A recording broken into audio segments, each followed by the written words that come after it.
Discovery, go and throttle up.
Discovery, go and throttle up.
Good morning, everybody.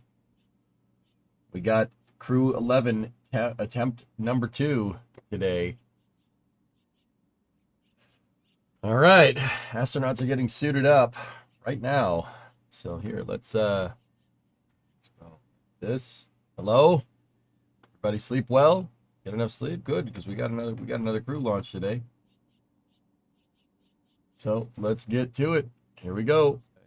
So this is the third time that they've gone through this process in the last week. You had dry dress, and then yesterday. Suit up and leak checks are complete on schedule.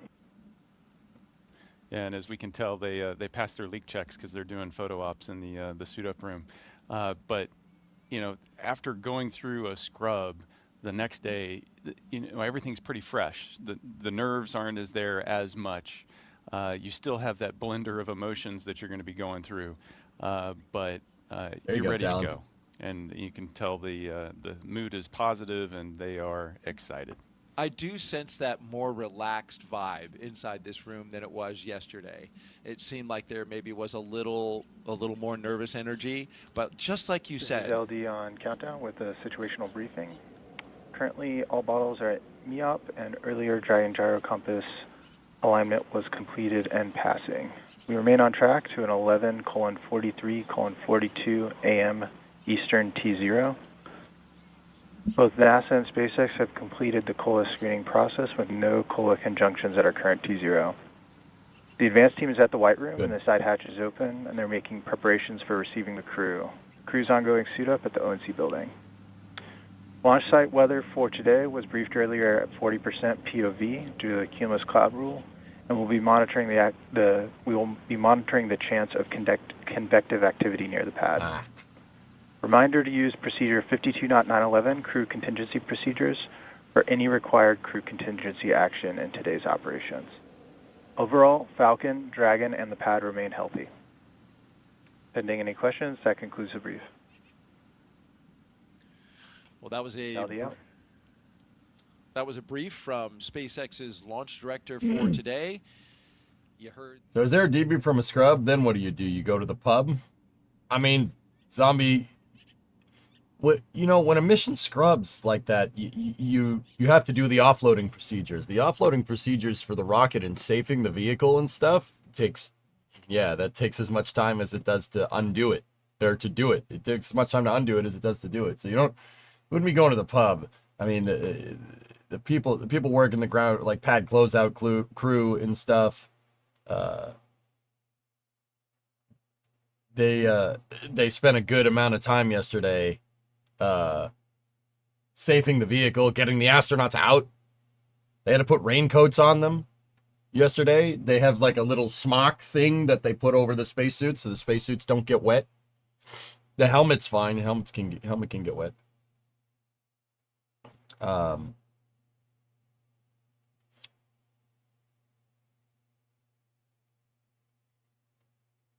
So they didn't go to the pub, dude. They're probably working until pretty late last night. Probably about as late as I stayed on, and then probably went home and probably went right back to sleep.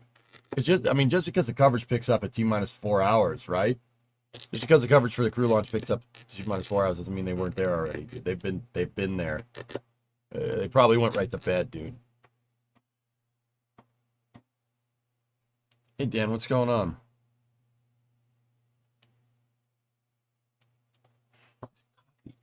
Leaking all over me. Great. So we have 60% probability to go, which it's pretty meh. All right. That's not great, but they'll monitor the weather. They'll send up a balloon every hour, so.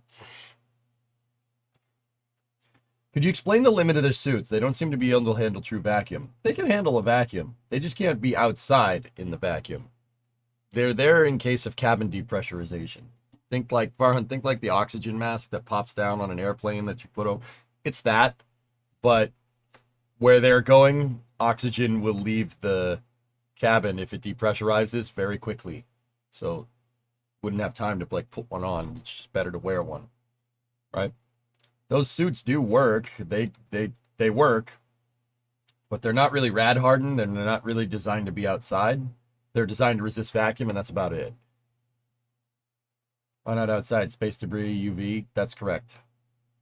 That's the difference. EVA suits need to be a little more hardened to go outside, but yeah.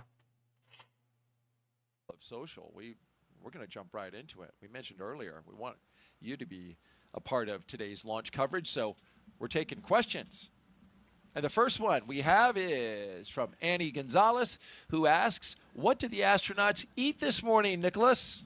Yeah, that is a great question, and it's very dependent on the particular astronaut. I actually don't know exactly what this crew ate this morning, but I can tell you that it tends to be a fairly light meal, something that's pretty hearty and that's going to stick with you. I don't know if you wanted confirmation or not, but I was disappointed that there wasn't MSC yesterday. I was looking forward to it after a few field days of Hearts of Iron because I don't play that game and I really don't understand it enough to care. Yeah. Only saying something because I know you generally appreciate honest feedback. I'm aware, Dean. Thank you. Launch, and then after they launch, from liftoff, maybe 45 minutes after liftoff, until they get out of their suits and have an opportunity to eat. So it's a good 6 to 7 hours that you're going to go before your next meal. So they want something that's going to stick to their bones. That's correct, And Zombie. you had heard what they ate a couple nights before. Yeah, we get this opportunity to select, our favorite meal, if you will. The Hearts is the a tough crew, game to play. Yeah. 3 of them had steak as their penultimate dinner, and one of them had ramen and a corn dog. I'll leave it to the audience to try to figure out which one's which.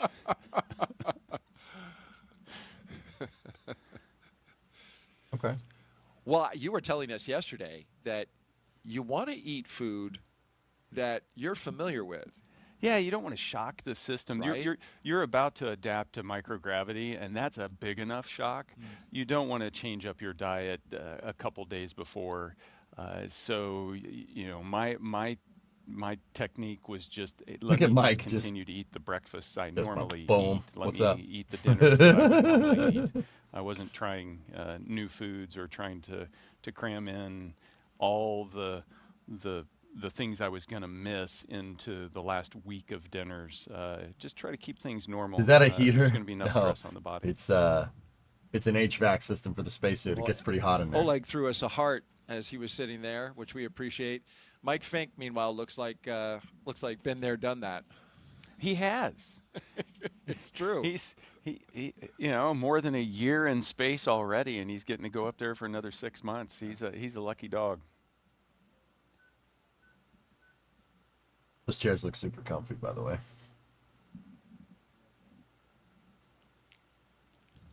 In preparation for the mission. He really is flexing This that up. crew, You see how he was of course, sitting? like That's pretty all cool. crews Look at that, dude. that we see their mission patches that we're looking at right now. Going all the way back to Demo 2. Look at that. Demo 2, Crew 1, 2, 3. Axiom is in there as well. Inspiration Yeah, 4. you can see all of the crewed missions where they did a suit leak check in that chair.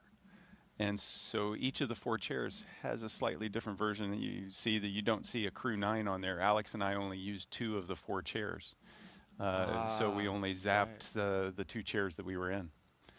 But Cool. all along the way, little places where you leave your mark of, we were one of the missions, one of the many missions.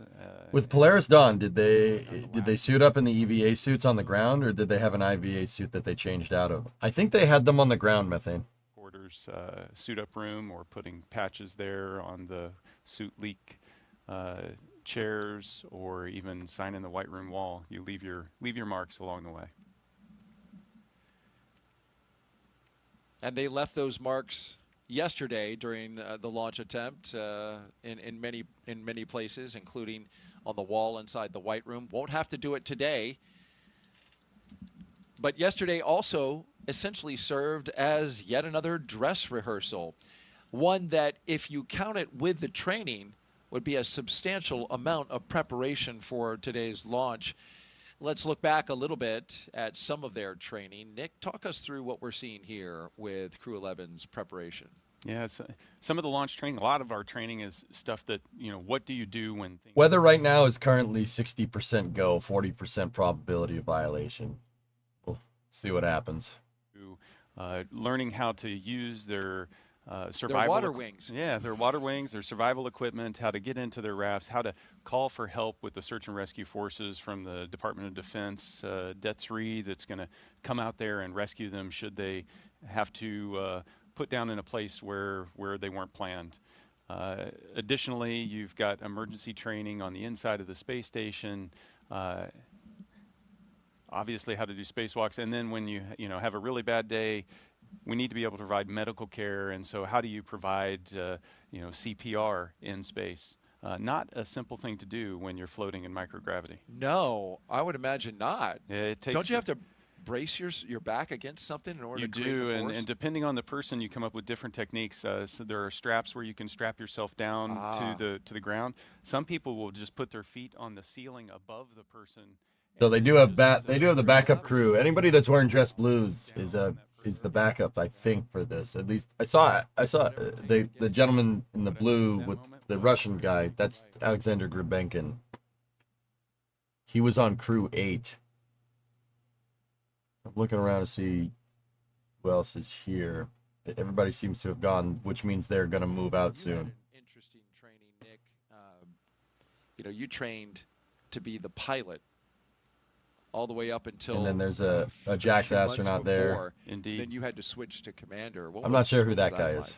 Kind of looks like Weird Al, though. To make that shift there's Alexander Grebenkin right there. We had to figure out how to, obviously Xena and I had created. That's the our Roscosmos balance flight of surgeon, so he's the activities, doctor. How we divide that's the doctor for the cosmonauts. And then having to kind of rewicker that. NASA has the mind, flight surgeon too. Huge team the astronaut doctor approach to try to figure pretty cool. out.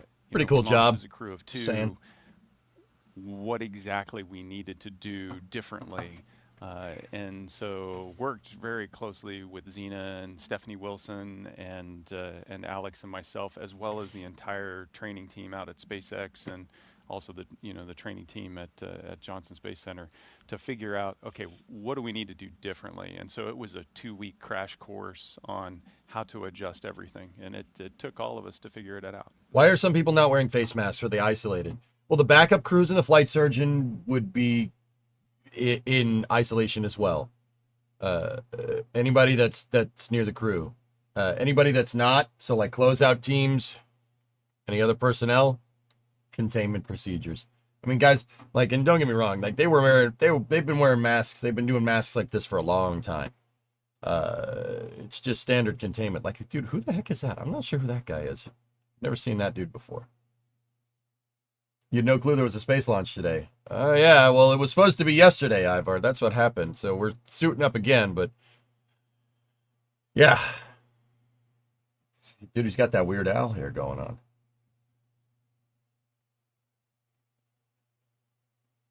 But, yeah, they, you can clearly see who's been contained in ONC for a little while. That's the building that they're in right now. It's the Neil A. Armstrong Operations and Checkout Building. This is where every NASA mission is suited up since Apollo 8 in 1968. Every single crewed NASA mission coming out of Kennedy Space Center has suited up in that room. Like, if you...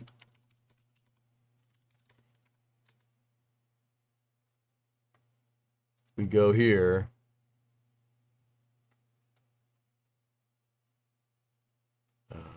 give me 1 second.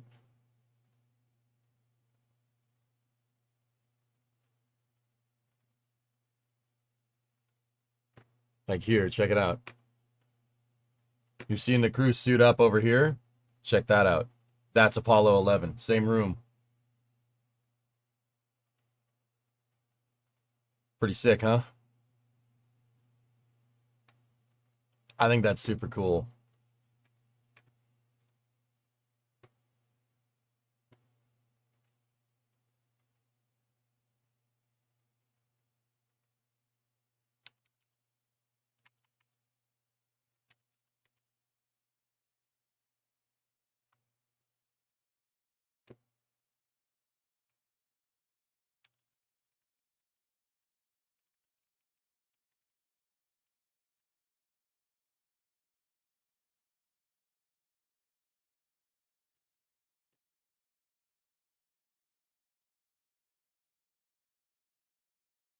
All right, dude. I told you dealing the cards yesterday. I swear I saw him deal a joker. I swear I saw Joe Acaba deal a joker, and I'm like, that's not The good. crew does this. That's before not, they I was leave. like, I kept that in the back of my head the entire day. I'm like, the Joker, man. He dealt the Joker. We're so screwed, and it's not going. Jazina And then Clark it didn't. is third from the left for the Cruisers to lose the card game, lose to the commander. You want her to lose because you want to get rid of bad luck. But yesterday Question we E, saw do they have enough room Xena for lasagna? win Flip, hand after hand after hand. So we I wouldn't be eating lasagna as my last meal before I got to the to the spaceship. I've told everybody like I'd have beef stew. Like I want something hearty with protein, man. You don't want something that's gonna like lasagna or a burrito or something. Like you don't want to do that. All the astronauts had steak and eggs, and Nick Hague was saying, another one had ramen and a corn dog. Like it's all light or protein heavy. Like it's one or the other. I wouldn't want to have lasagna, man. You break the toilet. now we're just waiting for the mission specialist. You break the damn toilet, which does happen Oleg apparently. Platonov. And he loses. There we go. He loses and they applaud. Yes, well, time-honored tradition. Prime rib. Absolutely. Yeah, see, there you go, Hurt Dog. Now That's the you way it understand. works. All right. Put that high absorbent diaper to the test. Space. Yeah, I wouldn't want to. Yeah, Let's no, do hard it. pass, dude. But I still think that's super cool. That is the operations and checkout building. It's been used every mission since Apollo 8. I said Apollo 7 yesterday in yesterday's attempt, dudes, and Apollo 7 suited up at Hangar X. It was like the last mission to do it. 8 was the first one that utilized all of Complex 39. I did get that wrong yesterday. My apologies. Yes, we do want to let you know about the expertise that we have with us. You've been listening to astronaut Nick Hague, who has been walking us through operations. He walked us through the entire launch attempt yesterday, and he's here Yeah, for that us is- again today. Some of you noticed that there's a real Norman Rockwell painting in the ONC of astronauts doing operations and checkout. Yeah, Wendy, that's the real one. What are the health requirements at SpaceX? Have there been people with spinal problems in space, for example? Depends on the spinal problem, dude. You generally want to be physically fit, and that's not like I want to be very clear like about this because people sometimes take this the wrong way. There's the in-flight abort. They're showing it again. Oh, that's good. Just show it again. Yeah, that's fine. Just show it again.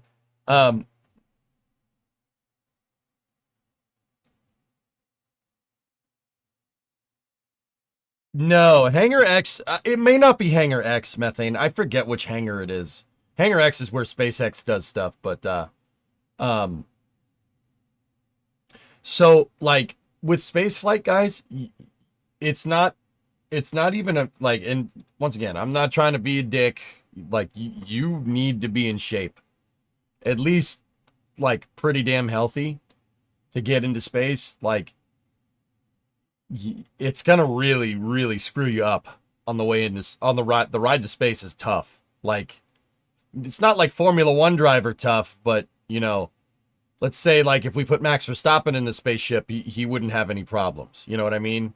Or Leclerc or Hamilton, they'd just be like, this is nice, like.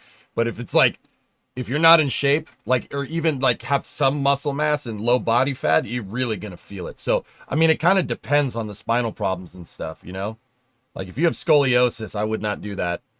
You will herniate a disc on the way up. That will hurt. That'll hurt a lot. But who knows? I mean, scoliosis is fixable, like it's not, and I don't want anybody to think like, well, NASA's gatekeeper. Like, dude, you do not want to be unhealthy and fly into space. Your body will not like that. It will not like that at all. Like, and that's not even a NASA thing. If you look at all the private missions, you look at all the private missions, like the Axiom missions and Inspiration and Polaris Dawn, like everybody is pretty in shape. Like, you don't have to be like a bodybuilder, right? But, you know, I mean, think about all the physical activity that you need to do the abort contingencies and stuff. What if the capsule lands in water, and what if water's coming in the hatch? If you're out of shape, you're going down with the ship. You know what I mean? It's not even like you have to be able to move. Like me with my back, I don't know if I could do it. I have a herniated disc in my back. I don't know how well I'd last. Ooh, I hear F1. What's the topic? It's about being in shape. NASA astronauts have to be in shape. You have to be healthy if you want to go into space, dudes. It's like it will really screw you up if you're not. Like, you will really have some pretty bad health problems up there. Like, the other thing is, like, when you launch into space, and keep in mind, I'm not a medical guy, not too much.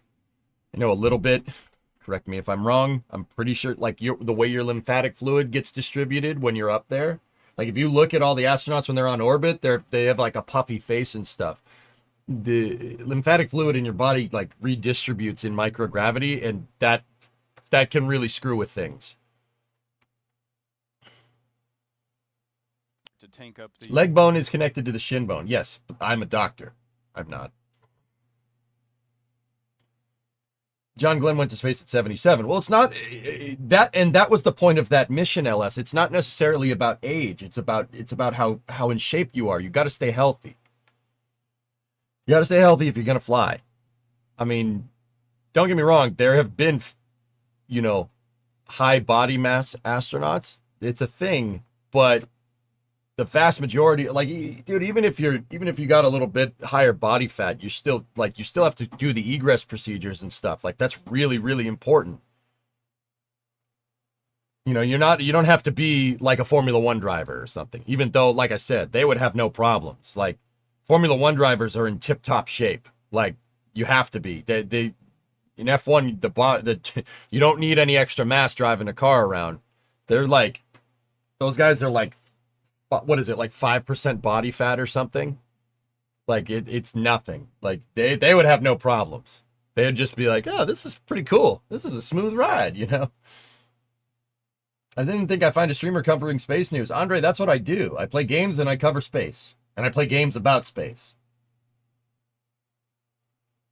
And usually every game that I play has something to do with a rocket in some way, shape, or form.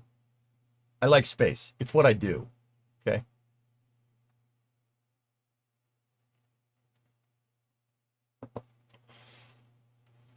So, I mean, I don't know, dude. You know, spinal problems, it depends on the spinal problems, Lev, to be honest with you. It really does. Like, I probably could get away with it with a herniated disc if I got really in shape. Like, if I got really in shape, I'd probably be okay. If I built up all the muscles in my back, which is something I should just probably do anyway, right? Going to pull in Superpower Hearts of Iron today. I don't know, man. I should probably play some Summer Car. Let's play some MSC between coverage in the Flame Trench, dude.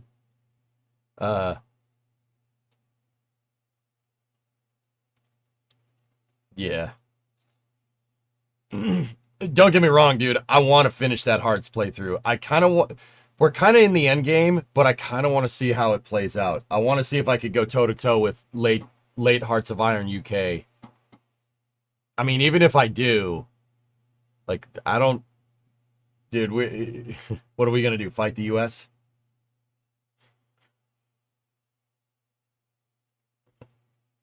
Have you looked at Wrench yet? I've seen it, Porter. Yeah, an F1 driver and a Dragon. Yeah, when did the G-forces start?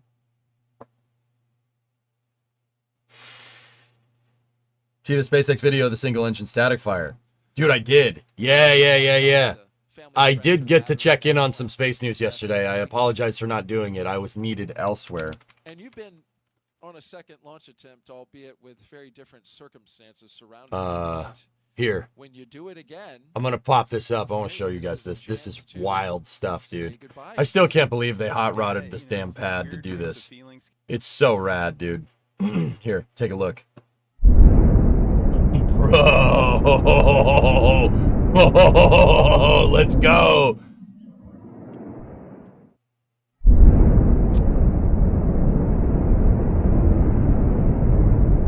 Dude, it looks like it, dude, it's so funny because like the OLM is there to take 30, it's there to basically tank the heat and the pressure from 33 Raptor engines. Dude, it doesn't even care. So what makes this so ridiculous, dudes, just in case, this is not Crew 11 per se, but Crew 11 is launching on a Falcon 9 rocket. This is SpaceX's next generation rocket. So this isn't in Florida, this is down in Texas, right? And SpaceX yesterday, after Crew 11 scrubbed, they static fired Starship. Starship is, if you want a quick gist of what this thing is, like a quick synopsis of what Starship is, fully reusable, two-stage launch vehicle. It's like if you took a Saturn V and a space shuttle and kind of combined it into one and then doubled the thrust, right? So what SpaceX did, that right there is ship serial number 37, okay? So with ship 37, they had to test it out on one of their launch pads. If you notice, that is a launch pad right there. This is the pad that they use to get into space. It's actually the same pad that's in my mission control right here, right? And usually it's there for boosters. You see, there's the booster on it. That's the first stage. The ship is the second stage, right? So I told you this is ship 37. And what happened was ship 36, the previous ship before this, was out on a test stand that was probably about 4 or 5 miles that way, right? Or about like, I don't know, 8 or 9 kilometers down the road, right? They were testing it on their test stand that's just designed for ships, and it blew up about a month ago. It exploded. It blew up and destroyed the test stand. How much was that worth? If you have to ask, you probably can't afford it, okay? So what SpaceX did was they took their orbital launch platform. This is designed to accept a booster. They made an adapter.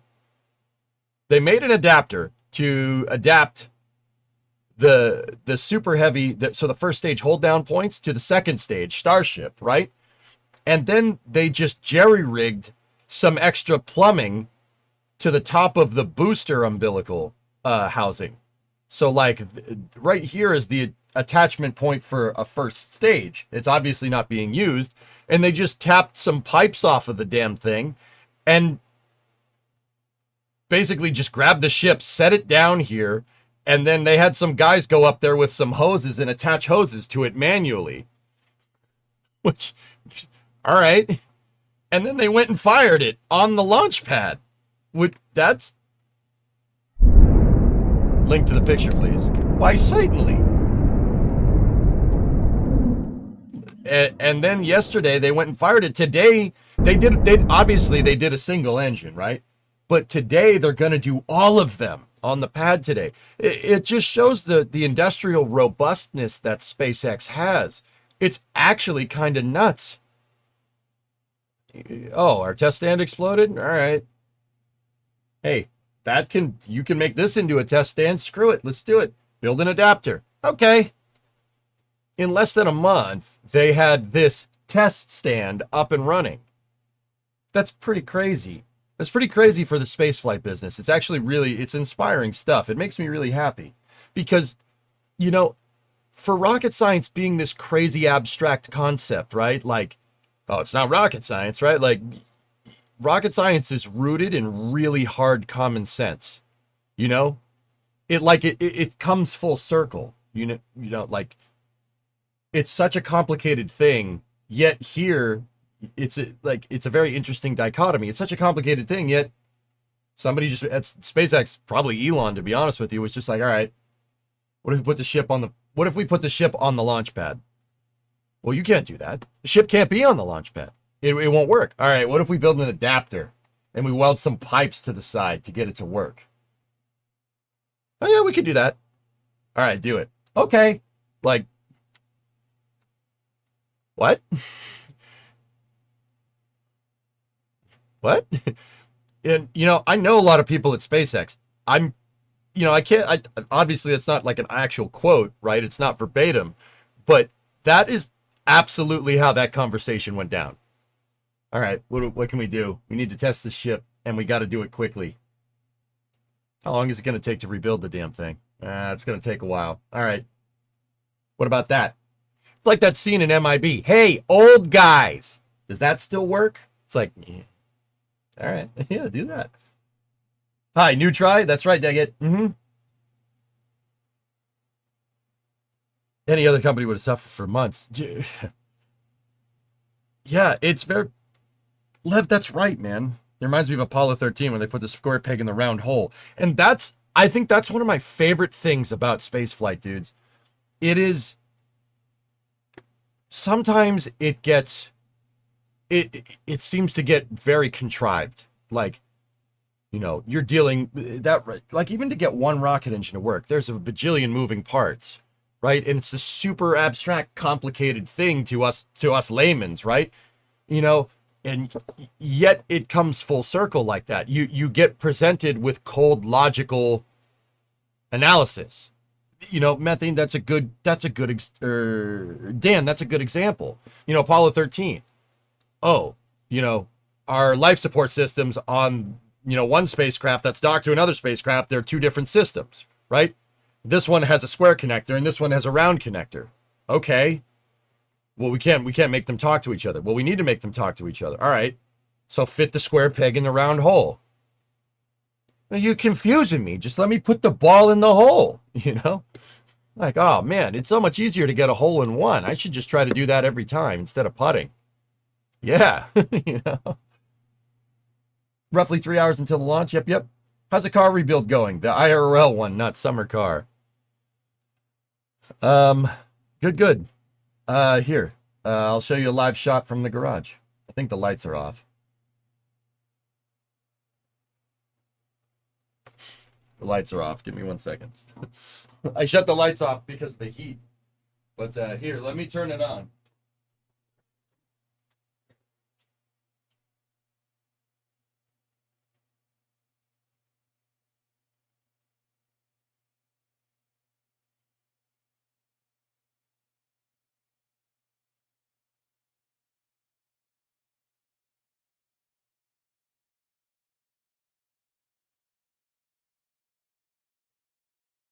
How's that? Is that better?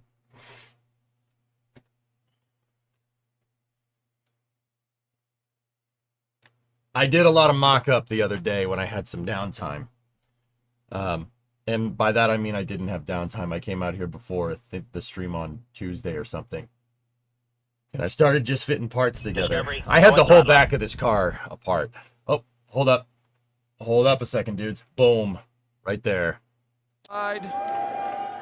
For the final time before Chevelle, launch. go EJ, go Crew 11. Thank you. Hopes of starting a mission years in the making. How the weld's looking? The frame rails are 100% AP. Hang on, I didn't want to miss this.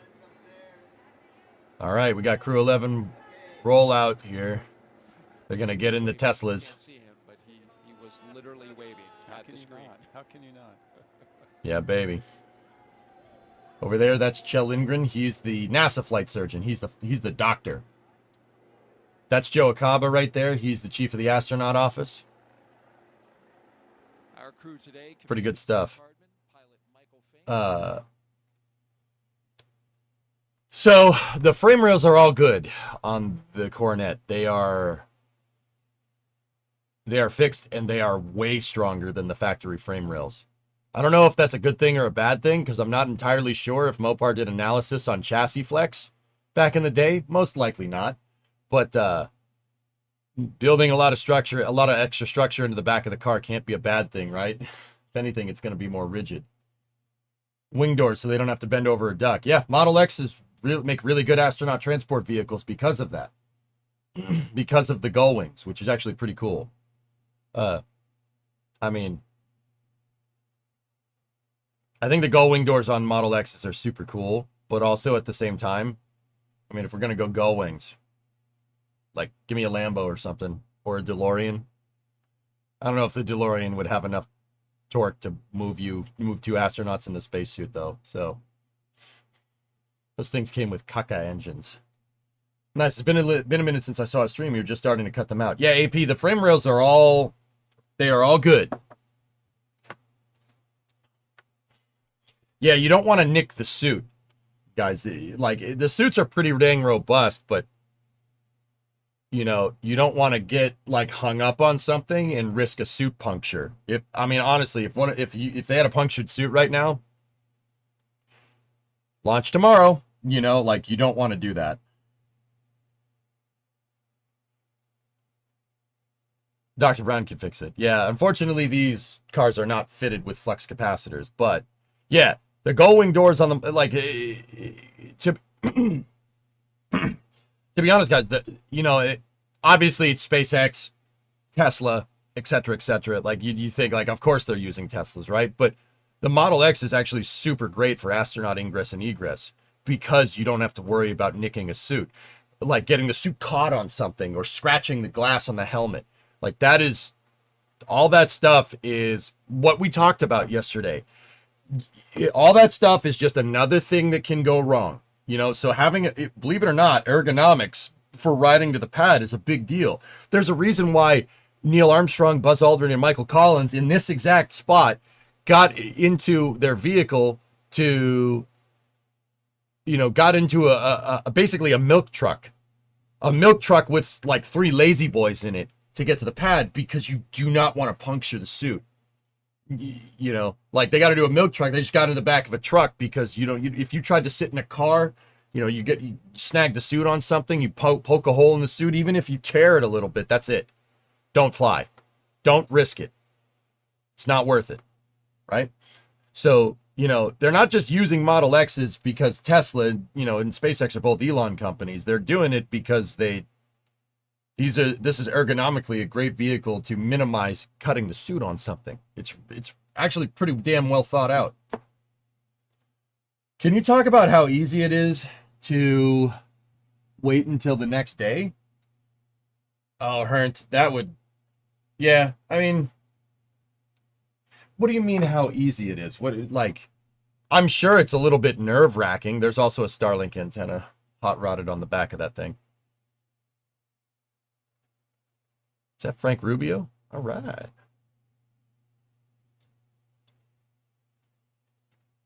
Jessica Watkins right there. She's another astronaut. She's been up to the space station.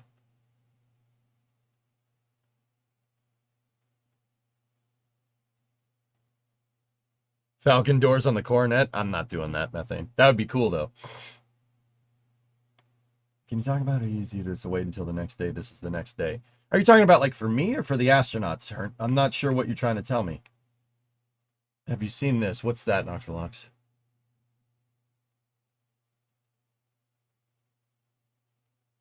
Tracking to launch Starship in mid-August. That's what I would think. Yeah.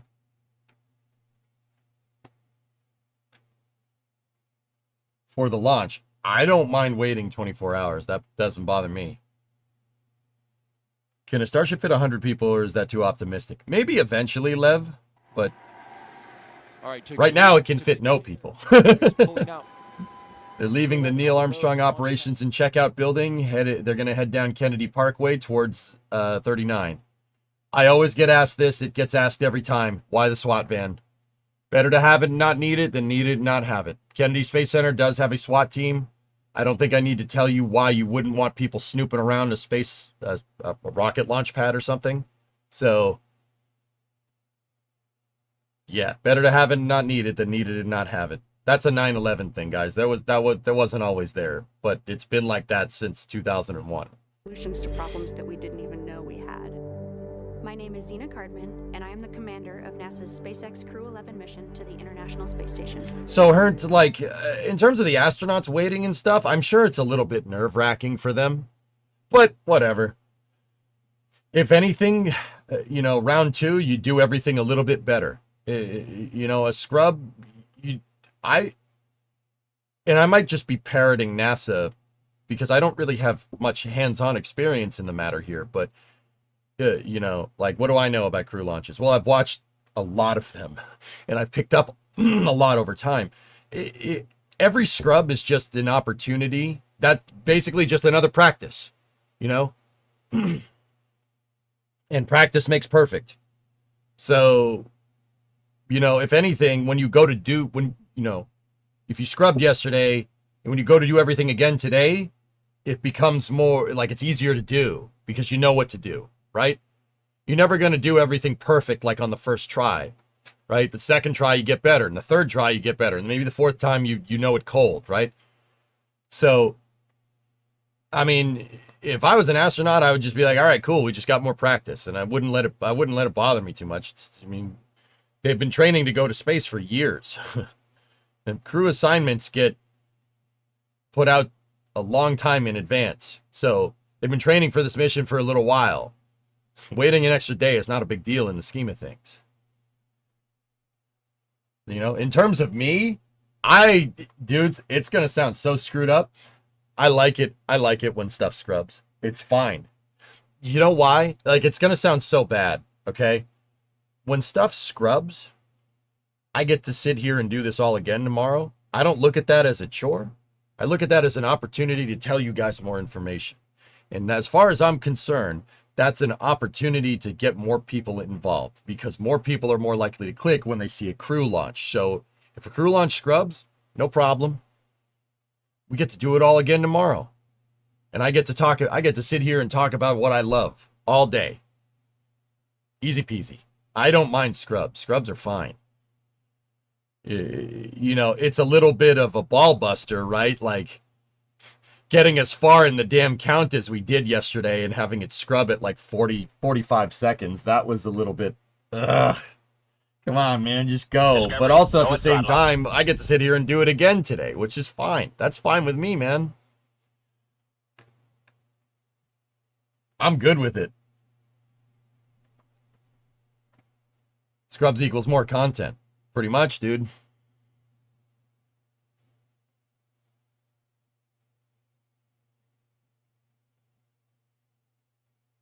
It's already freaking August morning. Thanks for that. Where's the Mustang going? Of course, they cut the camera. Do you think RoboVan would be a good astronaut vehicle for Starship? That would be sick. To be 100% honest with you, Lunprod, that would be sick. Nero House, 6-month resub. Oh, wait. Australians, I figured it out yesterday. I figured out how to say, oh no. Oh no. Here we go. I got it. I figured out how to do it. I couldn't do it, but I figured out how to do it. Oh no. Yes. I figured it out. I was like, how do you make your voice do that? Oh no.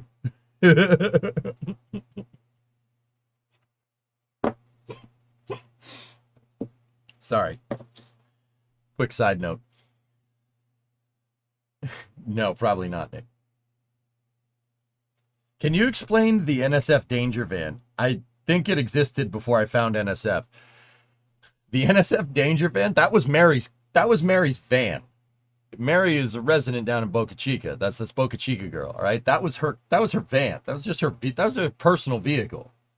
You know, they parked it out there, and during flight 1, a hunk of concrete from Starship came flying off the pad and embedded itself in the back of the van. Needless to say, the vehicle was a little bit of a write-off. Was insurance paid out? Yes, absolutely. Mary has another van now. Don't worry about it. That's what Danger Van is. Danger Van is still out there. It's on private property, guys, so don't go near it. But if you're driving down Highway 4, right before you take the turn, like there's the road kind of bends, you start going towards Star Factory, it's on the right. Yeah. It's on private property, though, so don't go out there unless you're asked to. But you can absolutely see it from the road. It's there. It's by NSF's river site. Is she still doing NSF stuff? Haven't seen her in a while. Yeah, Katra. Mary likes to stay anonymous. She doesn't like the whole social media stuff. I've talked to her about it. And you know what? I can empathize. I get it. Like, dude, I'm pretty private about that stuff too. It's not that I don't want to tell you guys about it. It's just, you know, just like keeping to myself. You know, I fool a lot of people, but, you know, off stream, I'm actually pretty introverted. I'm just like, okay, you know. What's the lowest the count has gotten to? For a crew launch, I don't know off the top of my head, goalie. I've seen Falcon 9 scrub at T-minus 2 seconds. 2025, most people are. Yeah, but Krasno, I was introverted before everybody was. I was introverted in like 2005. People just thought I was weird. See that right there? That's a crew access arm right there. In a white room. I think that's from the Apollo program. There's Orion's a launch abort system test. That's the VAB. You have Artemis 2 is inside a High Bay 3 over there, and then Artemis 3 is being assembled in High Bay 2 right there. At least the core stage is. Oh, dudes, that actually reminds me. Okay, so real quick, over there, that's OPF 1 and 2. Those are space shuttle hangars, or were space shuttle hangars. There's the transfer aisle to the VAB. That's the LCC, the Launch Control Center. And then Mobile Launcher 2 over there is being built. Looks like they're making pretty damn good progress on it. That is SLS. That's the SLS launcher that will start being used on Artemis 4. But and there's a shuttle MLP still sitting back there. Interesting. So this is the crawler way, and this is the road that runs next to the crawler way. They're heading, well, not towards that pad. That was Nick Hague. That's Crew 9. That was pad 40. Crew 11 is launching for 39A. Repost. Scrub yesterday. Think it was an automatic trigger, or somebody had to decide to trigger it. That was probably manually overridden, Flykin, because of the weather. Because of the weather, excuse me. Did they finish widening that road? I mean, I would be able to tell you, Phil, if they, you know, didn't show the astronaut B-roll footage. Dude's tractor. All right. Nice. Looks like they haven't finished widening it just yet. It is definitely a lot wider, though. Because it's a wetter. Yeah, what am I, from Chicago or something? You could see that they've actually paved over some of the parts of some parts of the road. So it looks like they're repairing and expanding the road, which is cool. Kamiya Yui right there on a side note. Is it, you know, it's, yeah, test pilot. He was a F-15 test pilot, which is pretty damn cool. We learned that yesterday. What was I saying? Oh, that's what I wanted to tell you. Dudes, so Scott Kelly was in the VAB, or was it Mark? I'm not sure. They all look alike.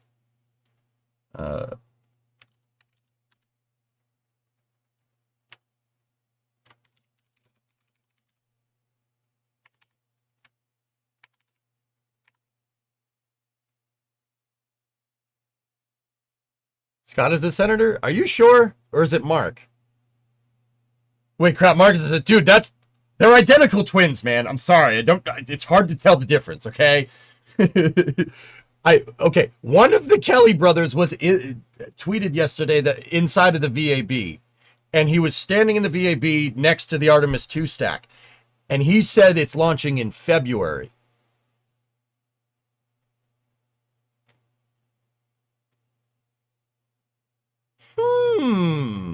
Curious.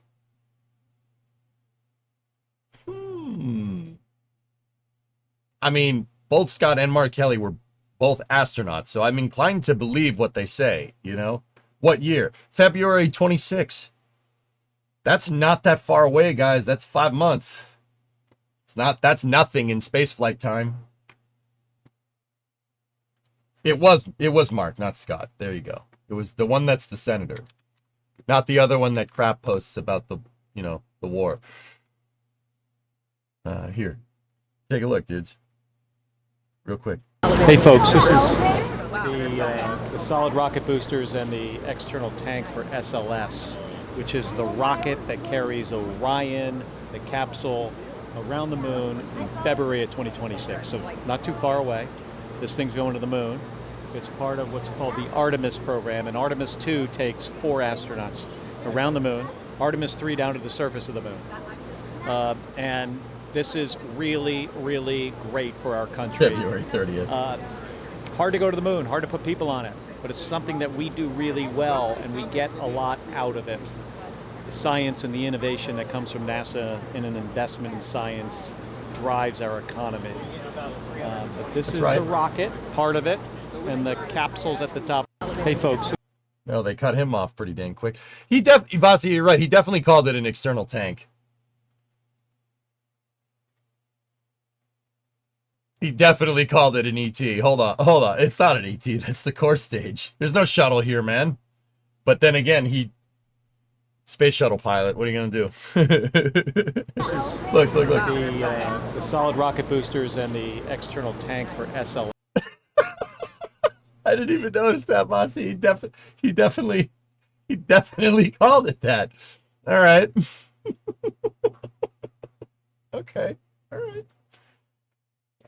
He says the ET, then it's an ET. I wish it was an external tank. Using the shuttle to move people to build architecture in space to go to the moon is a good idea. It's almost like the shuttle was designed to build transfer vehicles like Gateway and then send them out to the moon. You know, it's almost like it was built for that, and then we never did it, which is, you know, I'm not bitter. Jeez. What is this? Old habits die hard, for sure. Acting Administrator Duffy says he's spoken with SpaceX President Gwen Shotwell and got a guarantee that Starship HLS will be ready on the current schedule for Artemis 3. You know what, man? You guys could say whatever you want about this dude. To be 100%, or you say whatever you want. You transport secretary, real world, whatever. You can say whatever you want about him. You know, showing up here is very telling. You know, showing up to work. I'm still very, I mean, I wish it was Isaacman, I'm not going to lie, but him being there and being at the crew launch, that means a lot. I'm not going to lie to you, that means a lot. And I'm looking for hope because we know the circumstances here. You know, that. Listen, everything has to be safe. I mean, that truly is the top priority. Oh, the audio is terrible. If we can move these missions up, we're going to. And so I don't want to overpromise and underdeliver. I want to underpromise and overdeliver. I feel like we're gonna. If I tell you April, we are gonna hold it. That's okay. Anybody else? Is NASA worried about Starship recent explosion during tests for the next missions? That's a great question. Not really, and here's why. SpaceX has this unique process where things don't work, and everyone thinks they're falling behind, and all of a sudden it's like they get to the goal line, right? So it seems like this is a similar process to what they've done in the past. They learn from their mistakes, and then they quickly get to the finish. And so I talked to their leadership team yesterday, talked to Gwen. They feel very comfortable on Starship. They feel like they're on. The audio from this sucks. Here, I'll turn it up, guys. We'll see if I can get you a little bit of a boost here. This might be a little bit loud, but yeah, here, just turn your volume down and you adjust accordingly, okay? Headphone users. Listen to what he said. That's okay. For the next missions. Here, let's go over here. I feel like we're gonna. If I tell you April, we are gonna hold it. That's okay. Anybody else? Is NASA worried about Starship recent explosion during tests? Like I said, the next missions. That's a great question. Not really, and here's why. SpaceX has this unique process where things don't work, and everyone thinks they're falling behind, and all of a sudden it's like they get to the goal line, right? So it seems like this is a similar process to what they've done in the past. They learn from their mistakes, and then they quickly get to the finish. And so I talked to their leadership team yesterday, talked to Gwen. They feel very comfortable on Starship. They feel like they're on page for the lander, on track. So they feel very good. They said if there's a holdup for Artemis 3, it's not going to be them. I said, you promise me? And they said, yeah, I promise it's not going to be us. So they feel really good. Wait a minute. Wait a minute. Okay. All right. I might be reading too much into this. Does that guy actually know what he's talking about? Or did I not? Am I looking for hope? I mean, that sounded right. You know, he said SpaceX seems like they fail and seems like they fail and seems like they fail and then they do it. Does he actually understand what rapid iteration is? Like, that very much sounded like he did.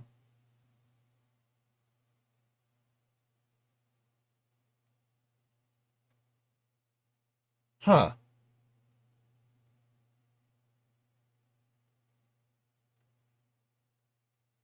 No, I'm not trying to be a dick. That sounds like he understands what's going on. And forgive me in this day and age for being skeptical of politicians understanding what's going on. Is that bad? It's kind of bad. But also, that's right. That is correct. I mean, you're a politician, I don't trust you, but that's correct. That is right. What he said was accurate. I'll take it.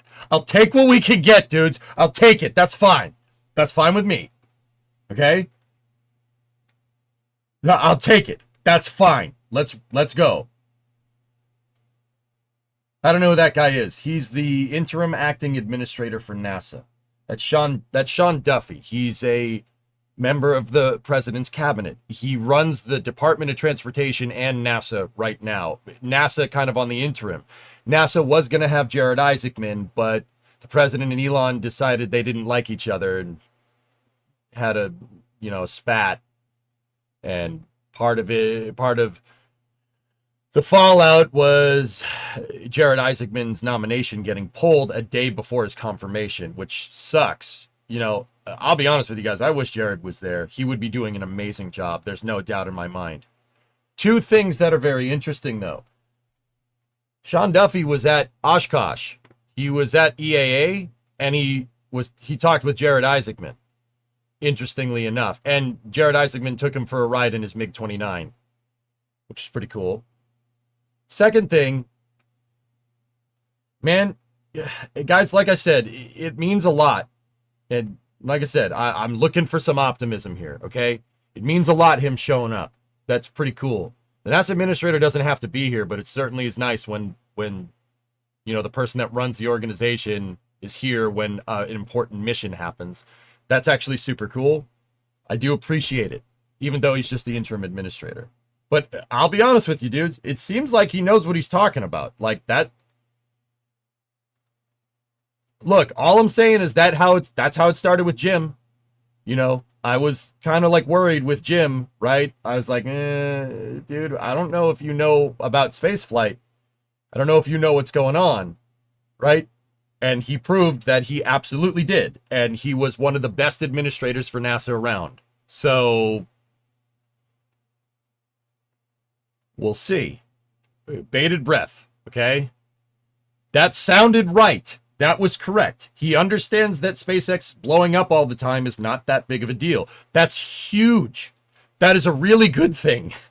So, okay. All right. Okay. Gwen probably explained it to him. Well, yeah, Matt, Gwen probably explained it to him, but he understood it. That's what gets me. He understood it. He knows that is a big deal. Yes, please. Yes, understand that this is important. Please, for the love of God.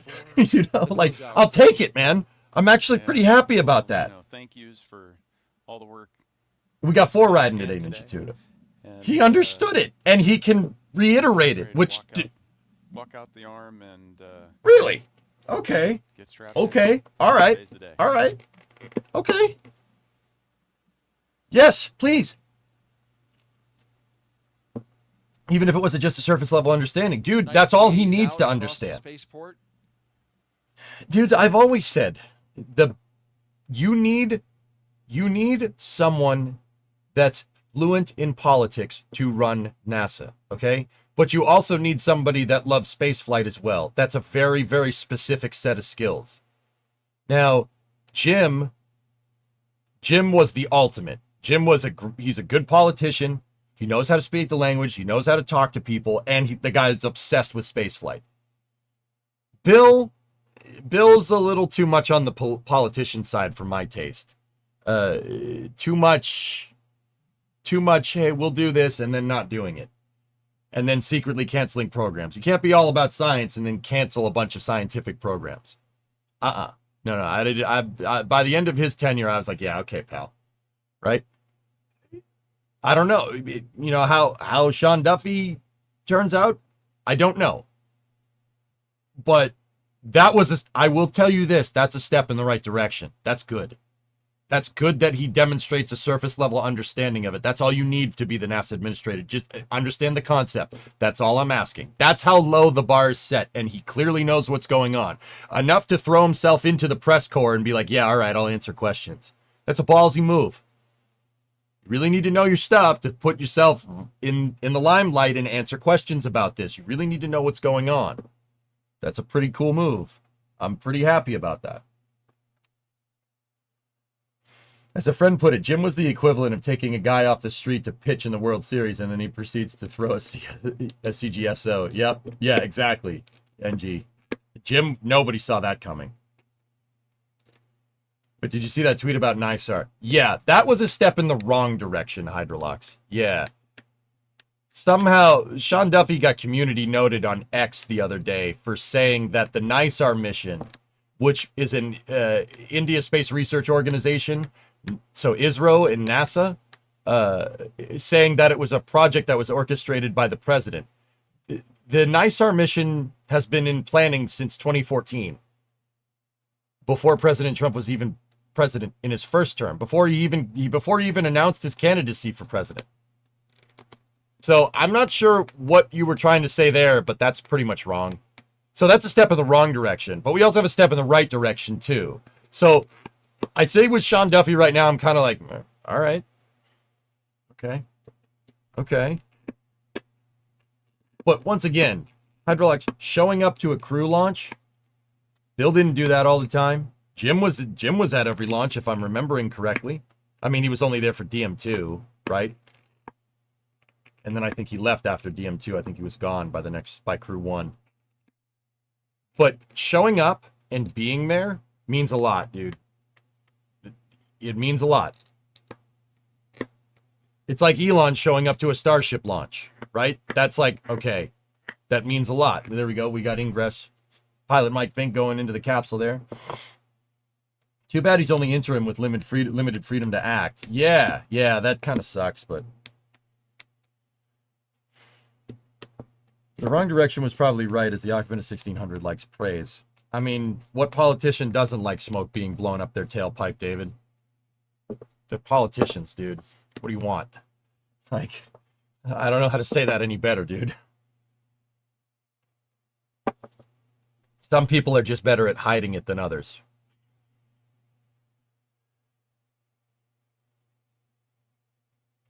Yeah, Aaron, once again, I'm not saying that Sean Duffy is our guy, okay? But that bodes well. The X tweet does not. But that's cool, man. Showing up means a lot. All right?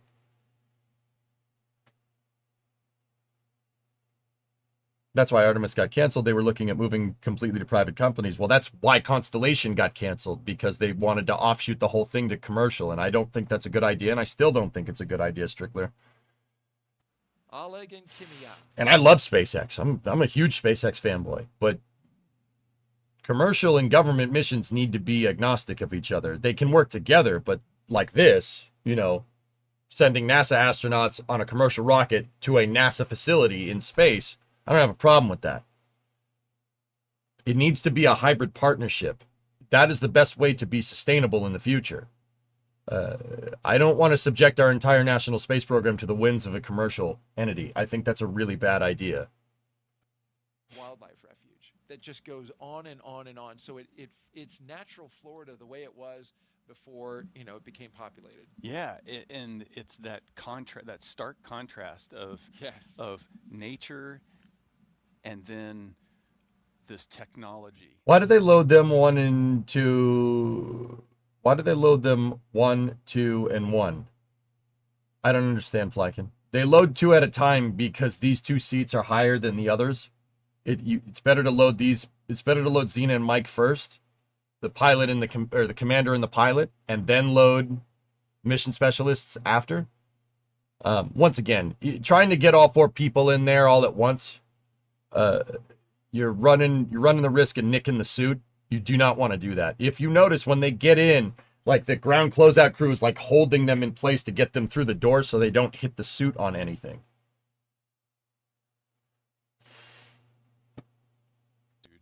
Stupid question. What is the blinking green light in the white room signify? That is your caution, your safety condition. That's what that's for. If that's blinking red, run. Blinking green means you're safe. That's safe conditions. It is your traffic light, so to speak, to proceed with spacecraft ingress, or at least one of them.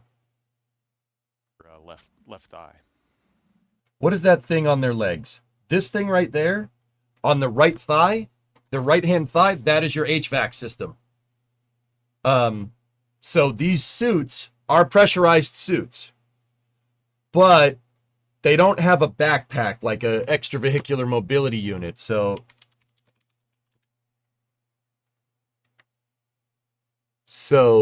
let's take let me get a shot of the EMU. Right here, this thing. That's not one of those. These spacesuits right here with the backpack, those are full extravehicular suits. So like that's what you go outside in. These suits that they're wearing right there, those are flight suits. They don't have life support on them. That's what that backpack is. It's your life support system. It's your oxygen tank and stuff. I mean, amongst other things. And a CO2 scrubber, etc., etc. These suits don't have that. Those tubes right there plug into Dragon's ECLS. ECLS is an acronym for Environmental Control and Life Support System. So the capsule isn't just air conditioned and heated, guys. The capsule's HVAC systems the HVAC system inside of the capsule, so the heating, heating, venting, and air conditioning system is what keeps you alive, and that they're plugged into it. Now, where is the ECLS? So the Environmental Control and Life Support, it's actually down there. It's below the floor, inside of the capsule. So below this floor right here, right? So under the seats, there's some cargo space. You can see, well, the guy's head is in the way. See that right there? That's ISS cargo, this metal box. Below that is the life support systems, and that's what they're plugged into. Those are your life support umbilicals, because these suits are not flight suits. These suits are flight suits. They're not EVA suits. They're not designed to go outside. Yeah, Mike Fink has a upgraded suit for extra mobility, so they can move around in the suit. If you notice, Mike Fink was sitting in ONC a little while ago. He was sitting cross-legged like this. That is not something you can do with spacesuits, with flight suits of the past. Maybe pre-Challenger, but you can't sit one leg crossed over the other like that. But he was doing it, and I think he did it on purpose.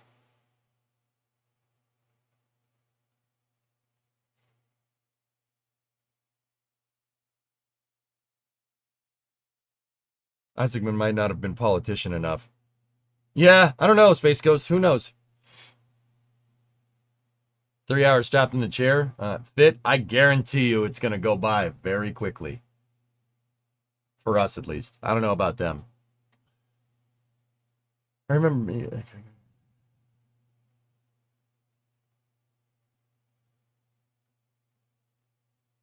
I wonder why they don't put temporary padding on the hatch. They do. Dill. Yeah, there's a flange cover on the door. You'll see. I'll show it to you when they remove it if you're watching for a little bit. You have to pee. Well, Sussy, you know, I said it once, I'll say it again. The first thing that the crew did when they get to the pad is use the head. Use the toilet. That's the first thing that they did.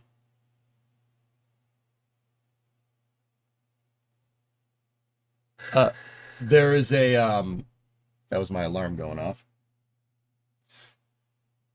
This is usually, that was my alarm to basically be done with your morning routine and get ready to go for the day. And then I have another one that's an hour until stream to make sure that I'm on time. And sometimes I'm still late.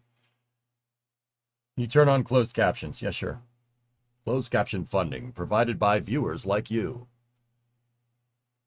See, this is my plight, dude. With the closed captioning, I got to be over here, but NASA has a view that's a double box with the frame right behind me, so.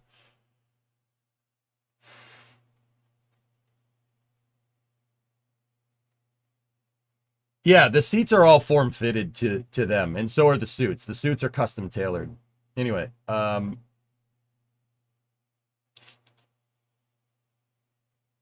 yeah, the first thing that they do is go to the bathroom. Now, I was saying, I said this yesterday, but I'll say it again just because this is one of the most asked questions that I get. You're sitting there for 3 hours in the capsule, and you're strapped in and you can't go anywhere. What if you have to go to the bathroom? Well, that's why they go... That's why the first thing that they do when they get to the pad is use the crapper. That is the first thing. They don't show it. They don't show it on stream because it's like, oh, we can't see astronauts doing a human bodily function. Not that they're going to show them like actually doing it. They don't even show them going into it. Like, they don't even talk about it anymore for some reason. They're like, no. I'll talk about it though, because that's real. That's real, man. That's like one of the most asked questions that I get. Like, what if you have to pee? Well, if you didn't get everything out before, at the toilet that's at the launch pad, you do have an absorbency garment just in case. That's there.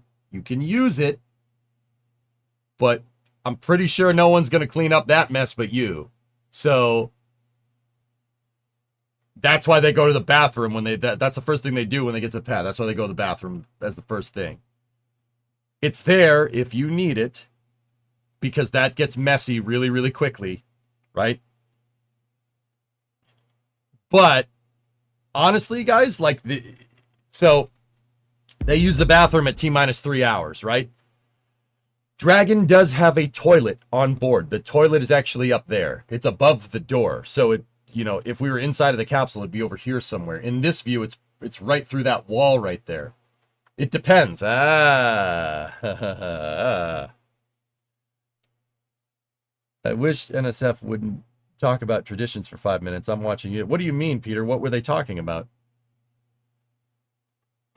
So the toilet's actually up over the door, believe it or not. It's between the door and Dragon's forward hatch that's up there. The forward hatch is how they get to the space station. They don't use that door over there to get to the space station. That's just for getting in and out on the ground. So that's used for terrestrial egress. The docking port up there that's above them, that's how they get to the space station. That's the docking port. The toilet's actually in between them. Now, the point that I'm trying to say is that, look, you went to the bathroom at T-minus 3 hours. The toilet basically you're obviously not going to use that when you're flying into space. But the second you get up there and you get a separation, the fasten seatbelt sign gets turned off and you're good to go. So it's a 9-minute ascent, give or take, from launch to capsule separation. And then a couple minutes after that, you can use the toilet. You're not holding it for that long of time. Now, this Dragon, just because of orbital mechanics, right? If I'm remembering the Crew 11 press briefing correctly, this Dragon is going to have a little bit of a longer rendezvous time. So they're going to be free flying for, I think it's 2 days. It's closer to 2 days.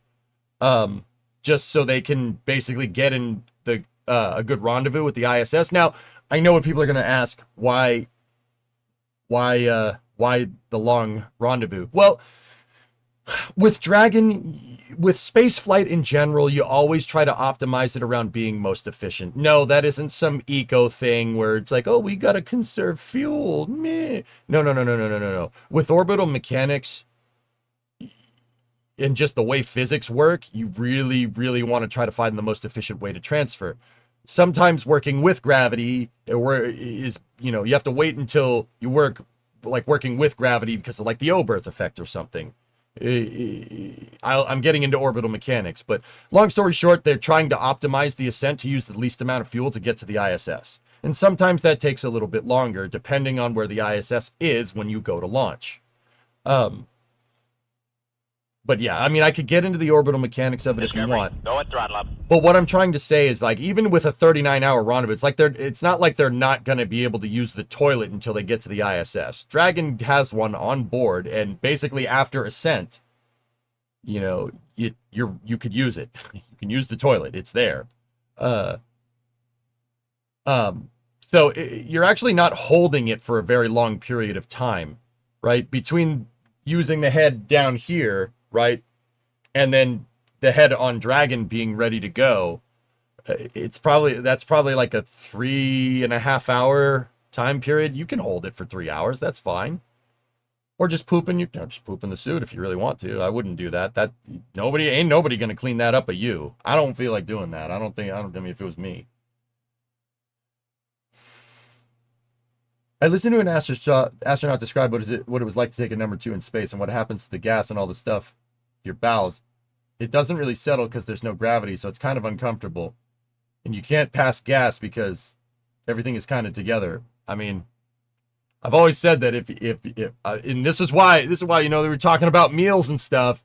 This is why I wouldn't want to have like a burrito or lasagna or something, or like chicken parm or something as your last meal on space. I would just want something hearty with protein, not too spicy, right? Because, dude, your suit, when you're launching, your helmet's down, and you're sealed inside of your suit, and you have the HVAC umbilical, you have your Eclipse umbilical on your thigh.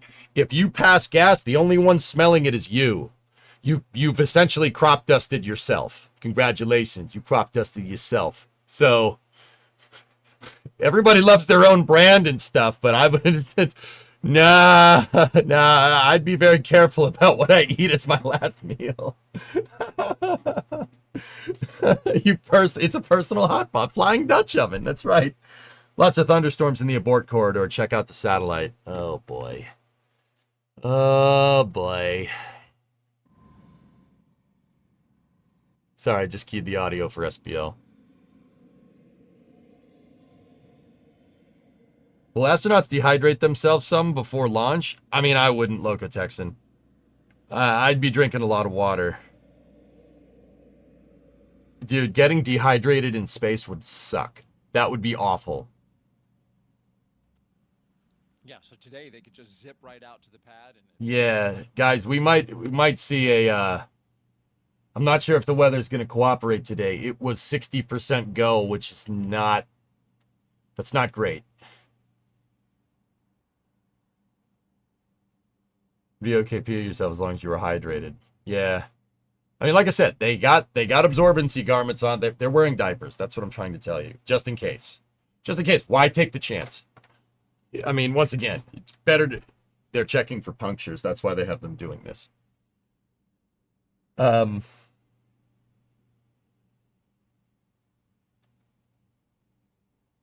Yeah, you have it, and you can use it if you want, but I would, dude, if I had to go number 1, I would just hold it. Just hold it. The toilet will be ready in about 2.5 hours. You're good to go. Discovery, go at throttle up. Rick! 9-month resub. What's up, man? My name's not As they do that, they begin to prepare that side hatch. Okay, so, Into place. One last Dill, check this out. There's the flange seals right here.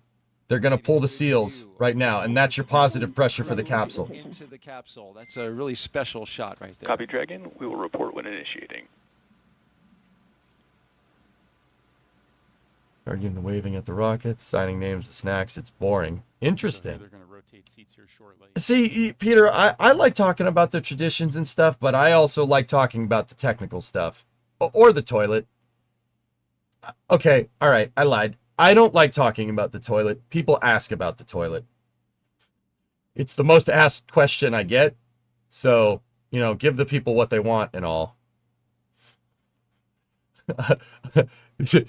Okay, correction. I don't like talking about that, but people do ask. Because it's interesting. You know, like, is it,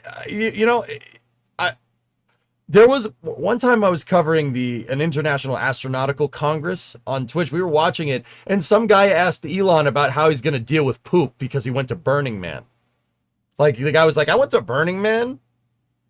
and everybody needed to poop. So how are you going to deal with poop? And I was like, I made fun of the guy at the time, but it's actually a pretty pertinent question. Like if you send, seat rotation, there it is. If you send 100 people to Mars, that's a lot of poop. That's a lot. That's something you actually have to take into account. That's something that's very important. The toilet has to work. If the toilets don't work, that's going to get messy real quick. When you try to get to the ISS, do you chase it or do you get ahead of it for it to come to you? Okay. Basically, zombie, depending on the orbital mechanics. So the biggest thing, all right. Then you grow a lot of potatoes. Yeah, Tess, I've seen that story before. A grill lighter? No, it's a microphone. Okay, they're gonna pull the flange shields now. That's one big pile of crap. Yeah, exactly. It's a Turdian question, right? So okay. Zombie, that's an orbital mechanics question. How much do we want to nerd out today?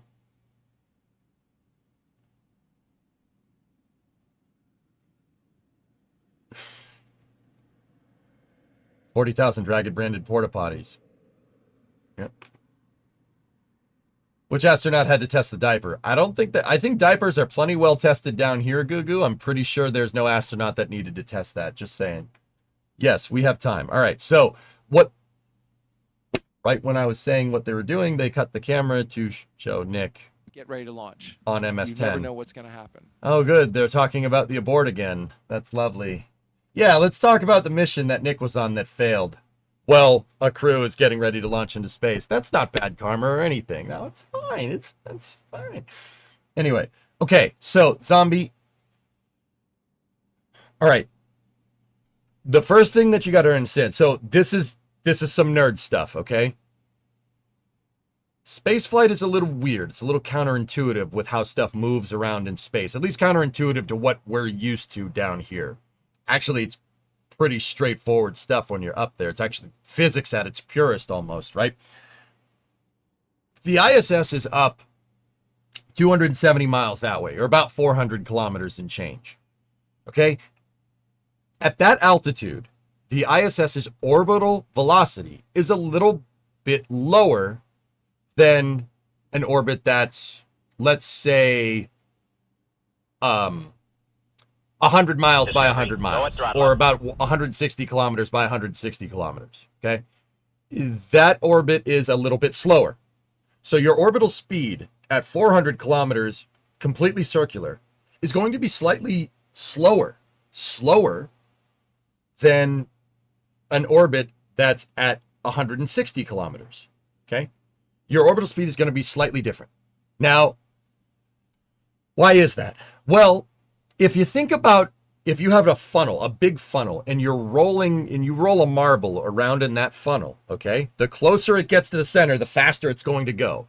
That is a great visualization for how gravity wells work. Now, keep in mind, gravity wells work in 3 dimensions because we live in 3-dimensional space.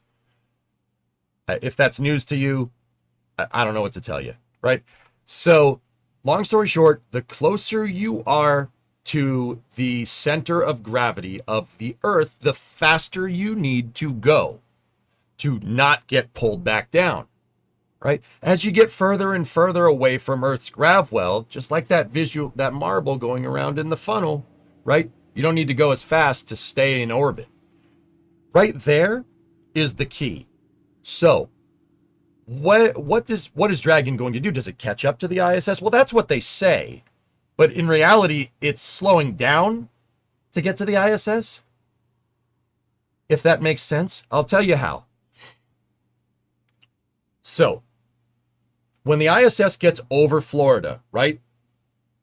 Ideally, this is the ideal circumstance. And this doesn't happen all the time because the ISS is in a funky orbit. I'll tell you about it in a second. The ideal thing to do would be launch right when the ISS is overhead, right? When you go to launch, right, and the ISS is going by overhead, it's going, let's say it's going 27,000 kilometers an hour, right? it's going to go out in front of you because it's going way faster. You're going to slowly accelerate, and by the time you get into orbit, you're going to be basically right behind it and right below it. Okay? But remember, you're in a lower orbit, you're going faster. You can use that to your advantage. You will eventually catch up to the ISS, but remember, if you did your insertion at 200 kilometers, the ISS is at 400, and there will be a time where you're very, very close, right? But you'll ultimately speed past it because you have a 200 kilometer altitude difference. There's a slight differential orbital speed there because, once again, rolling the marbles around the funnel, right? The ISS is 200 kilometers higher, so it's going a little bit slower. But you can use that to your advantage, right? They basically time it, and these are called phasing burns. They time it so when Dragon is kind of below and behind the ISS, albeit going faster, they accelerate. You accelerate Dragon. And what that does is that pushes the highest point in the orbit, albeit on the other side of the planet or celestial body or whatever you're trying to get to, right? That pushes it to the ISS altitude. Now Dragon's orbit isn't a perfect circle. That's what a phasing burn does. It makes the orbit kind of elliptical, with the highest point at the ISS and the lowest point where you inserted from space or from the ground, right? Where you ascended to. So Dragon will catch up to the ISS, but because it's going further out in that grav well, right? You're getting out to the ISS altitude. When Dragon gets to its highest point, you will match its speed, but only for a second, because remember, you're in that elliptical orbit, so you're going to fall back down, right? Earth will pull you back in. So it's like if the marble isn't rotating around that funnel in a perfect circle, if it's rotating kind of pendulum-like, right? Its speed is going to change, right? So you put yourself into a slightly elliptical orbit, okay? This will get you up near the ISS. You'll get close to it. But if you just kept going in that phasing burn orbit, that transfer orbit of what it's called, you'll fall back down and then you'll speed up. So Dragon is decelerating on its way up because Earth's trying to pull it in. It's trading kinetic energy for potential energy here, right? And then what they do is when they get near the ISS, they fire the engines again and accelerate, but they accelerate at near the ISS and circularize right near it. So essentially, Dragon and the space station are kind of flying. They're kind of flying in formation with each other, and then Dragon will slowly make slight tweaks to its orbit and do another phasing burn and another phasing burn, another phasing burn, and they get smaller and smaller and smaller and smaller until Dragon is there. Till Dragon's basically at the ISS, and then it'll use its thrusters to dock. This is called rendezvous proximity operations and docking, so RPOD. We'll see that when they get up there, if they launch today, right? They're still doing leak checks on the hatch. They're inspecting the flange seals to make sure that the hatches will make a seal correctly. But long story short, ideally you want to launch right when the ISS is over you, because it's going to keep going, and you basically want to get put into into phasing with it, where Dragon is slightly below and behind. But orbital mechanics are counterintuitive. You think that the thing that's higher is going to be faster, but it's not. It's not. It's the reverse. Sometimes you've got to speed up to slow down, and sometimes you got to slow down to speed up. It's weird, dude. Like, orbital mechanics is all backwards.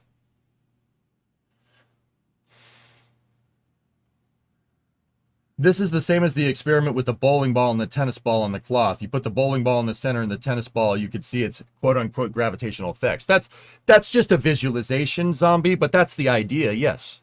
Mm-hmm. Did the shuttle do the same thing? Yes. Yes, Stickler, of course. Mm-hmm. So,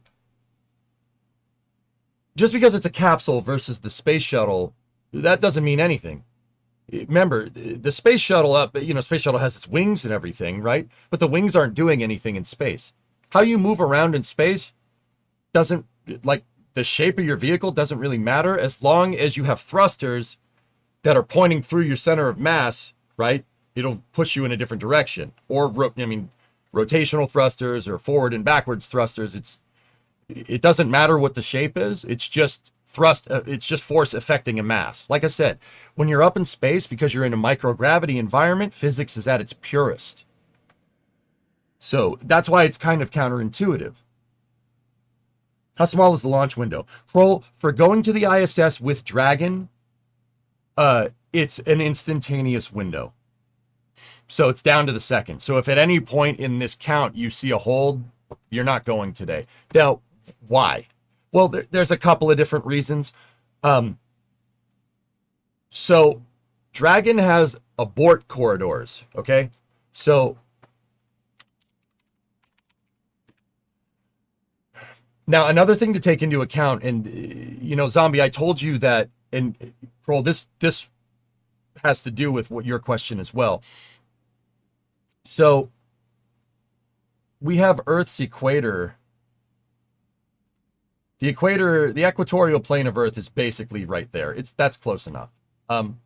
Right? The path that the ISS is in goes something like this. Okay?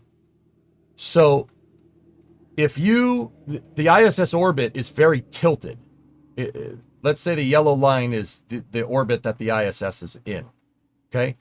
The ISS orbit is super tilted. The angle that the orbit makes when it crosses what's called the ascending node in its orbit, the angle of the orbital track and the equator is a defining characteristic of orbits around celestial bodies. That's a huge variable. That's called inclination. So the ISS is in a 51.6 degree inclined orbit, meaning that when the ISS path crosses the equator on the ascending or descending node, AN and DN, I'll talk to you about that later. The angle that it makes right there is 51.6 degrees. So the ISS is in a very funky orbit. Now, why is it in a very funky orbit? It's in a funky orbit because if you follow that yellow line and you take it, I mean, the orbital track would go something like this. It would go out over Europe and back down. The reason why it's in a tilted orbit like that is so all the international partners can get to the space station. We can get to it from Florida. The Europeans can get to it from Kourou. The Russians can get to it from Baikonur in Kazakhstan over here. And the Japanese can get to it from Tanegashima, where their launch site is, which is on that island right there. There's the Japanese launch complex. It's one of the prettiest launch complexes in the world, to be honest. Now, the reason why Dragon has a bigger phasing burn and why it has a longer rendezvous period to the ISS this time, and Zombie, this still kind of has to do with your question. The reason why that's what's going on here is because not all the time the ISS orbital track can cross over Kennedy Space Center, but the ISS might not be directly overhead. The ISS might be down here. Or it might be over here somewhere, in which case, as long as you launch into the right inclination, Dragon can stay in that lower orbit, right? And eventually, you'll catch up to the ISS. Eventually, you'll get in the right phase. Sometimes, the ISS isn't right over Florida when they go to launch. Sometimes it's on the other side of the world. And that's fine. It's just going to take a longer period to get into the right phase area, to get into the right phasing, get into the right position for the right type of phasing burn, for the right type of transfer burn to get to it. Now, Kroll, this is your question. This has to do a lot more with your question. So the ISS track goes something like that. It's something similar to this, okay? Why is it an instantaneous launch window? Does Falcon 9 not have the power to push to like launch it in an hour? Well, once again, with orbits, guys, the ISS is in that 51.6 degree inclined orbit. You're dealing with a couple of gravitational effects here. Let me just check back in on the stream just to be sure. They're still inspecting the flange on the hatch, but they've removed the hatch seal covers. That guy is inspecting the hatch with a flashlight and taking pictures. So, because everything should be documented. If you take pictures, if the hatch leaks, right, they'll go back and check the pictures. That's what all these guys on tablets are doing. They're taking pictures and they're uploading it to SpaceX's mainframe so they can, that guy is playing Galaga. No, he's inspecting it and taking pictures of it with a phone. All the pictures get uploaded. Everything is documented with spaceflight. That's why all these guys are on the tabs. Guys ain't just browsing Instagram. I mean, that guy might be, but who knows? So, Kroll, this has to do with your question. So the ISS isn't always in this type of, like, the track doesn't always go like this. When something goes into orbit, Earth is still spinning underneath it. So when the ISS does one rotation, the next orbit is going to be over here. And then the next one's going to be over here. And then the next one's going to be over here. And the next one's going to be over here. Earth is constantly spinning underneath, right? So if you waited, let's say 90 minutes, the ISS is going to be over here. Okay? Its track it processes from east to west because the Earth is spinning that way underneath the orbit. Okay? So if the ISS is over here, going 27,000 kilometers an hour or 17,500 miles an hour that way, launching from here, guys, you're not getting to it. You can't get to it. Now, why? Well, okay, rockets need enough fuel to accelerate to 17,500 miles an hour to get into orbit, to get into that parking orbit that I was telling you about. They have enough fuel to do that and maybe a little bit more. Okay? Doing this, right? Trying to get into an orbit like this, if you launched out of the Cape, you'd need to launch this way. And I don't think I need to tell you why a rocket launch going directly over New York City is probably not a good idea, first and foremost. Even if you did do this, you have the point where your orbital path would cross the ISS. You're going 17,500 miles an hour in that direction. And the ISS is going 17,500 miles an hour in that direction. It is hard to make a right-hand turn like this when you're going that fast. The rocket does not have enough fuel to move to change its direction like that. This is how close the margins are. You would need a much bigger rocket, like a Saturn V. A Saturn V could probably get that done with a Dragon capsule on the top, sure. But Falcon 9 ain't no Saturn V. Okay? I mean, it's pretty damn good, but it's not a Saturn V. So let's put that back down near the equator. So the ISS orbit, right? More importantly, they wait until the track goes over Florida. But Zombie, the ISS doesn't necessarily need to be over Florida, right? It's just the track.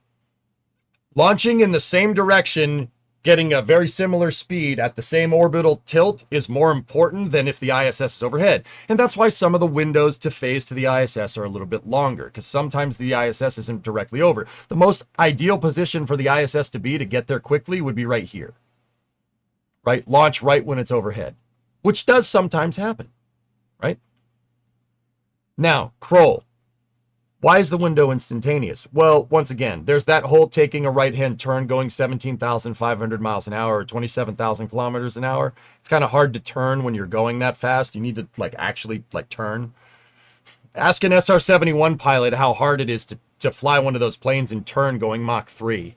It takes entire states to turn around when you're going that fast.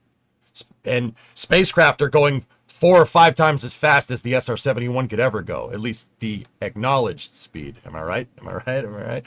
All right, so why is the window instantaneous? Couldn't Falcon 9 compensate a little bit? If they launched an hour later, right, they could still or a couple minutes later, they could still go, right? And you wouldn't have to take as sharp of a turn. Like if you launched a little bit later, you could get into a track like this and then take a slight turn with your trajectory, right? Well, yeah, you could do that as long as the turn isn't too hard, because once again, turning in space is not easy because you're going very fast in one direction. Turning is very difficult. You generally don't do that. It's better to just go launch in the direction of the ISS that the ISS is going when the ISS's orbit goes over Florida. It's much easier to do that. You're saving a lot of fuel if you do that. This is very inefficient to do something like that. Okay. Now, but Falcon 9 could. So why don't they? Well, okay. Interesting thing. Kroll, this really getting your question. Sorry, this took a little bit longer because this is a complicated question. Now, because of the fuel requirements, etc., right? Could Falcon 9 compensate? Yeah, it absolutely could. Will it? No. Why not? When you launch this way, okay, when you have an instantaneous launch window, there are abort corridors up the East Coast. This is a very nice window, or this is a very nice track, you know, and this is kind of a plus for ISS missions. This is a really easy track to get into. It's really good for recovery because if at any point, if the vehicle fails, God forbid, you're coming down not far from the East Coast. There's plenty of boats and plenty of, you know, stuff all along the coast of the United States, even up into Canada, right? Where you could have a recovery crew get dispatched and you could get to the crew with a helicopter, with a, you know, a plane dropping supplies, or even a ship sailing out there. You can get to the crew pretty fast in the case of an abort, right? So you have these corridors that are along this line. All right. Falcon 9 reuses that first stage. There we go. Hatch is closing. Falcon 9 has its first stage boost back and land. SpaceX is notorious for reusability with the space program. Now, the reason why the window is instantaneous is because Falcon 9's first stage needs all that fuel to turn around after it accelerated the second stage in Dragon to a speed where it can get, you know, you can accelerate to 17,500 miles an hour to get to that ISS. That first stage needs enough fuel to turn around and come back and land back at the launch site. Now, why do you want it to land back at the launch site? Doesn't SpaceX have like a drone ship or something?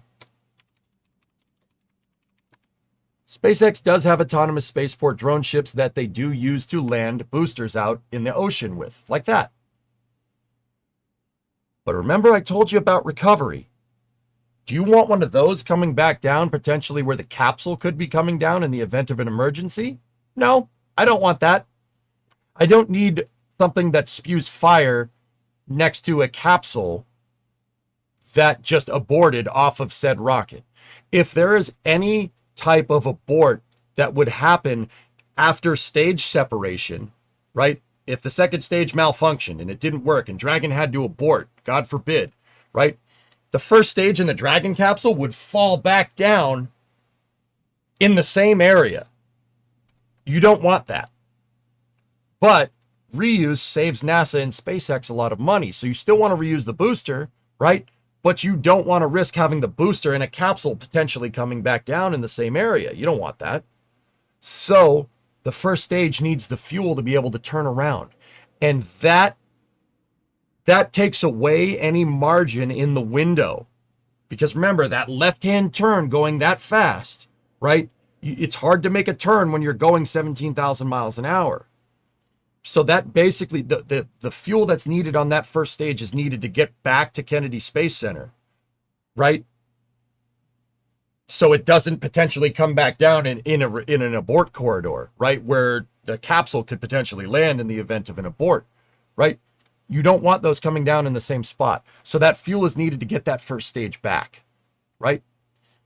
And because of this, Falcon really doesn't have any extra performance. It doesn't have any extra fuel to be able to compensate, you know, if the ISS goes by or you get out of it, you're not launching right when the ISS orbit goes over Florida.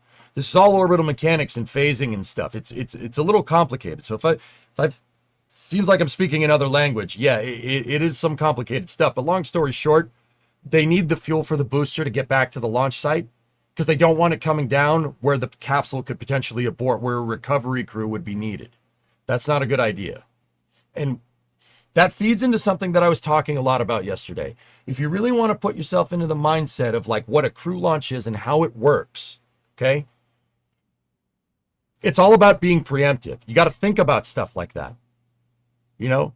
Because Murphy's Law is a huge thing in the space program. That's a huge thing that can absolutely happen.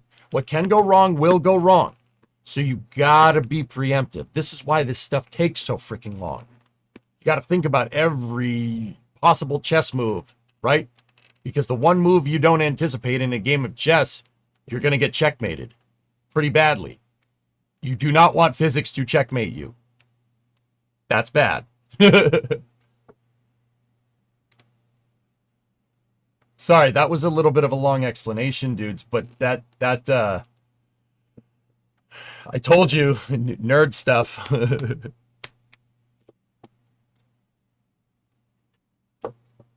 Discovery, go at throttle up. You can do, guys, a small turn is possible, and that's why some launches have a launch window. Because a small turn, you can make a small adjustment to your trajectory, and you can do what's called the dogleg trajectory. So if you guys are familiar with golf, there's holes that are like a dogleg left par 4. Like if you looked at the hole from the top, it would look like kind of like a dogleg, like a slight turn. You can do a dogleg trajectory.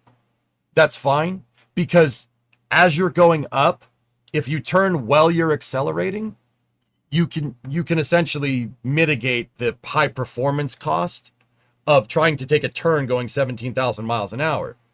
Why does that mitigate it? Why is that more efficient? Well, because when the rocket is turning, it's not going 17,000 miles an hour. It's on the way up to ascent, so it's only going 10,000 miles an hour.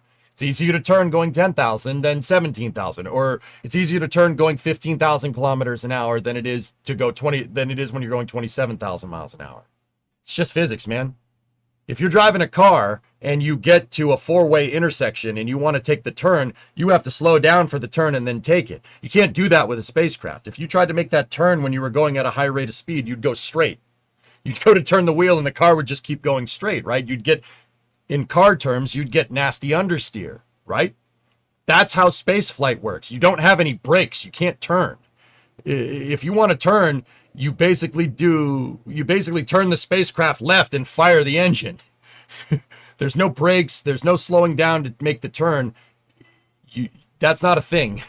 It's better to just go with the flow. Go with gravity. Have gravity work for you, right? And that's what those phasing burns that I was telling you about are all about. That's working with gravity. And that's the most efficient way to get there. You work with gravity instead of working against it. And that's why you have launch windows in the first place. It does sound like you're speaking Klingon. Keplach. When physics checkmates you, there's no go again. Yeah, exactly, right?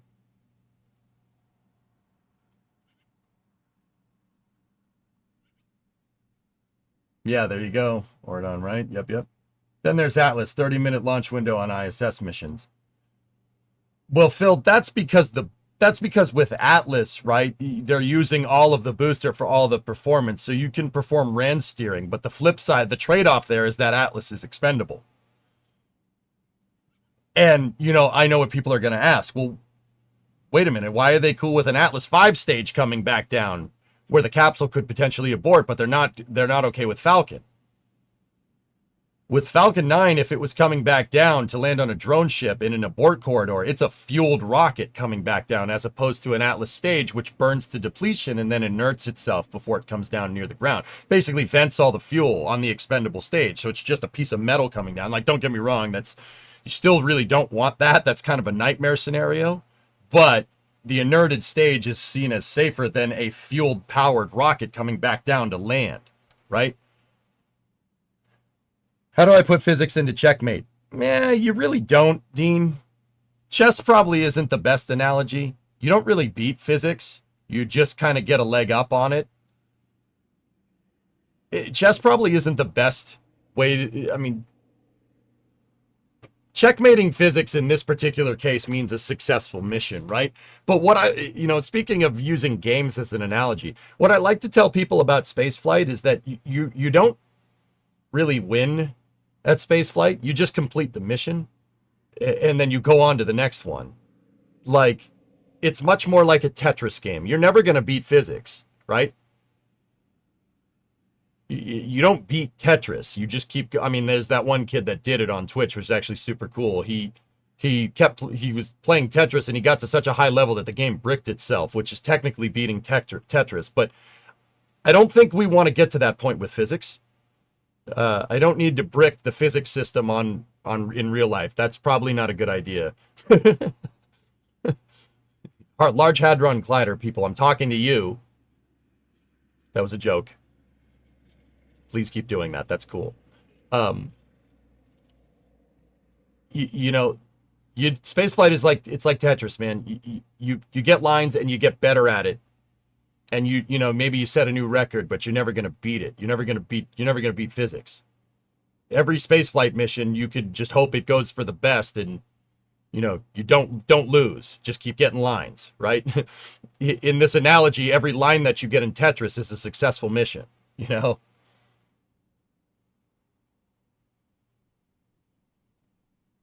Tetris bricked itself, pun tax. But I want to beat physics. I want 0 point energy and the zero distance wormhole travel. I want hyperdrives.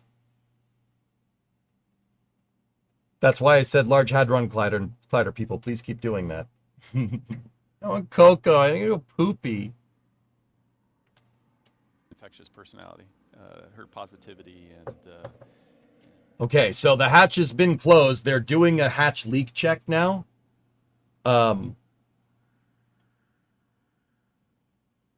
Remton, you better than the official channel. Thanks, man. I love telling people about this. Spaceflight is cool, man. It scratches the same itch, like, I stream on Twitch, so I'm not unfamiliar with video games. It scratches the same itch as playing a very good PvE game. Spaceflight is like addictive in the same way that like Minecraft is addictive. It's good stuff, man. You can't get enough of it. It's, to speak in gamer terms, dude, it's like, you beat the Ender Dragon, right? And then what do you, then you're free to play the game. Then you can do whatever you want. You go do it again. Like, it's spaceflight. Human spaceflight has infinite replayability, and it's all out there. There's a whole world to see, just like in Minecraft. There's multiple worlds to see, and moons, and all this other stuff. It's the ultimate PvE game. I love it. It's great.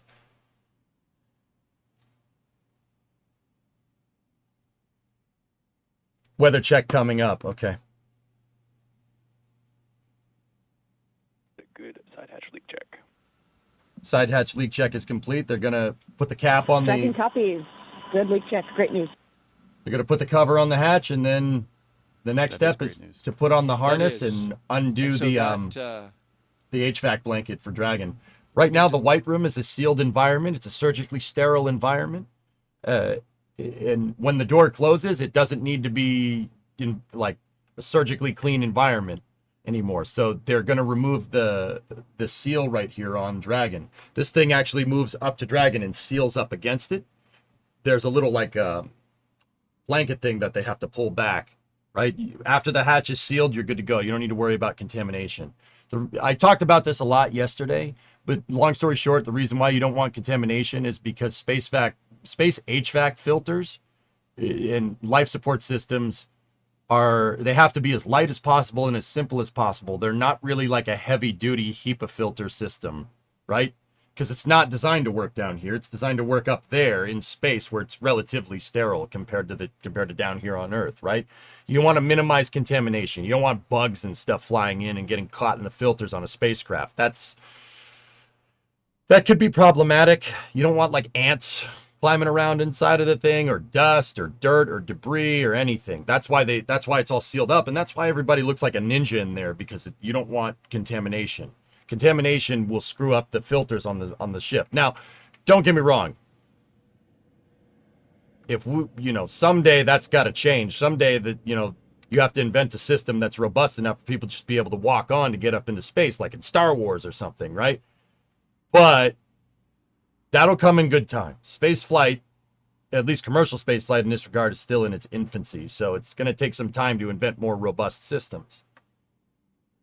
It's your birthday. Happy birthday, Graham.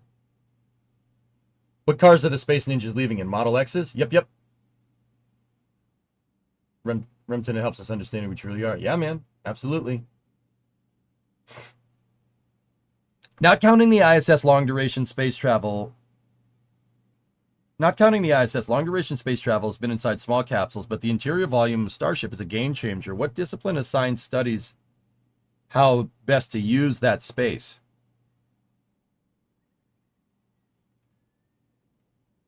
Daveldud, engineers at SpaceX are probably working with NASA in some capacity, NASA scientists in some capacity, to figure out what the best utilization system would be for that. It's where like engineering and science kind of cross. So I'm sure if I was a SpaceX engineer, if I was the chief engineer of Starship, I would be making a Starship with a payload bay like the space shuttle, so you could basically put whatever you want in there. Make a common adapter system. Eventually, guys, someone's going to have to figure out how to make a shipping container for space. I mean, the shuttle kind of did it with its multi-purpose logistics modules, or MPLMs for short. But at some point, someone's going to have to figure out a standardized pallet system of moving cargo and stuff around in space. And then from there, you can utilize that off-the-shelf technology to leverage science, which is basically what they did with the shuttle program and the ISS. It's a good question, though, for sure. If I'm being honest, Cars and Halo is what got you into spaceflight. I don't know how Cars did it, Enzo, but Halo I can very much understand.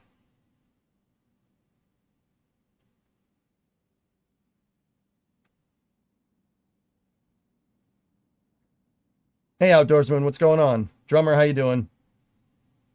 That's what Outpost Space is doing with reusable containers. Yeah, eventually we're going to have to figure it out. I mean, like I said, we had it figured out with the shuttle. The shuttle basically carried a pressurized box, a space shipping container in the payload bay, and when the shuttle would resupply the ISS, the robotic arm on the shuttle would basically grab the container out of the shuttle's payload bay and just attach it to the ISS. Like there's container ships with cranes that are on the ship that can pick the container off and put it on a dock. Same idea. We had it figured out, and then we decided we didn't want to do that anymore because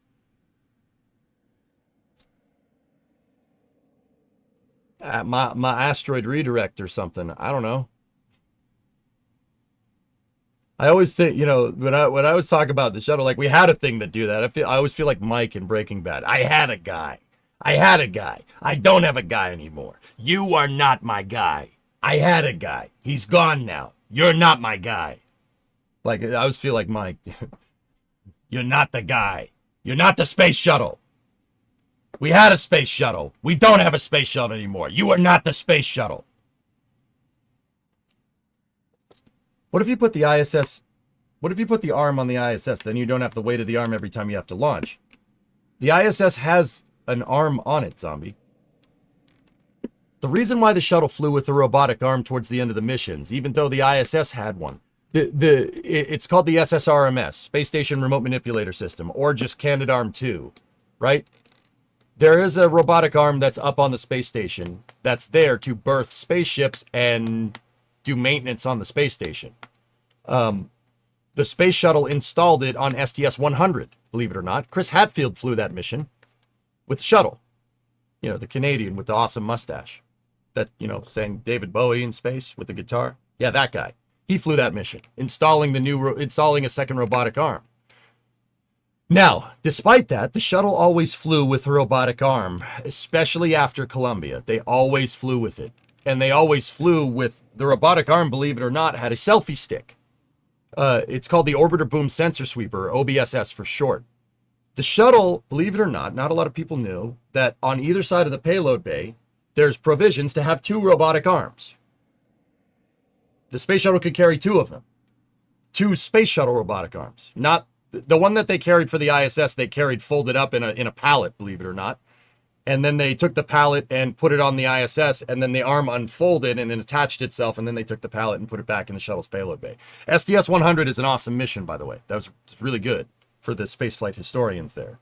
The shuttle could carry 2 robotic arms. They never did, but they could. The idea is that if the shuttle needs to rendezvous with something, with, a transfer stage, right? The shuttle can fly up to the transfer stage, grab it, take it, install payload on the stage with the other arm, undock from both of them, and then have the 2 modules docked to the shuttle, and then you could transfer people in, right, to the transfer stage, and you could send them to the moon, or send them wherever, or build a space station. You could do whatever. Like I said, the shuttle's UX is very, very well thought out, and its concept of operations is really, really good. It's amazing. We just never did it because I don't know.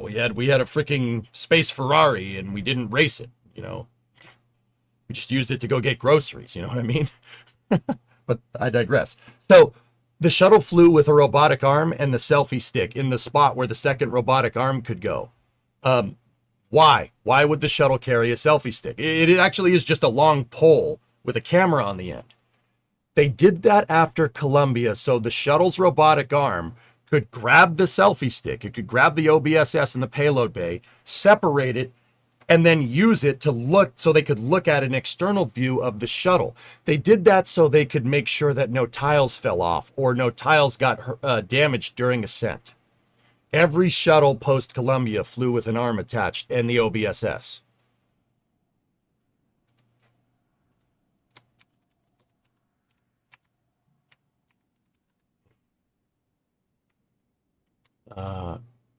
Fun fact. Just on a quick side note, I need a picture of the ISS for you guys.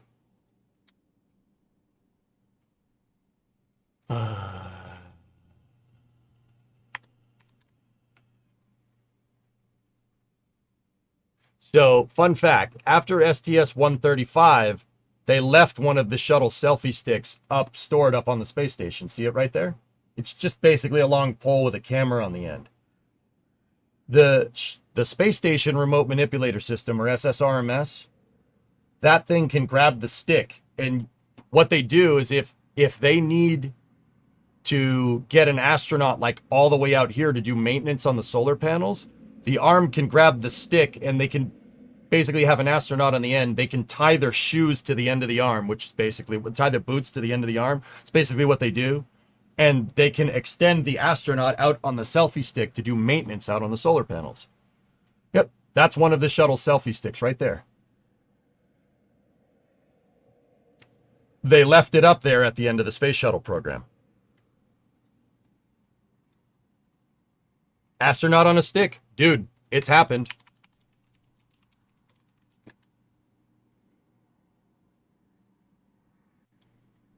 Let me see.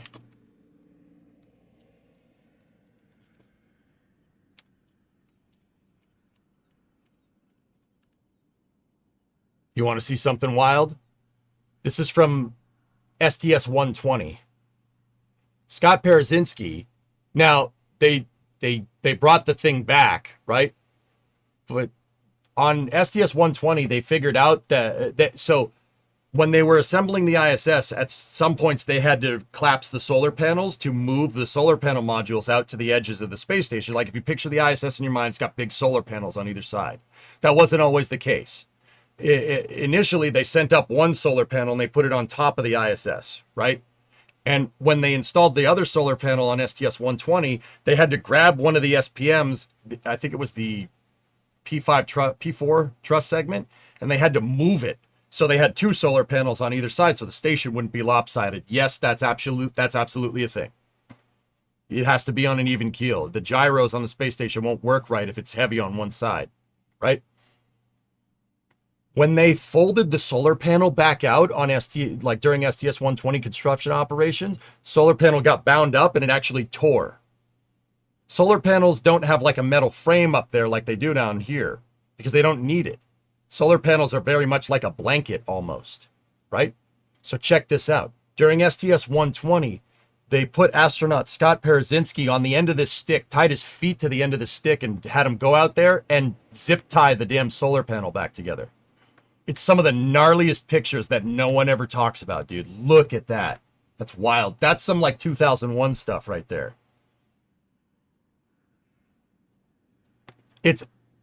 Dude, it's some of the absolutely craziest pictures ever.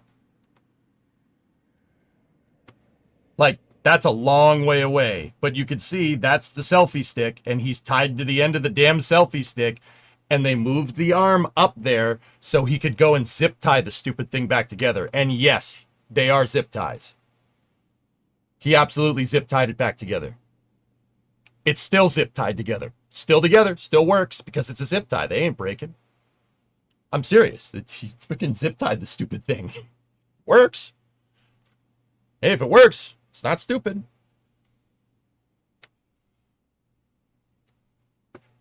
Ballsy freaking mission, dude.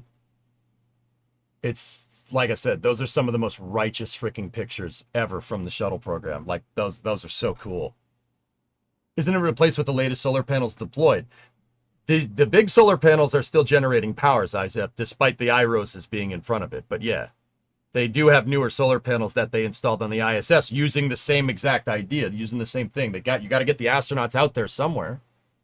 They have to get out there somehow. Crazy, right? Now that's some Apollo 13 stuff. Dude, I'm telling you.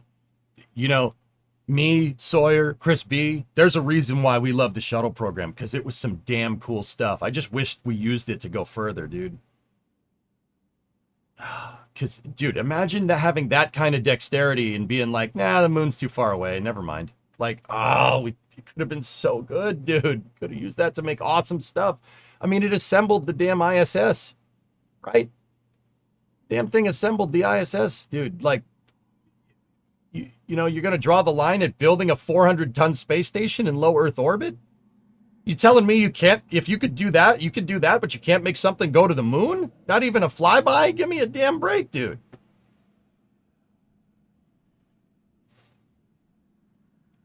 I was had a question regarding the Canadarm. The bigger the mass, the whole thing will move with the shuttle included.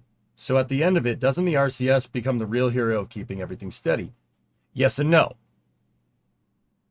Pogo, the payload that comes, would you stay a week on the space station if you had the chance? Yes, absolutely. Pogo, okay, there's a couple of tricks that NASA used. The shuttle is never going to move a payload that's more mass than it, right? The shuttle is about 60 tons. The shuttle's max payload capacity is 25. So the RCS does play a component, absolutely, for keeping the shuttle on an even keel when you're moving stuff around. So NASA has a little bit of a trick with their robotic arm. They have servo power amplifiers and modulators on the robotic arm. So the arm can actually use differential amounts of power to move larger masses around. Very similar it's a similar idea to a crane having a counterweight down here on Earth. Cranes can have a different amount of counterweights, right? To counter whatever they're picking up. If you're picking up something heavier, you add more counterweight, right? More counterweight, less luffing, right? That's crane 101, right? I mean, that's not necessarily the case, but cranes are complicated. What do you want? So obviously you can't use a counterweight in space when there's no weight. So NASA, Canadian engineers came up with this, right? Our Canadian friends up north came up with the idea of modulating power. So you have servos, and those servos can be able to be fed differential power. Like they can work with 5 volts, or they can work with 12 volts, or they can work with 24 volts, or they can work with, you can change the power to everything to get the arms to move quicker or slower. Or basically have more torque. They don't move quicker or slower. You also set the rate of motion. I mean, inverse kinematics is very difficult. It's a really tough thing to figure out. But power modulation is what they primarily used, because power is relatively, compared to a commodity like your RCS, right? That is much easier to make. You can make power with the fuel cells in space, right? But the RCS, you only have a finite amount of that. Now, don't get me wrong. You only have a finite amount of consumables on the shuttle to create electrical power, right? To get the robotic arm modulation working correctly. So it's a balance of electrical power and RCS when moving stuff around with the shuttle. One of my favorite shuttle missions, the Solar Maximum Repair mission, is where they figured all this out and where they actually put it into work, right? The Solar Maximum Repair mission was in the early 80s, and it was the first mission where the shuttle went up and grabbed the satellite and fixed it on orbit. That was the precursor to the Hubble missions, basically, the Hubble servicing missions, which is really cool. That's why it's one of my favorite missions. Do you think the shuttle would still be in use if a Columbia hadn't been lost? Friend of Monkeys, Discovery, go at throttle up. Personal opinion, even post Columbia, I don't think we should have retired the shuttle if we were going to cancel Constellation. You know, I wouldn't have mind keep going with the shuttle program, in canceling Constellation, or keep going with Constellation and get rid of the shuttle, which is what the original plan was. Doing both of those things at the same time was a really stupid thing. It kept us out of space for a decade. I don't like that. Even post-Columbia, I still think, dude, the shuttle should still be flying right now. Yeah, I know people are going to look at me funny. Actually, if it was up to me, I would start retiring the shuttle. I would have started retiring it right around when DM2 started. That's when I would have ramped down its missions. Because Dragon is plenty sufficient. You know, I don't, in space flight, getting rid of something before its replacement is operational is a mistake that everybody's made that mistake. You know, like that is it seems like the right idea at the time. It's never a right idea. You always want overlap in capability. That's how you keep the proverbial ball moving forward. You know, if we're going to talk American football, that's how you keep getting first downs. You know, you know, I'm going to speak hand egg here for a second. You don't get first downs by punting, okay? Punting was getting rid of the space shuttle. You don't do that. That's not a good idea. Real question, do you think they could restart the shuttle with 2025 tech?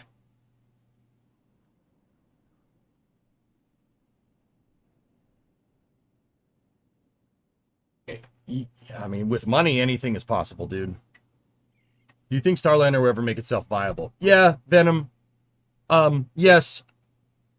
Starliner's problems shouldn't be ignored by any means, dude. Oh, hold on. You're talking about weather. But those clouds are more over towards the land side. So we will see what happens with our sea breeze. We're watching it closely. We're also watching the weather along the ascent corridor. Showers are moving through that area at this moment. We also need to have good conditions there. This is where the Dragon could potentially splash down. Port corridor what's scroll. Good about See? the showers there, Nick, is that they are expected to clear that area in an hour or so. So hoping for a good ascent corridor. And then, of course, you have the abort zones.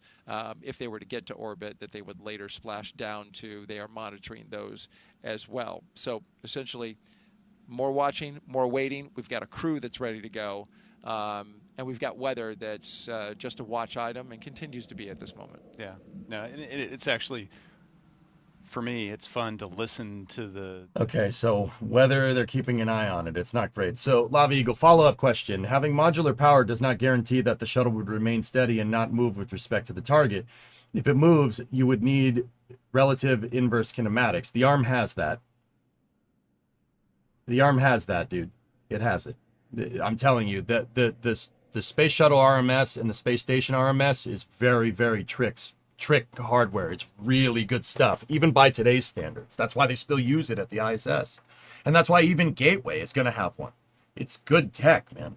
Canadians did good, man. They did a good job. Which is still possible, just even bigger pain. So using the RCS to fix the shuttle's position does seem crucial. That wasn't a question. Lava Eagle, how was that a question? Are you telling me? Are you telling me what I just told you a second ago, where it's a balance between inverse kinematics and the RCS, or... I just said that. What are you talking about, dude? Graham, $20 super chat. I told you I'd find some way to pay you back for the advice that changed your life, man. I found a passion and I'm working towards EE in college, one step at a time. Thank you very much. Talk to me when you graduate. But I appreciate it. But yeah, you still got a lot to do, bud. I'm telling you that the Patriots will win the Super Bowl this season. I would like to see that. That's all I'm going to say.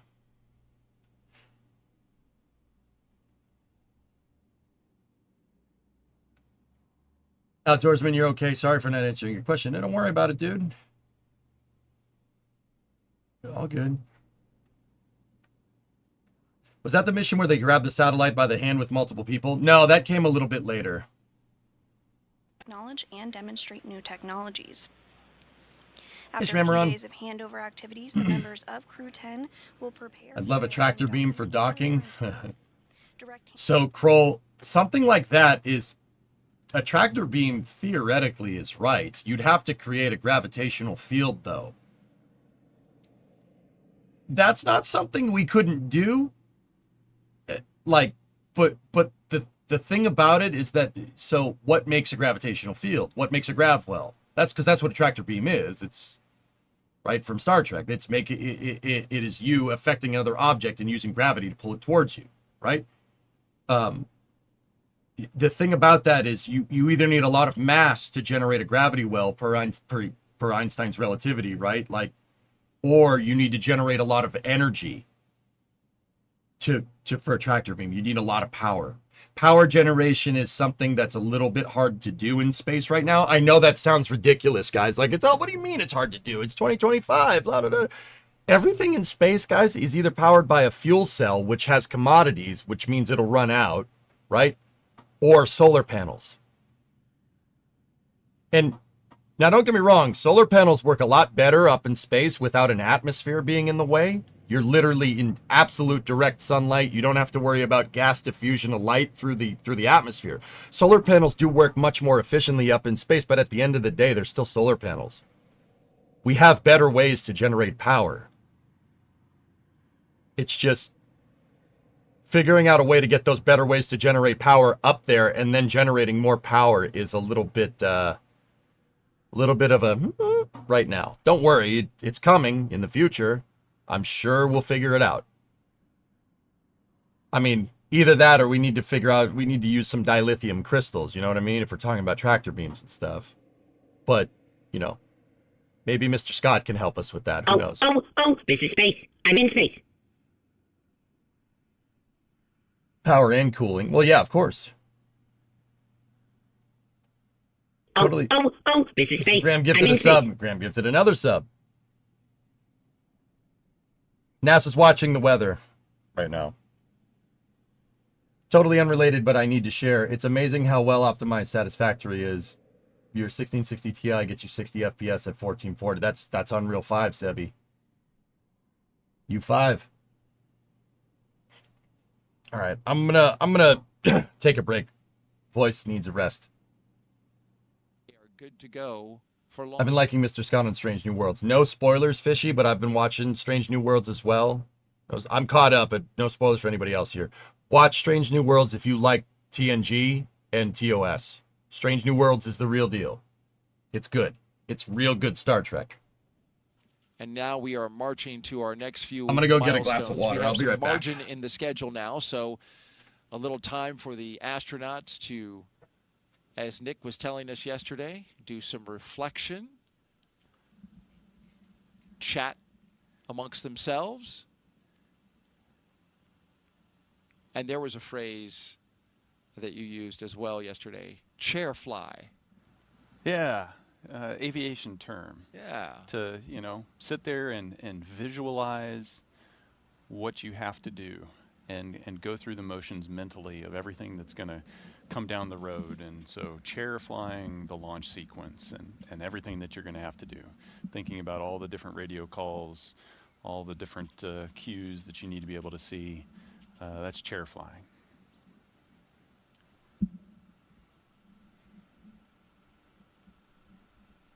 Well, let's chair fly ourselves right to the International Space Station now with some video. We are commemorating a very significant anniversary coming up on November 2nd, 25 years of continuous human presence aboard the orbiting laboratory. And liftoff. International Space Station is underway. We are in the golden age of the space station right now in terms of the return There's on the rollout investment and what solars. we're able to do there. One of the great legacies of the space station is not just going to be science, but very importantly, the international cooperation. This is perhaps most prominent, international cooperation for exploration.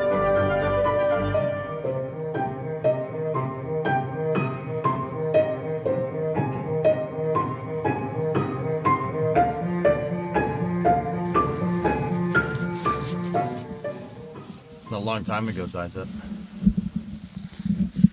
Now that you're not knee deep in explanation, can I get a roll for your ad time? Nah, I don't feel like it.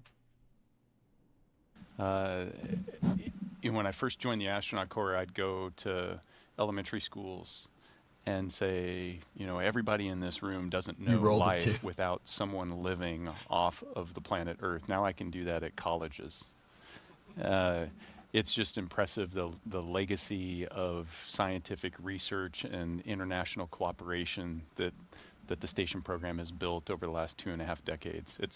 It's a treat to be part of that, and everybody that's part of human spaceflight, that big team I keep referring to, that 100,000 people across the globe, everybody should be so proud of being part of that.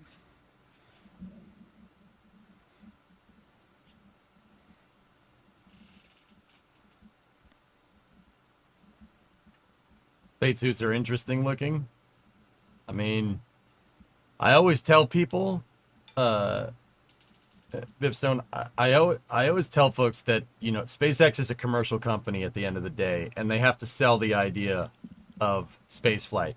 So the spacesuits look like something from a crazy sci-fi movie. Team was designed their mission That's patch. entirely You, on of course, purpose. Participated in the design of yours. This is Crew 11's patch. Its colors celebrate the 3 nations they represent. Cody, I really enjoy the in-depth orbital mechanics explanation. Thank you. And you resub 10 minutes ago. Oh, Cody, I'm sorry. If I'm getting orbital mechanics situated in my head, man, yeah, sorry, I may have missed it.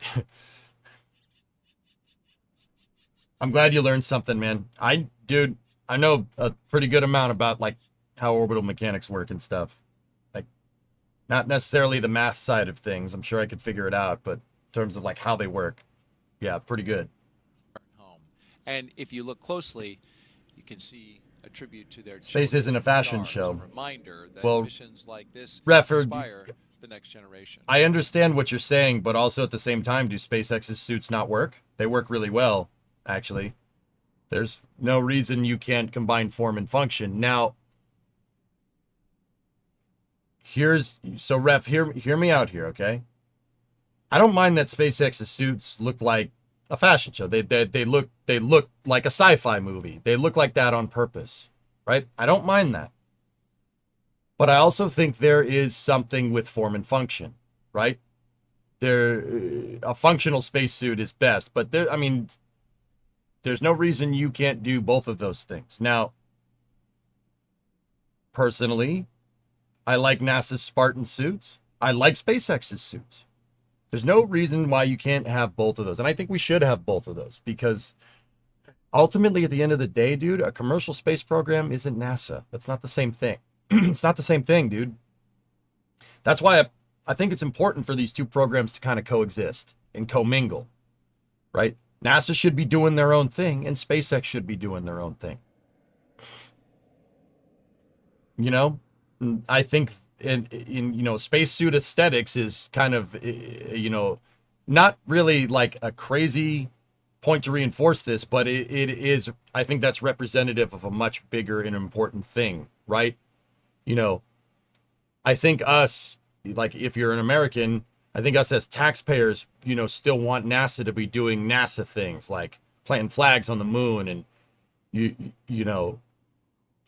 serves to organize and measure the best of our skills, right? Like we still want NASA doing that, but also there's no reason why you can't do this too.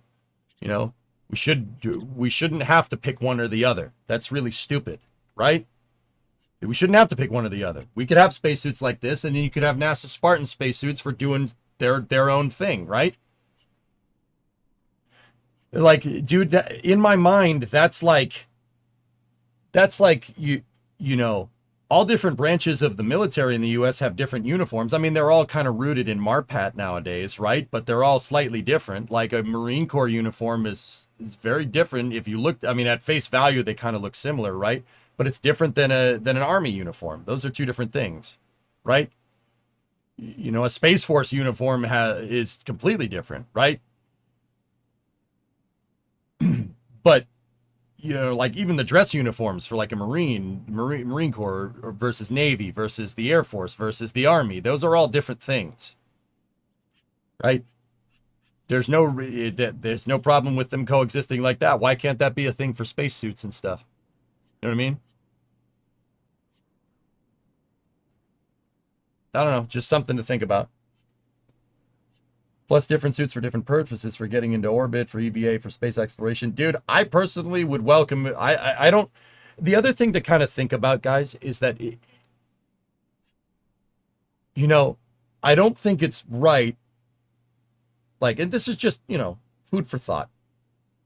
Sit here and think about what we're talking about here. We're talking about a private company's spacesuits versus NASA's spacesuits.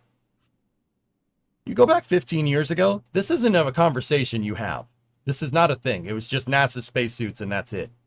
You know, the fact that we have we fostered a spaceflight environment here where we can have the conversation for which spacesuit we like best. It's pretty damn cool, man. And that's why, you know, having them commingle and having both of these things is great. That's really good for space. That means space is expanding. That be like not, well, physically it is expanding, right? That's from our current understanding of the universe. But the space flight avenue, spaceflight as an economic avenue is expanding. Like more people are doing space stuff, which is great. That's a really good thing. That's not a bad thing, right? Like, I don't know. That's how I look at it, man. What about Boeing's suit? Boeing's suit is actually pretty cool. It's a little more Spartan than SpaceX's suit, right? But Boeing's suit is one of the first spacesuits to just be all zippers. There's no helmet. It actually has really, really good dexterity because you don't have a solid helmet. The helmet is part of the suit and you just zip it up. Like, it's like a hood almost. You put the hood over your head and you zip it up and it seals, which is that's actually pretty cool. You know, I'd like to see it fly more. That would be good, but you know, Dragon's nice because it works. Are the zippers airtight? It's for a spacesuit, Connie. Of course they're airtight. And those suits do work. Butch and Sonny wore them and they work great. See previous. Has NASA done any biomechanical studies on effective muscle recovery after coming back from space? Whether that's something like stim therapy, BFR, I'm sure it's been done, Outdoorsman. They don't really talk about the medical stuff too much, just because Hippocratic oaths and stuff for astronauts. But they have done, there's been studies on that, absolutely. Does Starliner get things figured out before the ISS retires? Comments, let me put it to you like this. They freaking better. Guys, here's the thing. With the CFT-1 mission with Starliner,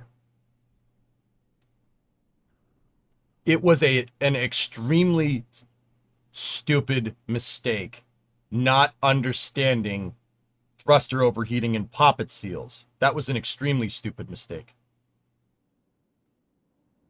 Boeing's thermal analysis for their thrusters was off from what actually happened. They thought the thrusters could tank this amount of heat. They can't tank this amount of heat. They started overheating them and they started burning up the O-rings on their thrusters. We've learned from the past that burning up the O-rings is bad, right? That's bad. You get blow-by. That's not good. Now, with all that being said, I'll bet you that's a pretty easy problem to fix, more or less. I mean, you're going to have to prove it because space is about proving it. It's not what you know, it's what you can prove. Ziploc bags, right? It's not what you know, it's what you can prove, right? Now, could they fix it? Yeah, they're probably going to fix it. Will it be fine? Yeah, it's the vast majority of Starliner systems work. Unfortunately, the one that you really needed wasn't working correctly, which overshadows all the effort put forth. I think it's a good capsule. I really don't mind it. What pisses me off about Starliner is that the reason why those thrusters were overheating, you know, Boeing said it was bad thermal analysis. Where I'm like, are you kidding me? What do you mean bad thermal analysis? The thrusters that Starliner uses for its service module were used for 30 years during the shuttle program. Starliner essentially has a shuttle OMS pod as its service module minus the AJ-10 engine. It's basically the shuttle's RCS down to the thruster. The thruster blocks are exactly the same. It's the same stuff. It's the same hardware. It's just in a different shape, right? After we figured out, after the NASA press conference where they talked about O-rings on the poppet seals on the thrusters overheating and degrading because the thrusters were getting too hot, and the computer basically safing them out, which, first of all, that's really good control systems engineering by Boeing, I will say. But control systems engineering on capsules and stuff is like a roll cage in a car, all right? A roll cage is something that they put in race cars to basically make the chassis more rigid and protect you if the race car flips over so you don't get crushed when the roof hits the ground, right? A good roll cage, just because you can make a good roll cage in an automobile, like in a race car, right, doesn't, you ideally don't want to prove that it's a good roll cage, right? You don't want that because if you have to utilize the roll cage, that means you crashed, right? But that doesn't mean you don't want a good one, right? So like control systems engineering in rocket science is the same way. Boeing has great control systems engineers, but you really don't want to put those systems to the test when there's people on board, but that's what happened, right? What bothers me about those thrusters overheating is that they're shuttle derived. They're essentially the same hardware made by L3 Harris, which is the parent company of the company that was absorbed, of the company that was bought, that made the shuttle's thrusters back in the day. The shuttle's maneuvering thrusters, right? What kills me about it is that the shuttle had the same freaking problems. The shuttle had the same problems 30 years ago with overheating poppet seals in the ohms pods from pulse width modulation. They literally repeated the same exact problem from the shuttle program.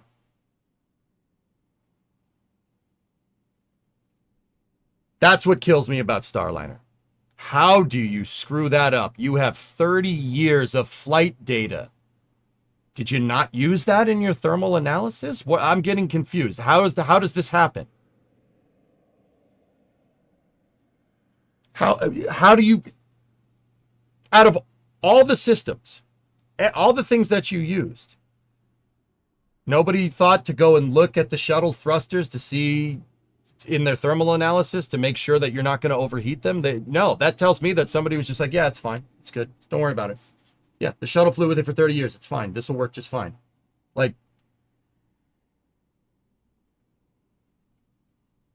no one thought to go and check this. You're using a heritage thing, right? So because it's a heritage thing, it's fine? No. Remember,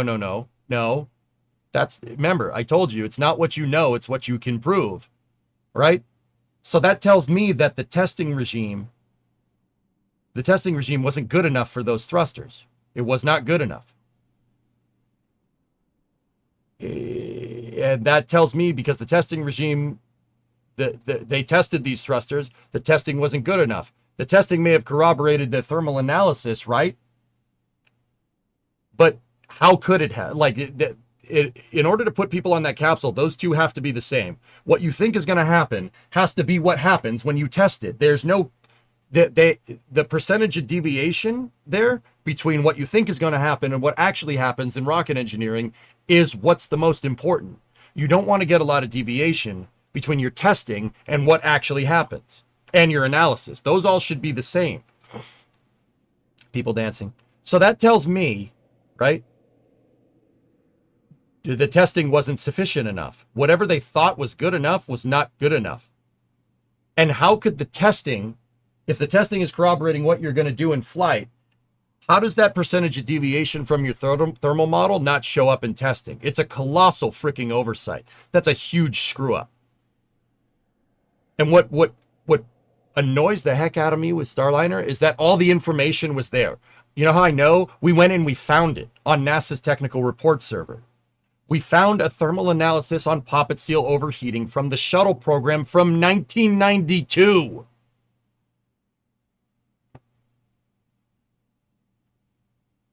It took us 15 minutes.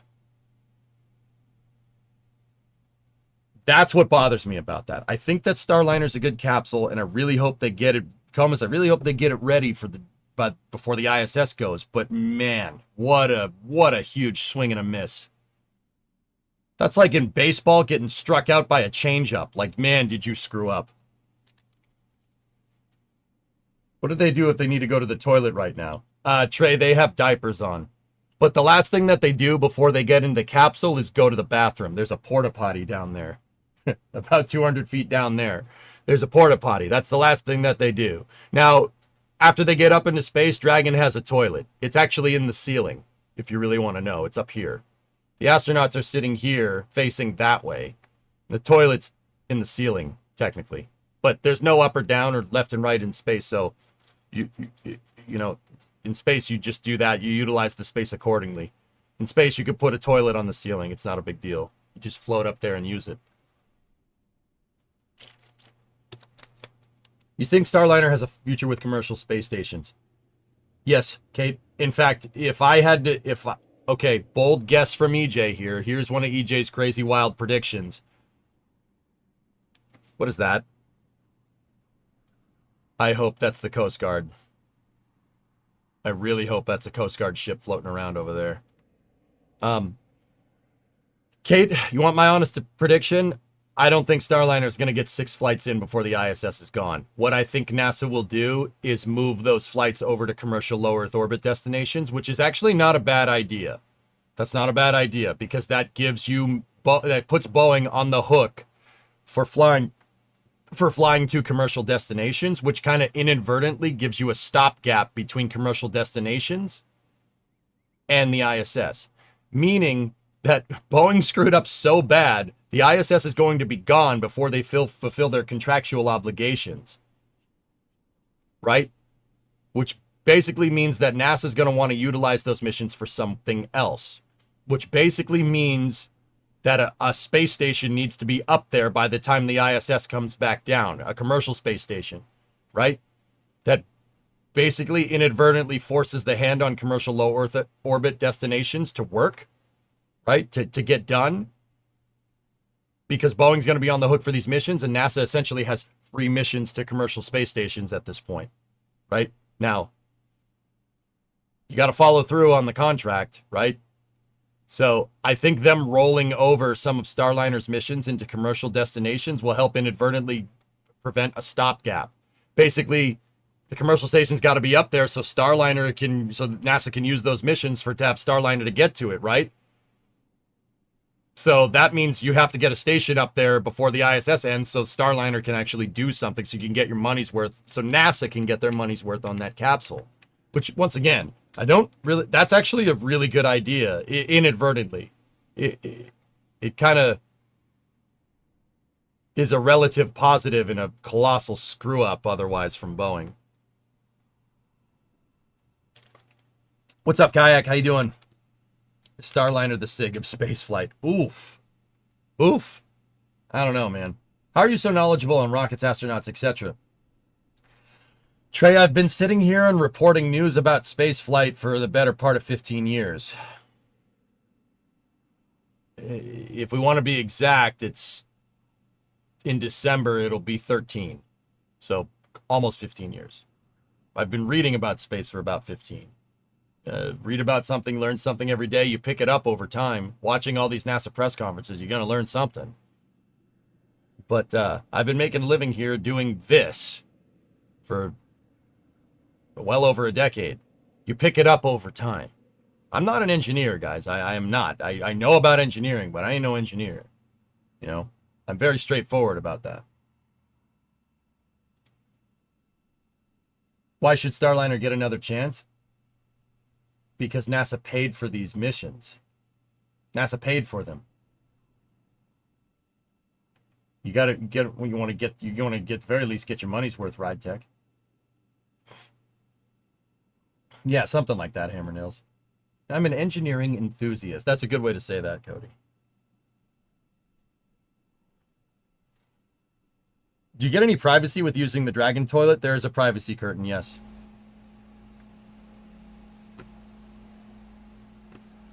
Wow. They blanked out. Wait, I thought I had the NASA stream muted. They've been dead airing the stream for the past 20 minutes.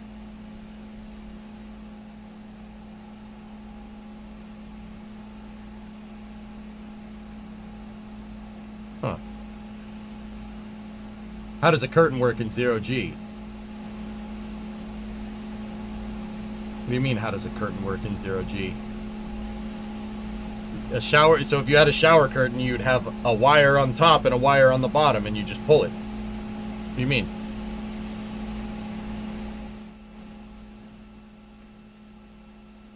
Their Twitch feed went down for like 5 minutes.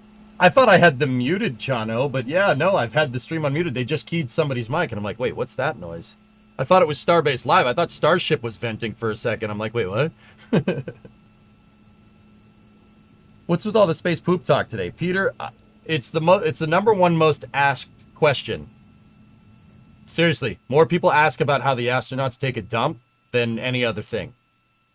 And you know, once again, dude, I don't think people are doing it to troll. They're not doing it to talk about like dick and fart jokes. Even though, I mean, if you want to do that, I think that's funny. Like, I don't know, I'm 15 internally. Don't tell anybody. But no, I think that's really important. It's important to understand that. Long story short, Dragon has a toilet. All right. Now, if you're wondering how toilets work in space with no gravity, vacuum cleaner attached to a toilet. That's how they work.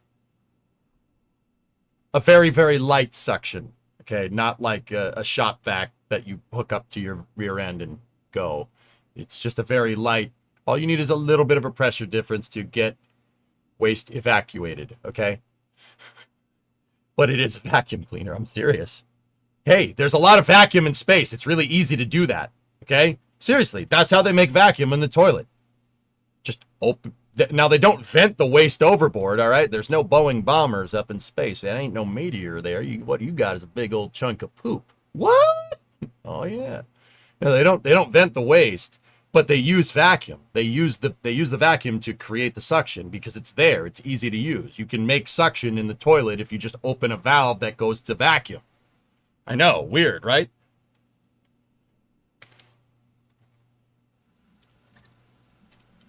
Good morning and welcome back. You're watching live launch coverage of NASA and SpaceX's 11th rotational flight to the International Space Station. I'm NASA's Daryl Nail, joined once again by NASA astronaut Nick Hague.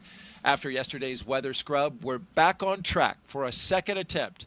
Liftoff now set for 11:43 a.m. Eastern Time from Launch Pad 39A here at the Kennedy Space Center. And before we continue, a quick reminder about Nick's incredible experience in space. General Nick Hague was selected as a NASA astronaut in 2013. That's 4 times now. His in first 3 flight hours. to space station ended in 2018 It's not a toilet, with it's a launch sucklet. abort Yeah, following a rocket booster failure on Soyuz MS-10, a dramatic escape that he and his Roscosmos crewmate survived safely. He then returned to space successfully on Soyuz MS-12, spending 203 days on the ISS. Then last fall, he commanded NASA's SpaceX. All right, they're talking about Nick's career. They've done it 4 times now, talking about that dang in-flight abort. And then Crew 9, which is, I mean, that's still actually pretty cool. But, John, why don't they blow the waste overboard?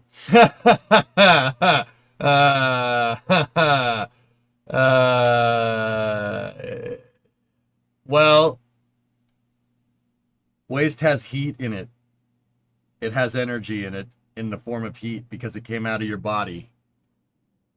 And if you vent it into the vacuum, the heat releases out of it extremely quickly before it gets to absolute zero. The heat energy gets removed very, very quickly, and you get phase change. Just like when SpaceX's rockets vent gaseous oxygen overboard, it immediately solidifies and it forms those little ice crystals on the side of the second stage motor on Falcon 9. That happens with piss. Okay? I can't say that any clearer. That happens with piss. And if you're not careful, it accumulates on your spacecraft just like the solid oxygen accumulates on the motor. Same thing with poop. They learned that during the shuttle program. There is a waste ejection port on the back part of the space shuttle. And during one of the shuttle missions, they had to use the robotic arm to scrape frozen piss off the thermal protection system. That's why you don't vent it overboard. Hey, you asked, man.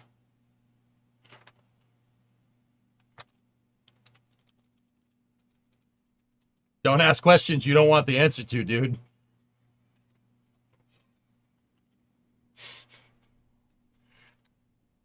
You do not want anything on your thermal protection system except thermal protection system. Right? You don't want to, don't take the chance. So piss like freezing into the shuttle's TPS, albeit in a spot that doesn't get very hot, right? But that could be bad for the thermal protection system because the thermal protection system on the shuttle didn't like moisture. So what happens when that frozen piss that's stuck to the side of the shuttle, what happens when you go through reentry, right? It's going to heat up, it's going to turn to liquid, and then it's going to saturate your TPS, which could be bad. The tiles don't like water. They really don't like water. On the shuttle, that's really not good for it. In fact, the glue that they used on the space shuttle for the tiles is water soluble because, oops. You know what they did to mitigate that problem? They painted the shuttle underneath the tiles with Thompson's water seal. Yeah, I have that on first-hand account from the guy that did it. Yeah, or from one of the technicians that did it. They painted the shuttle with Thompson's water seal and then glued the tiles to the water seal. So the thermal protection system wouldn't get inundated with water. True story. If you look at the space shuttle, right? Let me show you here. If you look at a picture of it, especially towards the end of the program, where a lot of the tiles were reused, obviously, right? Let's just find a picture of the shuttle coming back down. Here's a picture of Discovery. It's hard to say. It's hard to see it in that picture. Let me find another close-up picture. I have a bunch of shuttle pictures. Just pictures that I really like. There's your waste ejection port, by the way. Yeah. I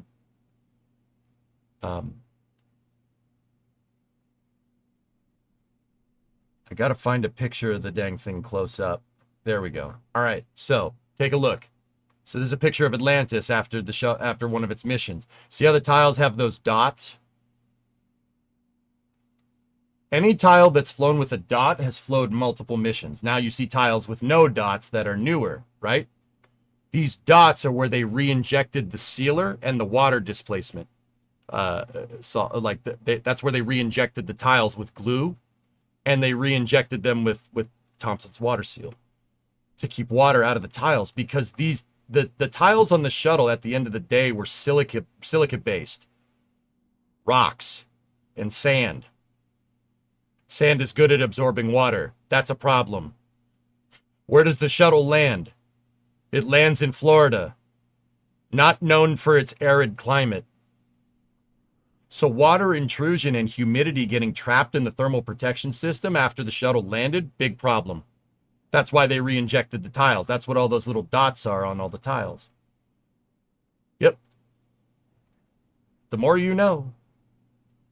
Dragon's 49th visit to the space station. They did know they were launching the shuttle from Florida, right? Andrew, I'm not sure they did. I'm not sure they did put two and two together, dude, because the tiles were such a new system. The shuttle program, guys, got delayed by 2 years. Columbia was supposed to launch in 1979. The shuttle, they finished Columbia and they sent it to the Cape, and it was ferried there on the 747, right? And they landed, and they took it off the 747, and they towed it to the orbiter processing facility, and all the tiles fell off. They all absorbed all the humidity in the atmosphere, and it basically dissolved all the glue. Tile fell right off. And NASA said, yep, that's a problem. So the shuttle program, before the first mission, they basically had to redesign the adhesive connection. So what they did, the NASA engineers came up with a process called tile densification to basically make it so that doesn't happen. Well, it obviously didn't fully mitigate the process, but it made it more manageable. They didn't fully fix the problem because at the end of the day, you glued a bunch of rocks, porous rocks, to the bottom of an orbiter, and porous rocks really like absorbing humidity. They like absorbing water. It's just kind of the way she goes. They never really By the end of the program, it was well understood, and they figured it out. They figured out with the re-injection, they figured out a way to get all the water out of the tiles, right? But yeah, at the beginning of the program, they didn't know. I mean, and to be fair, I wouldn't really classify that as like a colossal screw up. How would you know? How would you know that?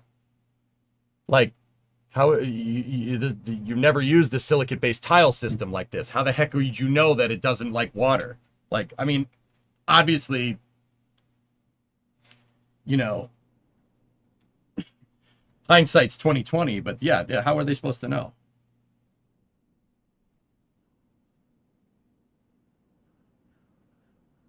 Yeah, I don't think that's a screw up. That's more learning something new. SpaceX is repeating that process with their tiles inadvertently, which is kind of cool. And psychology, and looking forward to hear more about that incredible research being done on this. Test for it. I mean, Peter, to be 100% honest with you, dude, if that is the biggest problem that they had with, you know, at the beginning of the shuttle program, well, it wasn't. The SRBs were. I would say that was the biggest problem, but you know, if that's the biggest thing, just figuring out a way to displace water out of the tiles, I mean, I wouldn't. That's not too bad. That is more of a, well, you learned something because you made the first reusable spacecraft. That's not like, oh, we messed up, we didn't figure it out, you know. It continues to be a smooth countdown this morning, and we're looking good for an on-time liftoff at 11:43 a.m. Eastern Time from Launch Complex. What do they use these days? So Dragon uses a phenolic impregnated carbon ablator. Yes, those were big words. What does that mean? Think it like if you took charcoal and if you took like a brick of charcoal, like, you know, charcoal, the stuff that you'd use for a grill, like to grill stuff, right? They make charcoal in these bricks, and then they submerge them, or well, they don't submerge it, but they inject resin into it. So like if you took charcoal and you put it in you dumped it in a bucket of resin, and you had resin impregnated. Yeah, I know. I just said that, and people went, "Huh?" I get it. Like if you took charcoal and submerged it in resin, that's basically what it is. I mean, that's the idea. It's a little more space age than that. And SpaceX, so the Dragon does use a different. They have their own kind of secret sauce for what they do with their heat shields. But Dragon's heat shield is not reusable. It's not a reusable system. The phenolic impregnated carbon ablator is just an ablative heat shield. So it burns off as a way to shed the heat energy that is a byproduct of air compression on the front of the vehicle from reentry. So it's a one-time use thing. They just replace the heat shield every time. The shuttle was a reusable heat shield. At least it was designed as a reusable heat shield. It's designed to basically need little to no maintenance, and that ended up not being the case because of that whole water thing. But hey, whatever. Team has been busy preparing the International Space Station for Dragon's arrival. What's the coolest, most unique technology that has come about as a result of NASA and general space aviation, your opinion? Miniaturization of digital processors. Urban is pretty much at the top of the list. All spacecraft, well, not all. Most spacecraft that flew before the Apollo program didn't have a computer on board. Seriously. The computer was on the ground, and they basically had the computer remote controlling the rocket as it went up and over. Right? That controlling the guidance system. Now, once you got on orbit, astronauts fly it around. Think like, it's very much like playing KSP, right? Same idea.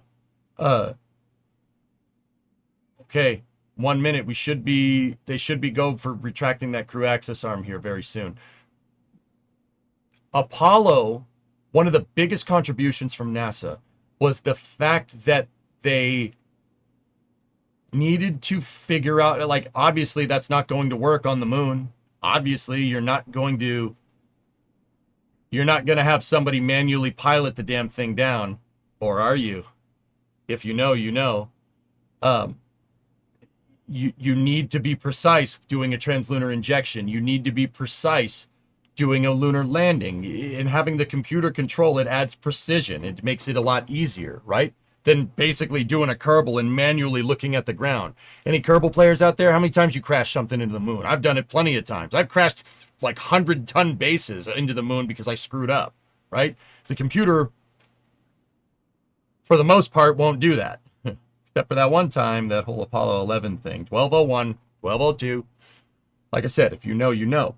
But the biggest contribution, Hangman, was Apollo basically figuring out a way to make a computer small enough and light enough to launch on a spacecraft.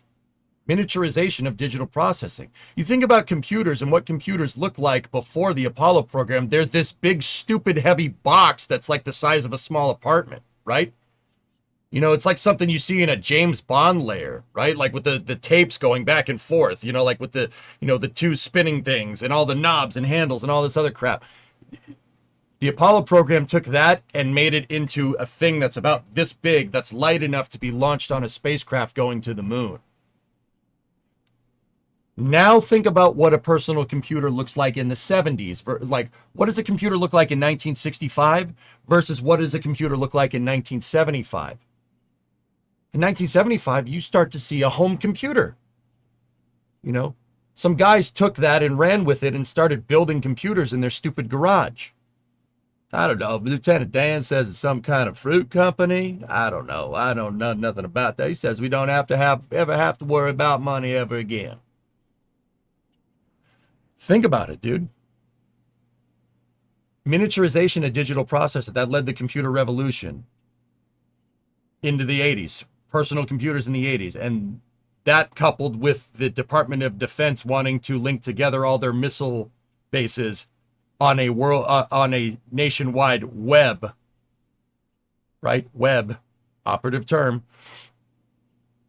You know, you couple that with the DoD and DARPA wanting to link all missile sites together so in the event of a nuclear war, we could still contact everything because of a decentralized communication network.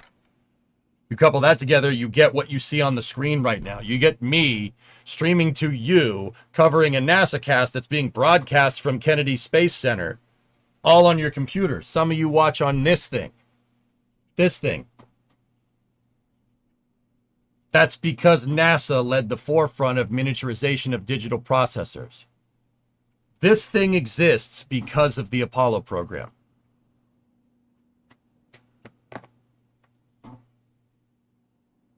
That is the biggest contribution from NASA by far, by a long shot.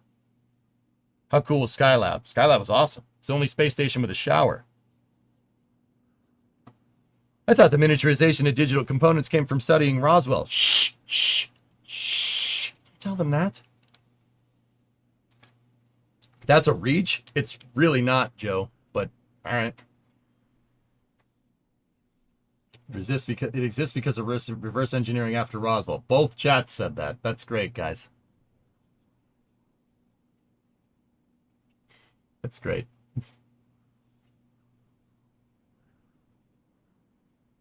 I'm a little disappointed. I'm a little disappointed. A little disappointed. You know.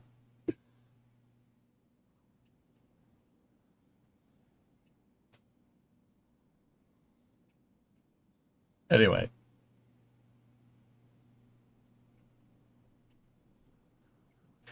You know what, dude? All right, here. Let's play off that notion that it is. All right? At least we got something out of it from reverse engineering our Roswell spaceships. At least we got something out of it, man. You know? It's better than, you know, like, oh, we have an alien spaceship that can break the speed of light, but we won't tell anybody about it. No, at least if it was reverse engineered from Roswell, which it wasn't, but if it was, at least we got something out of it that's pretty cool, you know? Like, if we have alien technology, dude, stop hogging it. Yo, let me get some of that. Let me get some of that Element 115, man. I want to go explore the stars, son.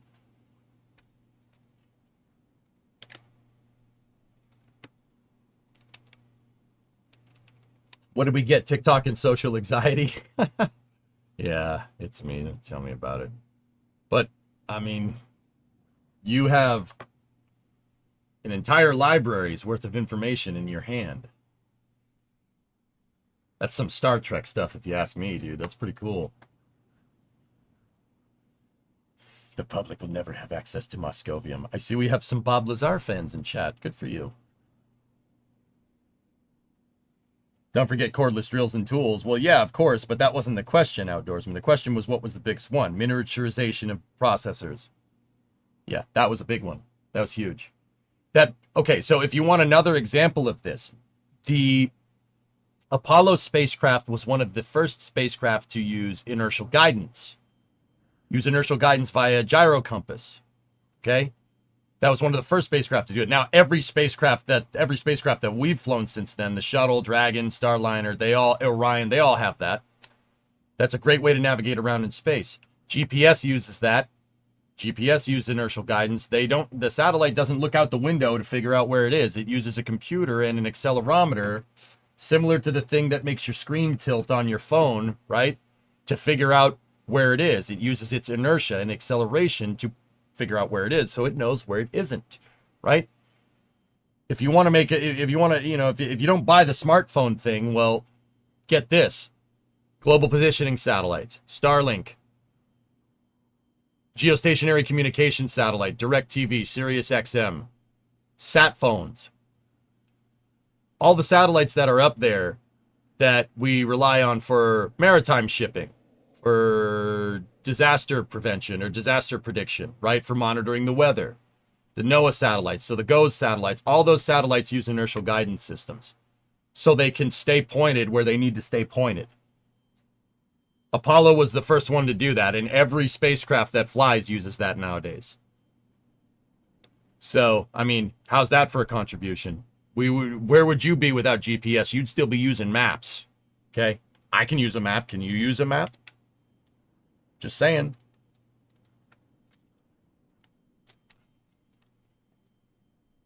Damn youngins, they don't know how to use a friggin' map.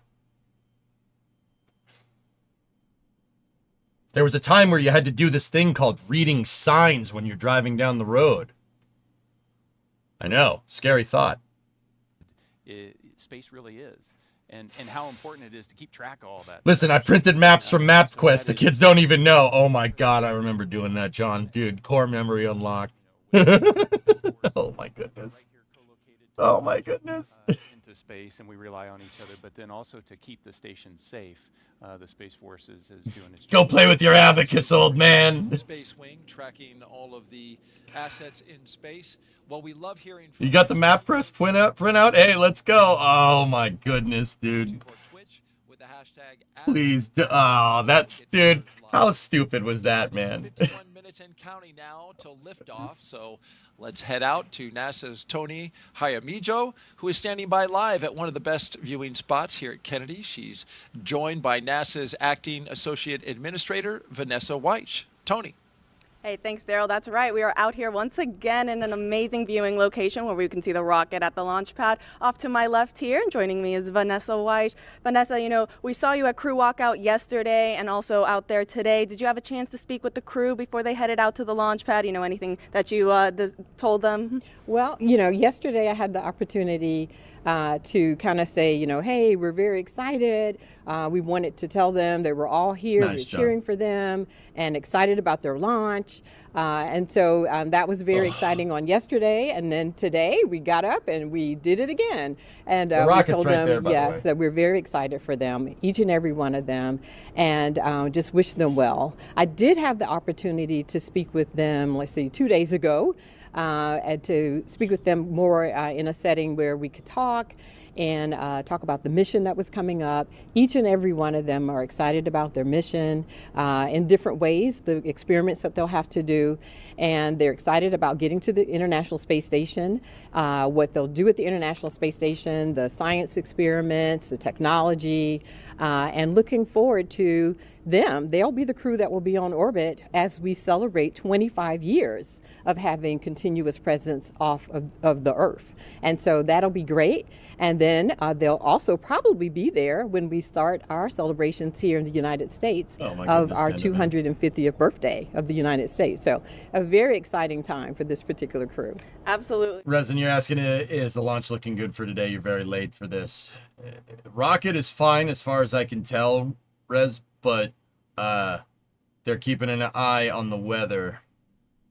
It's not the weather particularly at the launch site, but it's the weather downrange in potential abort recovery areas.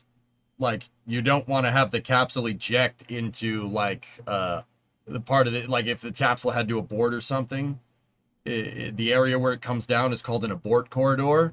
If you have rough seas there, it's going to be a little difficult to go and get the capsule with, the people inside. So how big the waves are and how big the wind is really, in the abort corridors, is really important for a crew launch. Just in case. Some people would say, like, come on, it's not going to fail. But yeah, the second you kind of play off that notion is the second something bad happens. So it's better to be preemptive. So they are eyeing some winds in one of the potential abort corridor zones. But weather around the pad and the rocket seems to be okay right now. There are some clouds around that could be potentially troublesome, but we'll see. Eye of the moon, and then next up is landing on the moon. So we're excited that all of us get to work on this together. Our international partners, our industry partners, academia, NASA, we're working on this as one team. Vanessa, thank you so much for joining us. Now we'll send it back to our team in Hawthorne. Thanks, Tony. Junior asks, why does the ISF launches have an instantaneous launch window? It's because Falcon 9 RTLS limits your performance, dude. You really kind of take all your performance and flush it down the drain if the booster's going to come back to the landing site or come back to the launch site. Now, why? Why not do a drone ship landing? I've told people this a couple of times, dude. I don't want a first stage coming down in an abort corridor like that. So you're kind of performance limited here. That's why the windows for Falcon are instantaneous to the ISS, and something for an expendable vehicle like Atlas N22 with Starliner, you have a little bit of leeway in your launch window, because Atlas, it would come, the first stage does potentially come down in an abort corridor. It's going to be inerted. It's not a fueled vehicle coming down near the crew. You know what I mean? Contract to develop the USD Orbit vehicle, a modified Dragon designed to guide the space station through a controlled re-entry into Earth's atmosphere. And when the time comes and the International Space Station reaches the end of its orbital life and mission, Dragon will help achieve a safe deorbit. Yeah, Dean. I don't mind answering the question again. SpaceX has been working on is the intravehicular spacesuits, or IVA suits, that astronauts wear during Dragon missions. Our team recently made some design upgrades to make the suit easier to get in and out of, and to make it easier to incorporate future updates. The new suits have height adjustability built in, so they won't need as much customization as with previous designs. Now you can see the crew right there. The one that's wearing this new suit is astronaut Mike Fink, which is the second one from the left. Today's mission, Fink will be the only one wearing this new suit as the Crew 11 pilot. And that said, we expect to see SpaceX's new IVA suit on all astronauts for Crew 12. But astronauts who have previously flown on SpaceX missions still have the option to continue wearing their original suits. That was the 4 crew behind the Dragon training capsule. That capsule that was behind him in that picture is a real Dragon, but it doesn't have like a heat shield, but for all intents and purposes, it's the real deal. They use it for practice.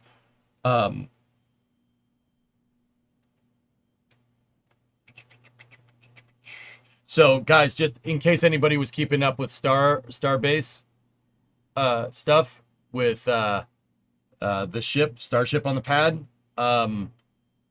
Highway 4 has been closed, and crews are looking to probably get away from. Oh, they have an SPMT out there. They're looking to get ready. SpaceX looking to get ready to do another static fire, which is, we're going to cover that later. Right now, all eyes are on 39A.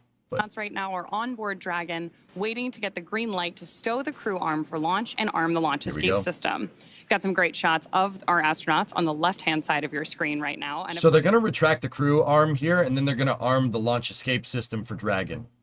Now, basically the proverbial ejector seat. Now, there's not 4 ejection seats in the capsule like like a fighter plane or something, right?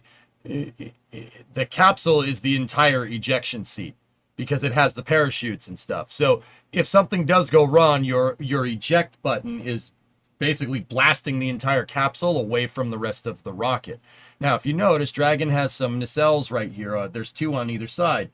Those have abort motors inside of them.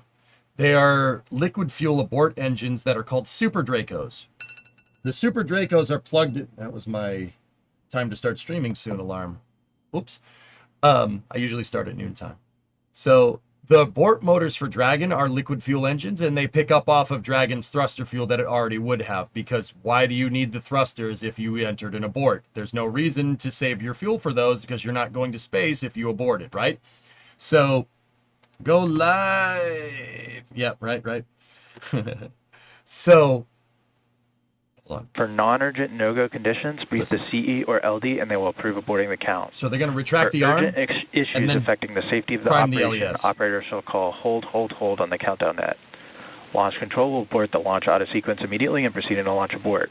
Pre-flight At T-minus 10 seconds, launch control will be hands-off and relying on automated abort criteria for the remainder of the count.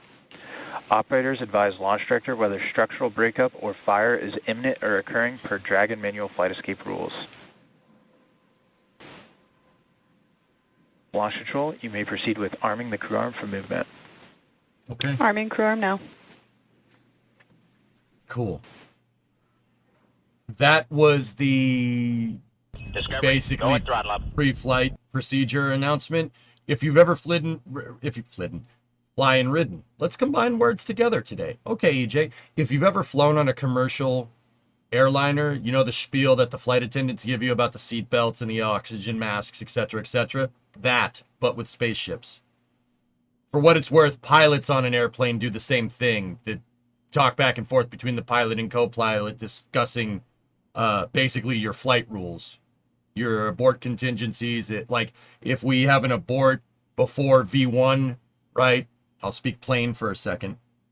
If you have an abort before V1, you're going to step on the brakes and hit the reversers. If you have an abort after V1, after rotation, you will power out to this, and figure out what to do from there, etc., etc.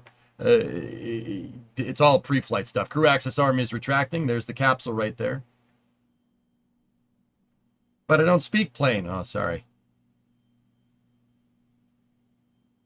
Is there someone at the pad? Everything is remote control, Logan. The last people that were here were the pad ninjas, and they have evacuated the pad. Because the next step here is, like I was saying before the announcement, the next step is arming the launch escape system. That's section 5 of the countdown procedure. To be safe for that, well, I need to arm the launch escape system, Listen. but I don't want to do that when the arm is right next to the capsule. So I need to move the arm away. Now I can arm the launch escape system, and then we can start filling the rocket. Discovery, go at throttle up. Rez. T-minus 41 minutes and counting here. Now, why do they want to arm the launch escape system before the rocket is fueled? This is what I was getting to here. We're 41 minutes out. You want this on because fueling a rocket is the most dangerous part of basically the mission, save for maybe when you actually go to launch, right?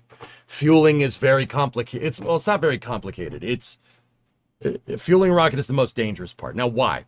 So the rocket obviously is inerted right now. There's no fuel in it. We would know because if there was fuel in it, it would have condensation clouds on it because Falcon 9 uses really, really cold liquid oxygen. So you'd see condensation on the rocket. There's obviously no fuel in it. It's pretty safe right now. Simultaneously, a rocket is also really safe when it's been fully fueled. Okay? It's fine. Like, you can go near it. You can walk up next to it when it's fully fueled. It's good.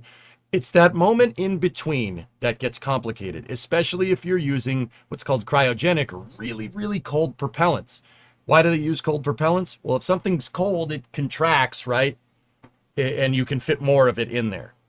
That's also for certain propellants to exist as a liquid, like liquid oxygen, it needs to be really cold. Physics. What are you going to do? When you go to fuel a rocket, you're changing a lot of things. One, you're changing the temperature. You're filling it with cold stuff. It's going to get cold because of that. When metal gets cold, it contracts, right?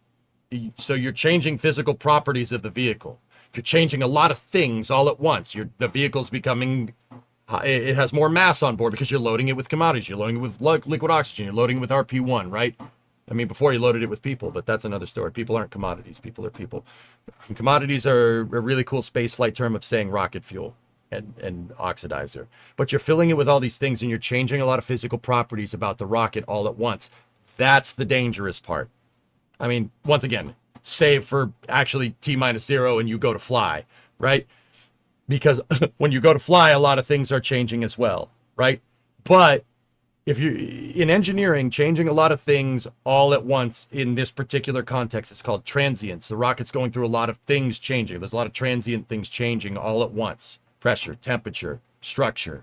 It's all moving when they fill the rocket up. The rocket kind of, breathes and contracts, which is crazy. It's like it's living almost, right? But because you're changing a lot of things all at once, that's introducing a crazy amount of variables in. So it's better to have the launch escape system armed and the crew access arm retracted. So if it does shoot off, it doesn't get hit. It doesn't hit the arm, right? Just in case, because fueling a rocket is the most dangerous part when it's sitting on the ground. That's something you don't want to screw around with. Like not smoking at a gas station. Similar idea. When you're at a gas station, just fill it with gas. Don't do anything else. There's a switch in your mind. Now you're sitting on a live rocket. Now everything is primed and ready to go. You are definitely focused on, it's a beautiful shot of KSC everything right leading there. to T-0 and liftoff. And that arming of the launch escape system happening just a few seconds from now. We expect it at T-minus 38 minutes. And again, that allows the Draco engines on the Dragon to pull that spacecraft away in the event of an emergency. Yeah, SpaceX, right? No, not everybody dies in a freak orange mango frappuccino gasoline accident.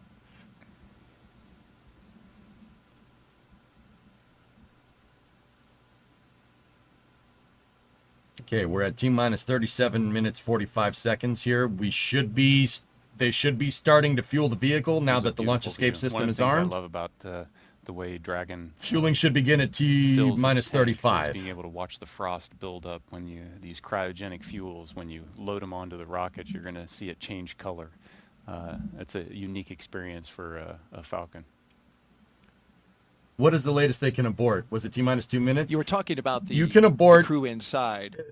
With Falcon 9, you can basically shut it off and you can abort pretty much at any phase of the flight from T0, from right now to T0, all the way up to about 8 minutes and 30 seconds. In which case, the last abort contingency procedure is called Shannon. You'll hear them call it before, if they launch today, you'll hear them call it right before they get into orbit. Shannon is for recovery because the rocket's going so fast and it's so far downrange that if you aborted in the final seconds before you make orbit, you'd land in Ireland in about 10 minutes after you launched, or 10 to 15 minutes. So they call it for Shannon, Ireland, right? You can abort at any time. Vertec, yeah, that's really important. Once you're on orbit, I mean, you could even abort from there. You could just come back down. But, the idea with, and this goes to, once again, the preemptive thinking that is required for human spaceflight. And this is kind of what made the Apollo mission so damn dangerous, right? There are moments, during the Apollo missions where the abort contingency was like, what happens if your ascent module doesn't work when you're on the moon? You're screwed. There's no other way to get home, right? How you think about spaceflight, and this has to do with like your concept of operations, or what's called ConOps, and then your systems engineering requirements driving that too. Always have a way to get home. Now with an ISS mission, that's a lot easier to do. With the moon, that gets a little bit harder. But there is a reason why NASA is fielding 2 lunar landers for the Artemis mission. They have SpaceX's Starship and they have Blue Origin with the Mark II lander as well. Like they're fielding 2 for that redundancy because they're, with spaceflight, once again, you got to think about this kind of stuff. You always want to wait for them to get home. You don't want to have a single redundant way to get home, right? Or not a single redundant way. You don't want a blackout in your abort. That's what that's called. It's called a cutout or a blackout. A point in the flight where you can't come home.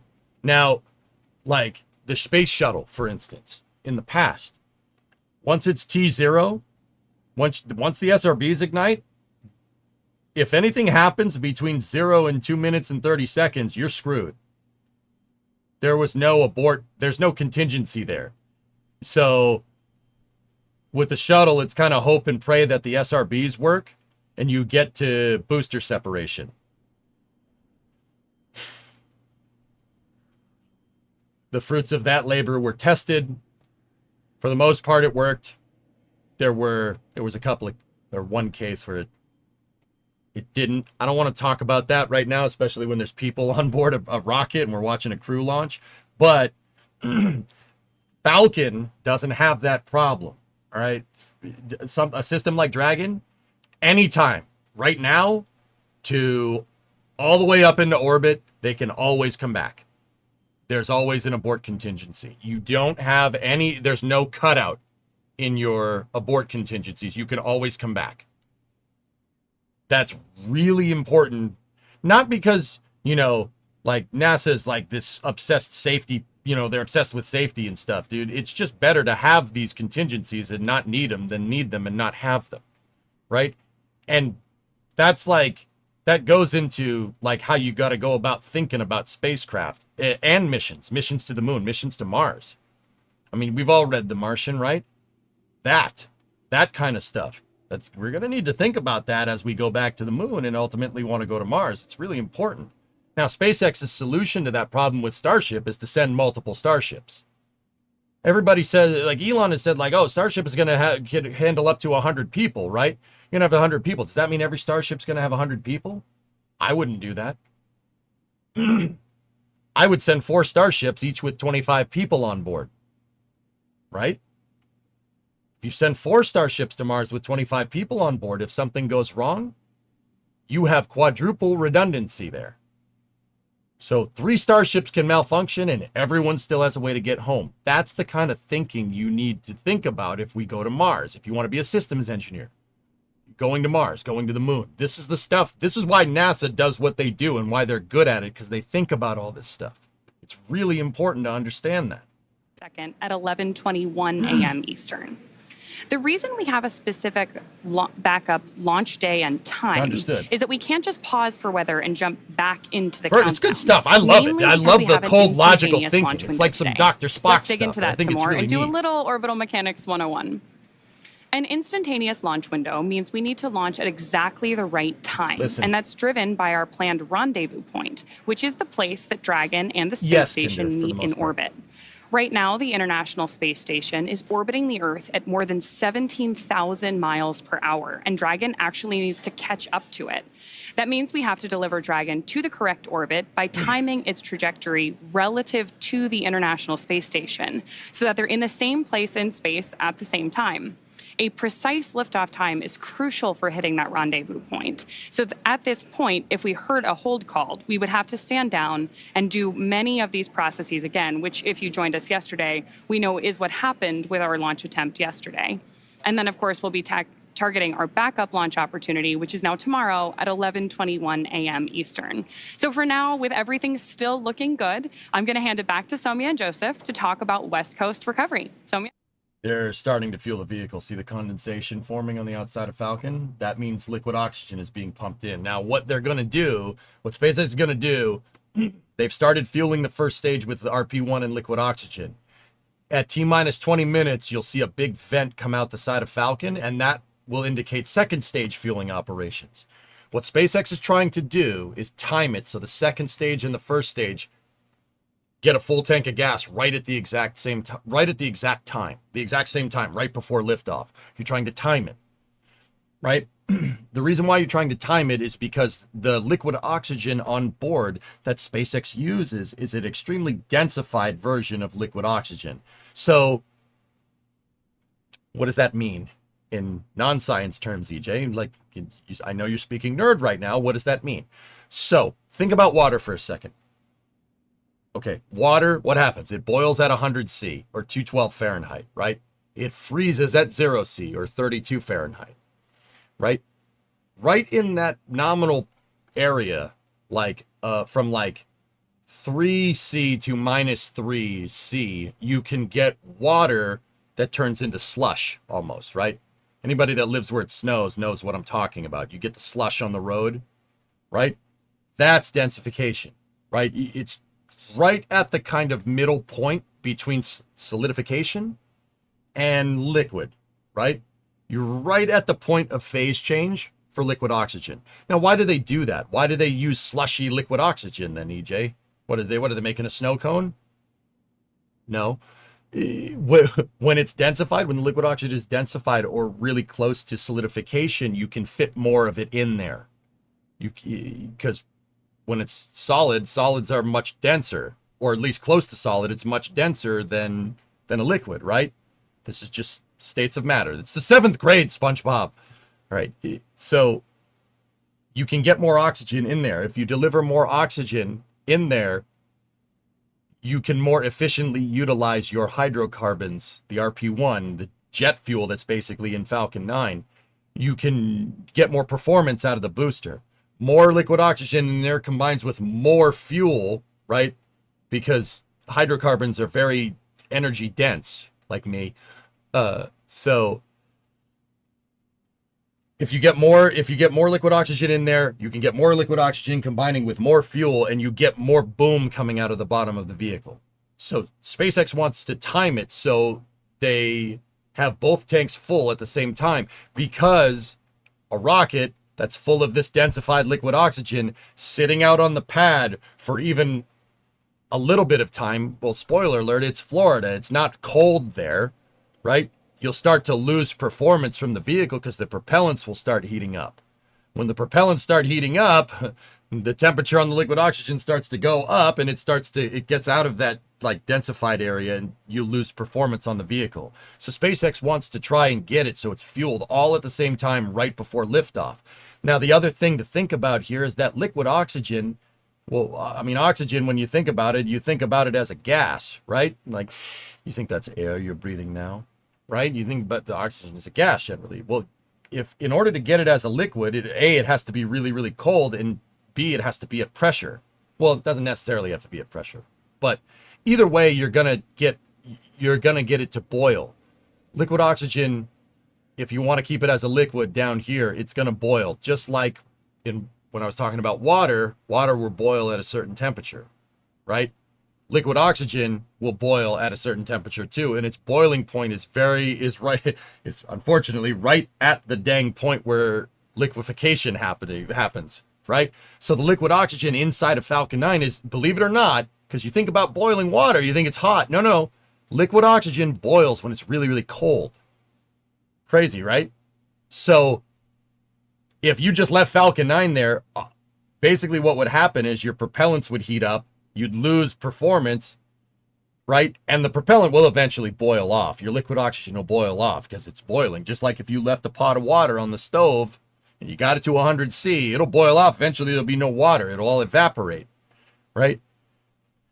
So SpaceX is going to time this because their liquid oxygen basically has a shelf life. They're going to time it so the second stage and the first stage fill up at the exact same time and then send it, so they get the most performance out of the vehicle, so they can get Crew 11 up to the station.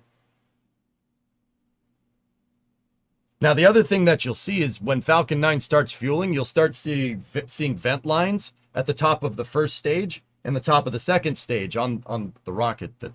We can't see it. That's 39B. Rocket's over there. But you'll start seeing vent lines open and close because simultaneously, you're going to get some boil off when you're filling up the liquid oxygen, right? Some boil off will happen. So the tanks need vents because you do not want your pressure, your pneumatic pressure inside of the tank. You don't want to turn the tank into a pressure cooker. That would be bad. That makes the rocket angry, right? But with rockets, it's always a balance, right? Because the amount of pneumatic pressure that you have inside of the tanks is used to push the liquid oxygen. When the vehicle is flying, it's used to push it into the pickups so the rocket engines can drink it. You have to have a good feed pressure, but you also can't overpressurize. You don't want to have a high change of pressure inside of these tanks. Ideally, the pressure needs to stay the same, so you're feeding liquid oxygen at the same pressure into the impellers on your engines. Yeah, I'm getting into some really, really technical stuff here. I don't know. I figured you guys would want to hear this, right? So there's this phenomenon with rockets called ullage. Basically, the gas that's inside of the tank that's not liquid fuel or liquid oxidizer. They have to have those vent lines when you're fueling, right? Because they have to alleviate pressure inside of the tanks when you're fueling, because the water is going to displace the gas and the liquid oxygen is boiling, and you don't want to turn it into a pressure cooker and have it pop. That happened to Ship 36 the other day. I mean, the tank popped and it made a tidal wave of liquid oxygen that destroyed the entire test stand. Yeah. Tidal wave of LOX, like Terminator style, where the T-1000 gets frozen like that. You don't want that. I don't think that would be good for flying, right? So the vent lines, you'll see them open. The vent lines on the first stage are right there, and the vent lines on the second stage are up here, right at the top. You'll see them open. Now, it's crazy. Those vent lines don't stay open during ascent, because think about this: where the rocket goes, you need to have good pressure inside of those tanks. You need tank ullage to push the propellants down into the pickups, right? Because you're ascending up into space, right? If you have the propellants sloshing around inside of the tank, you could potentially have the rocket basically misfire because it didn't pull in liquid fuel or liquid oxidizer, and that also makes rocket engines very angry, right? So when Falcon 9 launches, they'll close the vent valves, and you're flying into a place with no pressure because there's a vacuum. You have to keep pressure inside of those tanks. So when you're on the ground, the vents open to alleviate pressure. But when Falcon 9 is flying, there are pneumatic tanks called COPVs inside of the first and second stage. They're actually in the fuel tanks. They're submerged in the propellant. And what those do, those tanks have high pressure helium in them, cryogenic helium. And those vents open and they pump helium into the tank when the rocket's going up. So the helium pushes down on your liquid fuel and RP1 and gives you a good feed pressure into the tanks. It's kind of like the reverse. When you're down here, you got to vent that stuff. You got to vent it so your tanks don't overpressurize. When you're up there, you have to keep them at pressure. It's funny how it switches when you go to launch, but yeah, it's still cool stuff. I don't know. Thought you guys would appreciate that. No one really asked a question about it, but they're still keeping an eye on the weather in the recovery zones, Don. Will RDEs allow flight to space? It's possible, Ref. Sure. I went to a different Duncan, Fluffy. I'm not going to lie to you. Florida, and as you can see, work is well underway for our next mission to the moon, both on land and off the coast. Yeah, USOP. Back in June, teams with NASA and the Department of Defense used an area of open water off KSC to rehearse procedures for a possible rescue after an ascent abort from the SLS rocket. Instead of using astronauts, they used a set of test mannequins staged inside the crew module test article, a full-scale mock-up of the Orion spacecraft. Nice, Dorsman. I don't remember that. Pararescuers jumped from a plane into the water with their specialized equipment, then approached the spacecraft, opened the capsule, that's how you do recovery, and transported the mannequins to the helicopter safely for medical care. This was one of 2 emergency procedures they rehearsed should they need to rescue me, Victor, Christina, and Jeremy during an abort scenario. Those are why you have abort corridors, and that's exactly why the seas can't be too rough in the abort corridors, because trying to do what you just saw when it's windy or if there's a lot of surf, not fun. You don't want that. And the sea, just like the weather, has days where it's angry and days where it's not angry. You could just wait a day, the seas will be calm eventually, right? But yeah, that's what, if you looked at Reed Wiseman telling about that was about Artemis, that was with Orion, but every capsule works like that. You have sea recovery, in case of an emergency.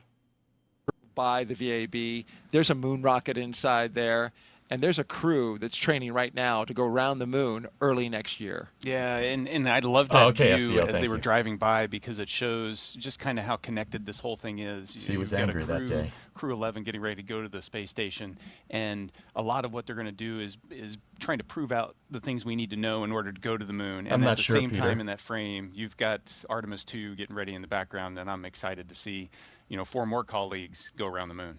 Yeah, 100%. All right, let's head back. If you look right there, the right bay, that's where they're building it. They're building the Artemis 2 rocket.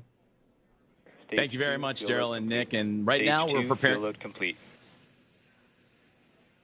And that was going to be the update, is that fueling continues to be occurring for the Falcon 9 rocket. As you take a look at it on your screen now, it is a 2-stage rocket that is 229 feet tall and getting ready for liftoff in just a little less than 20 minutes. Like I just said, there's the vent lines opening for second stage fueling. You can see that the first stage is from the ice that's accumulating and the condensation that's happening is almost full.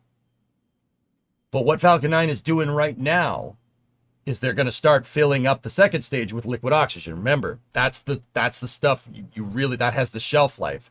Falcon 9 uses RP1, which is a nice way of saying jet fuel, and liquid oxygen.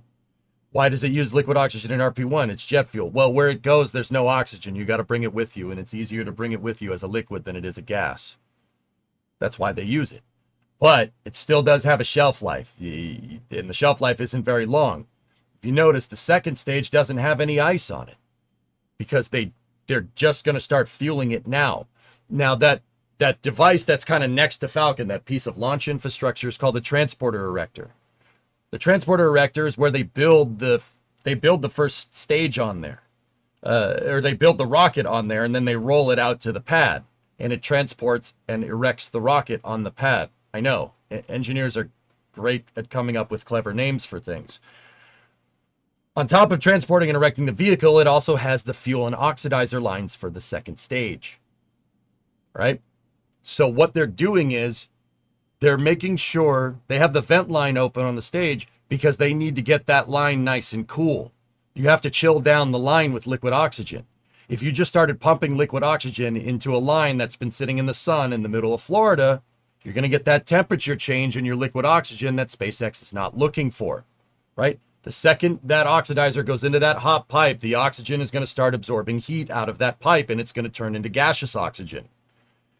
Last time I checked, Falcon 9 uses liquid oxygen, not gaseous oxygen, right? You need it to be liquid. That's why I told you about the whole sucking in stuff that's not liquid oxygen or liquid fuel. That's bad for it, right?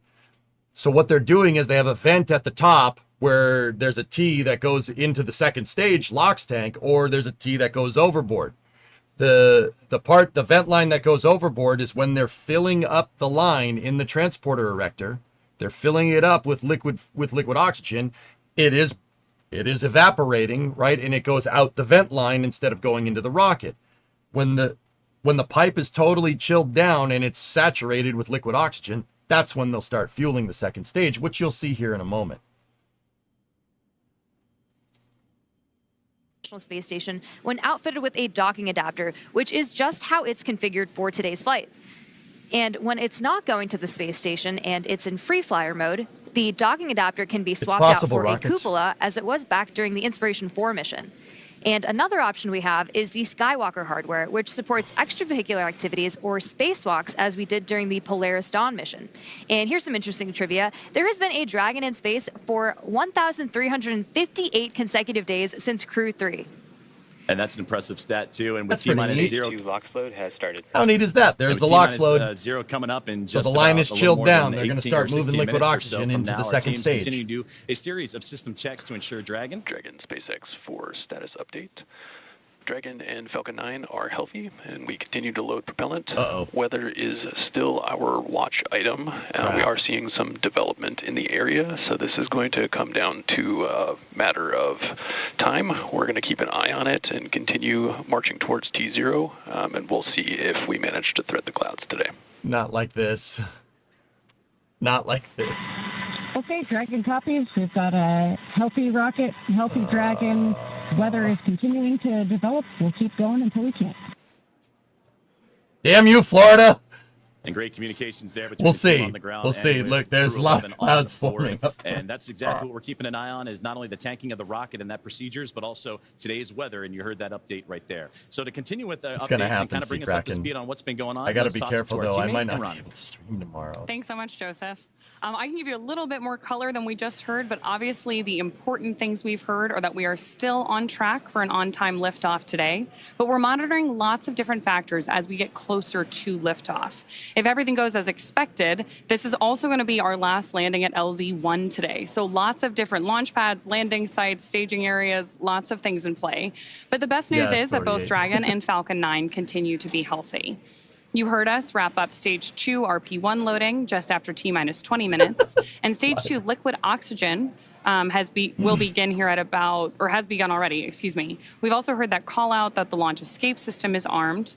Of course, the launch escape system, which we discussed in more detail yesterday, is designed to propel Dragon away from Falcon 9 in the unlikely event of an emergency during launch. We've also heard from the Eastern Range, which is monitoring keep-out zones, among other key flight requirements today. They're continuing to report no issues, and they are go to support today's launch, weather depending. So again, as you just heard, weather is a watch item. We're now tracking a 60% chance of violation at our target liftoff time, with isolated showers in the staging area and some clouds building right over the launch pad. You are actually seeing them continue to grow on your screen right now. I know what people are going to say. If you're unfamiliar with this, are you serious? A freaking cloud is going to prevent them from going into space? Yes. Yes, it is. It's not clouds. Falcon 9 can fly in clouds. That's not a big deal. It's the charge in the clouds. Part of the weather, what's called weather commit criteria. There's somebody floating around at the ISS behind her, by the way. And they cut the camera right when I said that. Weather commit criteria is very important. So part of that weather commit criteria is, especially with a crew launch, is called the surface electric field rule. Okay, what does that mean? Surface electric field rule basically states that you do not want to launch the rocket, put the rocket into a launch scenario where it could be the lightning rod. Don't make your rocket a lightning rod. NASA learned this the hard way in late 1969 with Apollo 12. They launched when the weather was basically almost like it is right now. And lightning hit the rocket and fried the antenna's batteries for communication. And it made the entire computer go haywire because you lost power for a second. You undervolted the AGC, the guidance computer, for a second. And let's just say it didn't like that. Now, what they did was switch the batteries for the signal condition electronics. They switched it to auxiliary power and basically repowered the system because of a flight engineer, a flight electrical engineer named John Aaron. The lightning hit the Saturn V in the control panel. Tranquility Base here. Whoa! Keep up the great streams and the rocket review. Thanks, man. Yeah, I ain't going nowhere. Don't worry about that. Basically, the whole Apollo console on the CSM on Apollo 12 lit up like a strobe light. All the warnings went off, and the astronauts on board said, "What the? Oh shoot! What do we do?" And John Aaron, a guy that was sitting on console for electrical, saw it, and he's like, "Oh, I've seen this before. Flip the batteries to the second power." He goes, "Ecom, try SCE to auxiliary." And they did. They flipped it to the secondary battery, and that fixed the undervolting problem, and Apollo 12 went off without a hitch. But I don't think I need to say to you why short-circuiting your guidance computer on the way up is probably not a good idea, right? Also, I have that switch sitting on my desk. Ecom, try SCE to auxiliary. I have that here because that's pretty cool, right? So, I mean, the surface electric field rule exists because we almost had a Saturn V blow up on the way up in 1969. That would have been bad. That would have been bad. That would have been bad. That's why you don't launch. It's not necessarily that it can't fly with clouds. Falcon 9 flies through the clouds all the time. It's flying through the clouds that are positive, that are charged, right? And flying through flying through clouds with people on board. Well, don't risk it.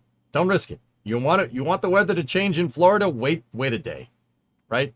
Or wait a couple hours. But in this case, we already talked about why waiting an hour doesn't work, because taking a left turn in space going 17,500 miles an hour to try and get to the ISS is a big pain in the butt. You'd need a rocket 3 times as big to do the same mission if you waited an hour. Yes, orbital mechanics is a pain in the butt. We got a thumbs up from Mike Fink right there. I want that switch. Where can I get one? It was 3D printed from a viewer. You're steely-eyed missile man. Dude, listen to the Apollo 12 comms loop on ascent, right? The crew on board is like, what do we do? What do we do, guys? I've never seen this before. I have no idea what's going on. And then John Aaron on console was like, yeah, flip that switch. Ecom, SCE to auxiliary. SCE to auxiliary. Do it. Just flip the switch. And the pilots on Apollo 12 said back to them, they're like, we don't even know where that damn switch is. And one, I think it was Al Bean on board, was like, oh, wait, I know where that is. And it's a switch that's in the very, very corner of the console, on the very bottom right corner of the console on the Apollo spacecraft. And he flipped it, and it fixed everything. And the later part of the ascent for the comm loop is just the crew laughing nervously. It's really funny, dude. It's just the crew going, we almost died. Oh, wow. We were like an inch from death. That's all right. It's just nervous laughter all the way up into space. It's hilarious. And then they went to the moon after that, which is still even crazier. Yeah, it's I'm in danger. Like it's that. It's an awesome mission, dude. I'm in danger. Yeah, when the console on your rocket, which is the biggest rocket ever made, and you're going to the moon, when the console turns into a dang disco, yeah, you got a big problem. You should fix that real quick. You're steely-eyed missile man. Yeah, the crew couldn't say anything else. They're like, man, we almost died. That was really close. All right, that's great. All right, we're inside of 10 minutes. Guys, I'm going to take a second here, and I'm going to run ads on Twitch. Now, dudes, I hate ads. I can't stand them. If you know me, you know I don't like that. I don't like everybody trying to sell you something at every single freaking point. But what I'm going to do is I'm going to run ads, because if I run ads now, you won't get them during launch if you're not subscribed. First of all, if you're not subscribed, don't worry about it. Just like space on the down low, totally cool. I'm not asking for subscriptions. I earn subscriptions. I don't ask for them. That's my rule. With that being said, if you're not a subscriber, totally good. I don't want your viewing experience destroyed by some Taco Bell ad, okay? So I'm going to run ads right now. This is space. I'm in space. Here we go. He's a gifted 11. Thank you. I'm going to run ads right now for the people that aren't subscribed on YouTube. Sorry, guys. I have no control over this. But on Twitch, we do. So I'm going to run them now. I'll see you on the other side. Don't worry. You won't miss anything. Knock on wood. Oh, this is space. I'm in space. Gifted 10. Thank you very much. And Nero, thank you for the $100, dude. I really appreciate it. Thanks. Thank you very much. I love what I do, and being able to do it and talk to you guys about this stuff and tell all these cool stories is a very big privilege, and I don't take it lightly. So thank you. All right. Phenomenal engine performance. Shortly after, we should also hear the call out for Stage 1 RP1. Fuel load complete. Right on time. So now that engine chill is underway, we're looking ahead to the call out that RP1 load is complete, which just occurred a moment ago, and again prevents that thermal shock. You got to stretch before you can start running. And RP1 is densified kerosene or rocket fuel that will prepare the crew, propel the crew into this is orbit. space. I'm in space. RP1 is now about to be fully loaded into the rocket, since we're previously heard that the Fluffy, Neo Druffle, thanks guys. Fluffy gifted 10, Neo Druffle gifted 5. Thank you for all the support. This is space. I'm in space. I do appreciate it. Second stages. This is the oxidizer that is needed to combine with the densified kerosene that just finished up loading. The RP1 liquid propellant needs an oxidizer to combine with everything in order to ignite. It combines with everything. That's actually not wrong. For Dragon to configure liquid oxygen makes everything into rocket fuel very easily. over into Discovery, internal go at throttle power. up. And that should be happening in about a little less than 30 seconds from now as we continue to close in on that T-0 mark. So what they're going to do here in the next 15 seconds is unplug Falcon 9 from the grid. Falcon 9 and Dragon have batteries on board. Fun fact, they're Tesla batteries. Yeah, I mean, what else would they be, right? They're gonna unplug it. Next up so in the countdown, the it's gonna be working on the batteries that are on board. Unless Falcon 9 was a gigantic tow missile, you can't be plugged into the grid while you ascend, so it has to work off batteries. Now Dragon has batteries in a solar panel right there. That's what this darker part of the back section of the Dragon payload is. That's a solar panel. So when you're up in space, I don't need to worry about that. Falcon 9 has batteries on board. The batteries on board the first stage don't need to last very long because the first stage is going to end its mission in 8 minutes no matter what happens, right? Reuse or not, it's coming back down, right? The second stage has enough batteries on board to last a good while up there, but it has no solar panels. But right now is the point where you're unplugging everything from the grid. They did that at 5 minutes. You're unplugging the vehicle. The batteries on board this thing are now what's powering it. And you'd see there's those vent lines that I was talking about right there. See, now they're alleviating tank pressure because liquid oxygen is filling up. It's displacing, right? You see as they fill it up, it's displacing gas, but you also see the vent lines open and close. Clamp arms are retracting here. That's holding the vehicle upright. Falcon 9 can only, fun fact, Falcon 9 can only stand up on its own when the tanks are at pressure. It relies on pressure for structural rigidity in the same way that if you have a can of soda, right?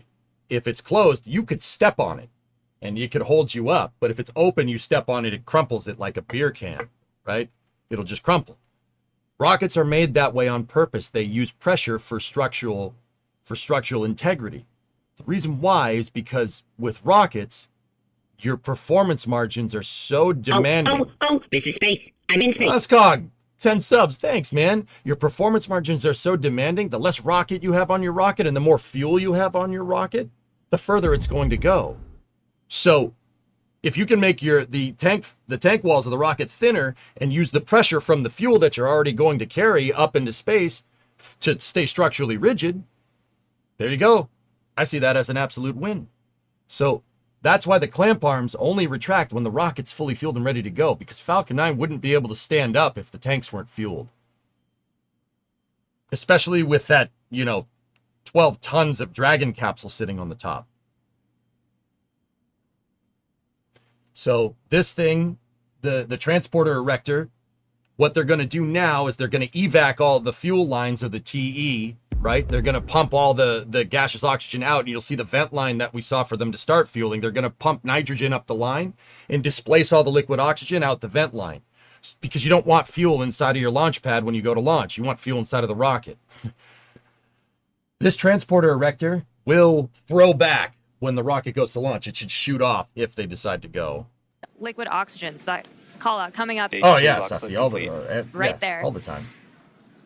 How nervous do you think the So we just pilots heard are? that confirmation of stage 2 Fine. liquid oxygen now Don't worry about it. complete, as we are now 1 minute and 50 Let me put it seconds to you like away this from way. The launch. pilot on the Also Dragon hear here that is the gas Mike closeouts Fink. have Mike Fink started. flew on the space shuttle. Auto idle.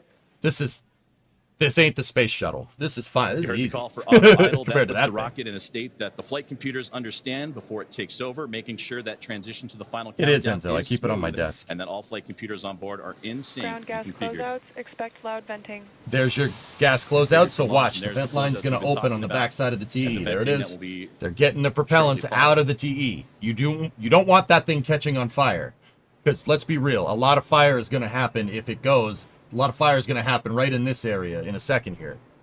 1 minute and 10 seconds to liftoff of NASA SpaceX Crew 11. Falcon 9 will start the auto sequence now. FTS is armed. Falcon 9 is in startup. There it is. Controlling. Dragon is in countdown. The ascent program on Flight board computers switching to countdown is mode now. now ready to go. They're running the Fly Falcon into Dragon, space.exe. Go for launch. Launch director reports go. All right, let's see what happens. SpaceX Dragon, go for launch. Crew, Commander Zena Cardman reporting go.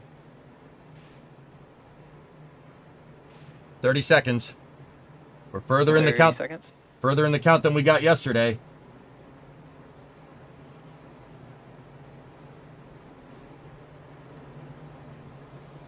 Pad deluge system is on. Just heard the line. 15 seconds. 10. T-minus 10. Sound suppression water 9, system is on. 8, 7, 6, 5. Nope. 4, 3. Wait. 2, 1. Ignition. Okay, it lit.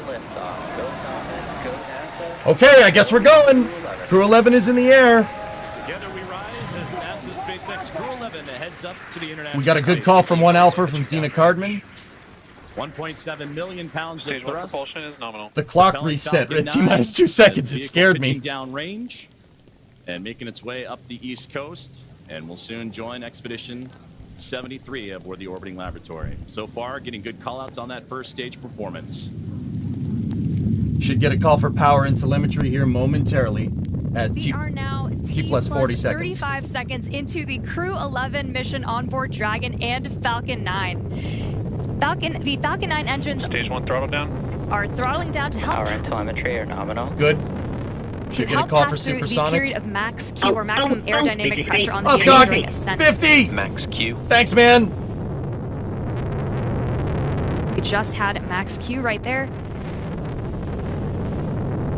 Falcon 9 is supersonic. I'm going to turn the captions off so you guys can see all this. 1 minute 9 seconds into what is a little bit more Stage less 1 than throttle up. a 9-minute flight uphill. Throttle up, getting out of the as throttle Dragon bucket. Continuing. Stage 1 Bravo. 1 Bravo, abort contingency Copy. called out. 1 Remember Bravo. those abort corridors that I was telling you about? That 1 Bravo, again, that's the abort zone, that last abort zone for stage 1 if necessary. The crew already pulling over 2 Gs. And next, we're going to have a couple of events happen in rapid succession. We'll be getting ready for the second stage to warm up and have the second stage MVAC chill. And then we'll also have MECA, or main engine cutoff, where the 9 engines on the first stage will cut off ahead of the first and second stages. Will then be separating from one another. And then the single Merlin vacuum engine on the second stage will ignite and continue to carry Crew 11 to orbit while the first stage begins its journey back to Earth, as we're now a minute and 56 seconds into today's flight. So as the rocket drains its fuel and oxidizer... The 9 Merlin engines are starting to throttle down. As the rocket drains its fuel and oxidizer, it's going to be less mass, but you have the same amount of thrust coming out the back, so your G-forces are going to increase over time. But we should be getting to main engine cutoff here in the next 15 seconds. The 9 engines on the Falcon 9 first stage are going to shut off, and the second stage will get separated off the front. This is a look up. That was a look up the business end. Eye on the action of the in the second mission stage. event Main engine cutoff. There's tracker Miko. at the bottom of your screen. Main engine cutoff. Stage 2 Alpha. 2 Alpha from Zena Cardman indicating Stage separation 2 confirmed. Alpha. good stage separation. First stage is going to turn around. Watch. Ignition. Second stage ignition is good. That first stage is going to use its thrusters to turn around, and it's going back to land. Look. Oh, there it goes. And again, those And happening they in cut the quick camera. succession as we Why? continue to get great views of that Florida coastline and the eastern seaboard there as Crew 11 continuing its path to orbit, now approaching 3 minutes into today's So that flight. first stage is going to turn go, around, and it's going to come back down and land back in As they Florida. continue to Its landing climb their site is way up actually and in those eventually clouds track over down the there. International Space Station. And there, great see. You see the Merlin vacuum engine, the second stage on the right-hand side, and great views of the first stage that's making its return to Earth on the left. Okay, 3 minutes, 20 seconds into the flight. About 5.5 minutes of powered flight remaining as we continue to Looking monitor good. the progress of Now, these both numbers vehicle look fine. stage It's 2 definitely and a Crew 11, lofted taking the trajectory. climb uphill in stage 1, looking to land again at Long story short, they fly a little bit of a higher trajectory. Falcon 9 flies a little bit higher. It goes a little bit higher, a little bit quicker, as opposed to a steeper ascent. These ascents are parabolic, so like you start going straight up and then you turn over, and eventually most of your acceleration is done parallel to the surface with the second stage.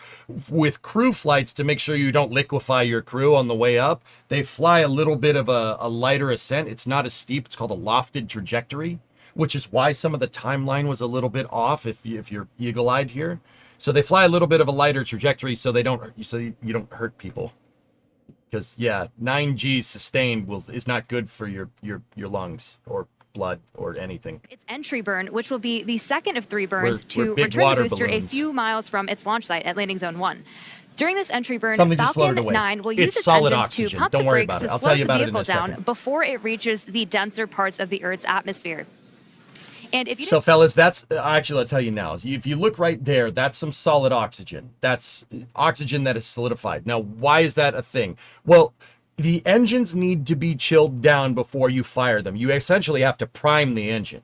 If you try to dry fire a rocket engine, it's going to get a little unhappy. So if you notice, this Merlin vacuum engine has 3 vent lines on either side. There's 3 vents on either side like that, on either side of the turbine machinery. And basically what happens is those, as you prime the engine, you obviously don't want fuel going into the combustion chamber until you turn it on. So they use the vent lines to make sure that the fuel pumps are submerged in liquid oxygen and RP1. When that happens, some of that liquid oxygen exchanges heat with the motor and it turns to gas. That's what the vent lines are for. Now, when you take gaseous oxygen and you outgas it into a vacuum, any energy that it has in the form of heat is going to immediately get dispersed and you'll get a momentary depressurization. In that depressurization of that gas, in that split second when it happens, you'll get phase change and the gaseous oxygen will solidify. Some of it gets caught on the this gas generator recirculation system right here. See it? That's totally normal. There's your 3 vent lines right there. That's just a result of engine priming. It absolutely happens. And into the vacuum of space. Now approaching 6 minutes into today's flight, about 2 minutes and 40 plus seconds remaining.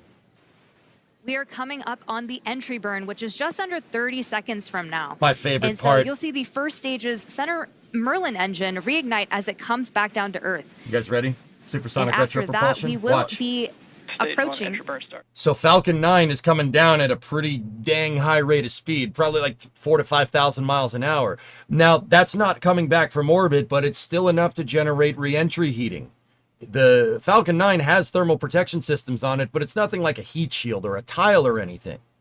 So when SpaceX was originally thinking about how Falcon 9 is going to get back down, they figured fire the engines. Firing the engines is the heat shield. Believe it or not, not a lot of people know that. It's called supersonic retropropulsion. Basically, if you fire the engines, it pushes the plasma and heating away from the vehicle during descent. And that essentially is your heat shield. It was pioneered by NASA for landing stuff on Mars. And SpaceX uses it to get those Falcon 9 first stages back without like a heat shield or a tile or anything. Quickly approaching the She's coming back down. She's going to punch right through this cloud. Watch. Engines 1, 5, and 9 will relight to help slow the vehicle down just before it touches down on landing zone 1. It's a little turbulent going through those clouds. Hopefully have some great tracking shots of that. Stage 1 landing burn. Oh, she's coming in hot. Here we go. Stage 2 FTS is saved. Stage 1 landing leg deploy. Landing leg deploy. Landing burn.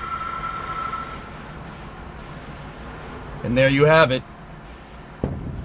Sonic boom. Fantastic return there.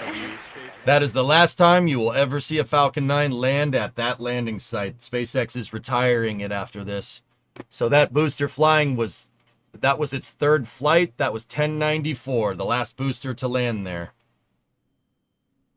Crazy. And you'll hear the call out SECO or second engine cutoff. Is a great view there, glowing orange with the Why? Earth SpaceX is building right new around landing pads that are closer to the launch site. Vacuum engine and everything continuing to perform nominally for NASA SpaceX Crew terminal guidance. They're going to build new pads at 39A because it's easier to have the rocket land right next to where you launched it from. More seconds remaining of Makes it easier to launch it again. Those call outs here shortly as everything continues. Save the deer. Underrated comment 42.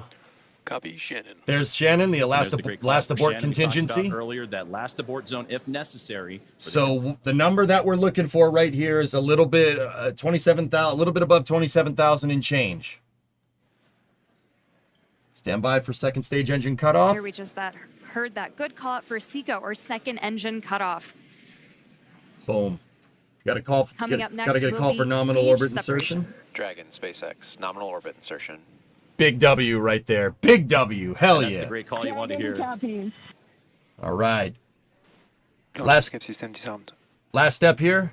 A good look inside the trunk there. Separate the Dragon. But and this is looking. This is on the second stage, looking up at Dragon. As Crew 11. That's the heat shield behind this big panel right here. See it? So now we'll continue to coast for... So this is looking up the inside of Dragon, what's called trunk. That's the part with the solar panel on it. We're looking at the inside and back of it. This camera's on the top of the second stage looking at the payload. So when it separates... is made up of similar materials. You're going to get a really nice view. We have that Dragon and stage 2 separation. There's people on that, guys. There's 4 souls on there. That's pretty cool, man. That's pretty good. It's pretty good. It's pretty cool. And a wonderful view there is Dragon Endeavour with Crew 11 on board. Safe. Not to the ISS, John, no. And safe and... Dragon, Chief Engineer on Dragon to ground. Zena, Mike, Kimya, Oleg, welcome to orbit. On behalf of the entire Falcon team, we thank you for flying with Falcon today and wish you a great mission. Dragon will take you from here. Over to Launch Director for a few words. Burns up in the atmosphere. On behalf Samurai. of the launch team, it's been an absolute honor working with you towards launch today. We wish you well on the rest of your mission, and we will be awaiting your safe return. Godspeed Endeavour, Godspeed Crew 11, and thanks for flying SpaceX. It's good stuff, Resin. I'm sorry, this stuff fires me up, man. Get fired up. Just, like, picture my Leonard Skinner wearing a tuxedo I t-shirt. have no emotion but joy right now. That was absolutely transcendent. Ride of a lifetime. Thank you. This has been an incredible honor. And it's my privilege now to pass us along to Mike with some additional words. I couldn't finish the quote because I'm not going to talk over Boy, them. it's great to be back in orbit again. Thank you to SpaceX and NASA to get us here. What a ride. And Zena and Oleg, let me be the second to welcome you to your first orbit around beautiful planet Earth. Kimya-san, Okayeri Nasai, welcome back. And to the ISS Expedition 73 team, the crew on board and our friends in MCC, we're on our way. Over to you, Kimya-san. Okay. Thank you very much for everything. спасибо вам большое. ありがとうございます。日本の皆さん、私も10年ぶりに宇宙に帰ってきました。ISS でしっかりと任務を果たして、一等星のように輝いて、日本の素晴らしいところを世界中の人に知っていただきたいと思います。ありがとうございます。Я передаю Олег-сан, пожалуйста. Спасибо, Kimya-san. Thank you very much. Arigato gozaimasu. And спасибо всем.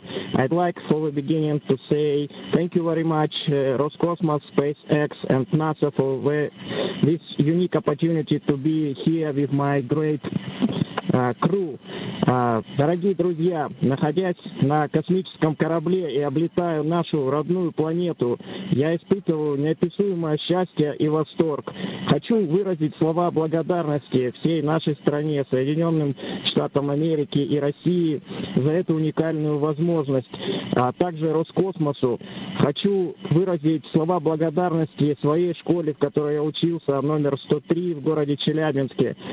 Выразить благодарность Краснодарскому высшему военному авиационному училищу летчиков и 22-му гвардейскому истребительному авиационному полку, а также сотрудникам Центра подготовки космонавтов, кто искренне верил и болел за эту идею отправить меня в космос. Обещаю выполнить все поставленные передо мной задачи на отлично. Ура! Спасибо, Oleg. Crew 11, we copy all of your words. We are very excited for you to have reached orbit. Yes, did talk to you. And we will now proceed with getting you to the International Space Station. You have approximately 3 minutes left in this ground station pass if you'd like to introduce your zero-G indicator. So, the British Isles are under here somewhere. They're in this... It's cloudy.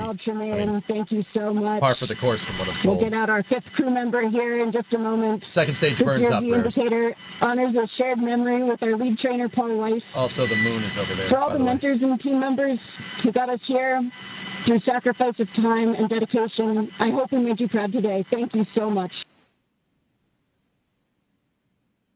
Yeah, the moon's over there. See it? Good stuff. So Dragon is up there. This is a shot from the second stage. The capsule actually floated up a little bit. Or the second stage floated down. I mean, either one. Some great words there from all 4 members of Crew 11 and the astronauts and cosmonauts. To all that cadre. Are they going to kill that spin on Dragon? On their way to the it's final induced, destination, guys. which they have about a 16-hour ride. That spin is on purpose. Dragon turned like that not because of the weird separation. Dragon turned like that to orient solar panels and the radiators. So, because, well, okay, think about it like this.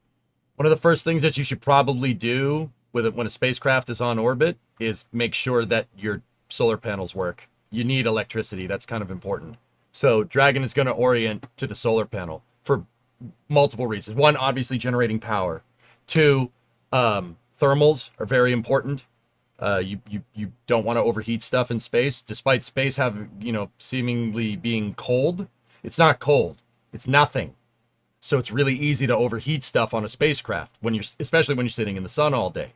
Right, so Dragon was turning to turn its solar panels facing towards the sun.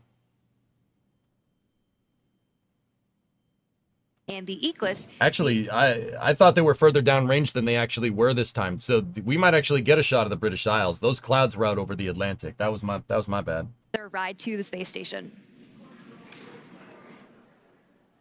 And we'll continue to get those call outs and hear about the nose cone again. Right now, currently opening. The hooks have been opening, and they were doing so during the great words from the crew. So we'll continue to monitor and.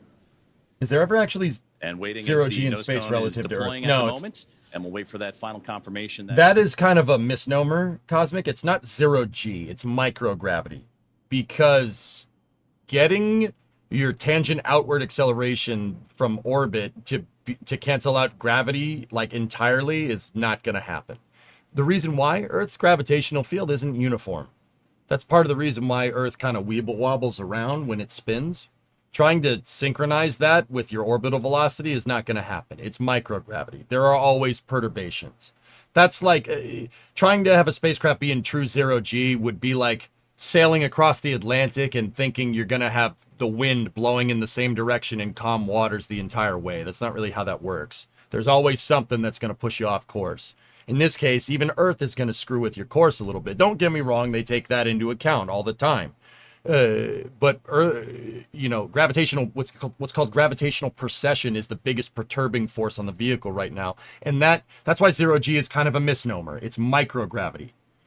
Basically, you're for the most part, you're floating around, right? But Earth's non-uniform gravitational pull, yes, you heard that right. Earth's gravity is a little bit different at like the North and South Pole or in South America than it is to Africa. It's a little bit different everywhere. It's not a lot to notice. It's like maybe a couple millimeters a second difference. But that is enough to screw with a spacecraft floating around. So it's not anything they don't know, but there is perturbance, which is why 0G is not technically what you should call it. It's microgravity. Because there are still microgravitational perturbations on the spacecraft. Yes, that's your cool phrase for the day. Microgravitational perturbations. It's a real phrase, I swear. I'm not making up words. Coming up tomorrow. What? So we continue to stand it's a thing. Go look. Into today's flight. We are just waiting confirmation that the nose cone is fully deployed, but all hooks are open.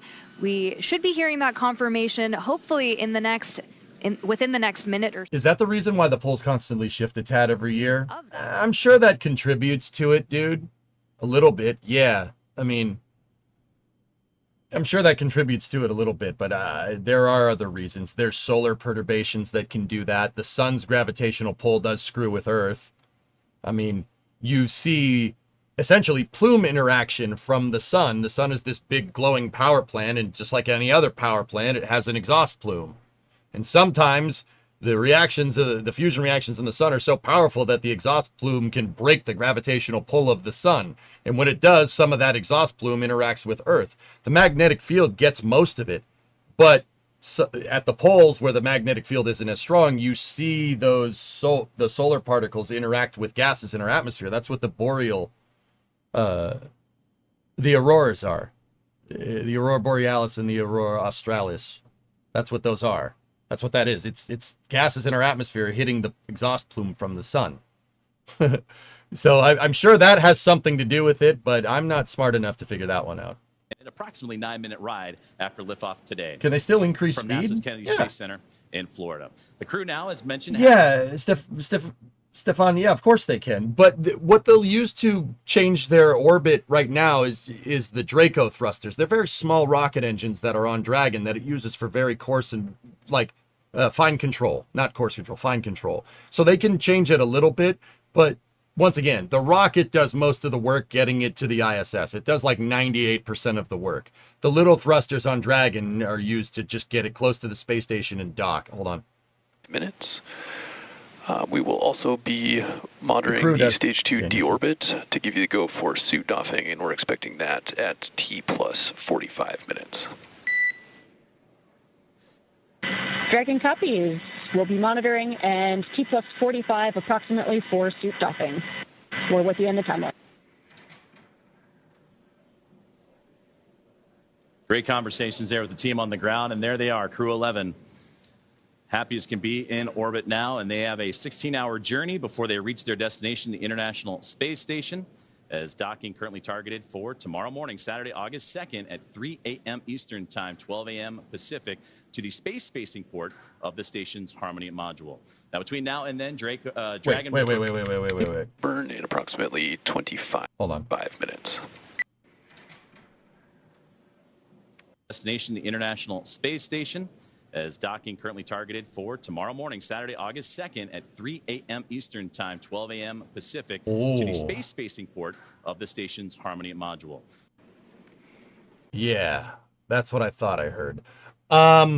Okay.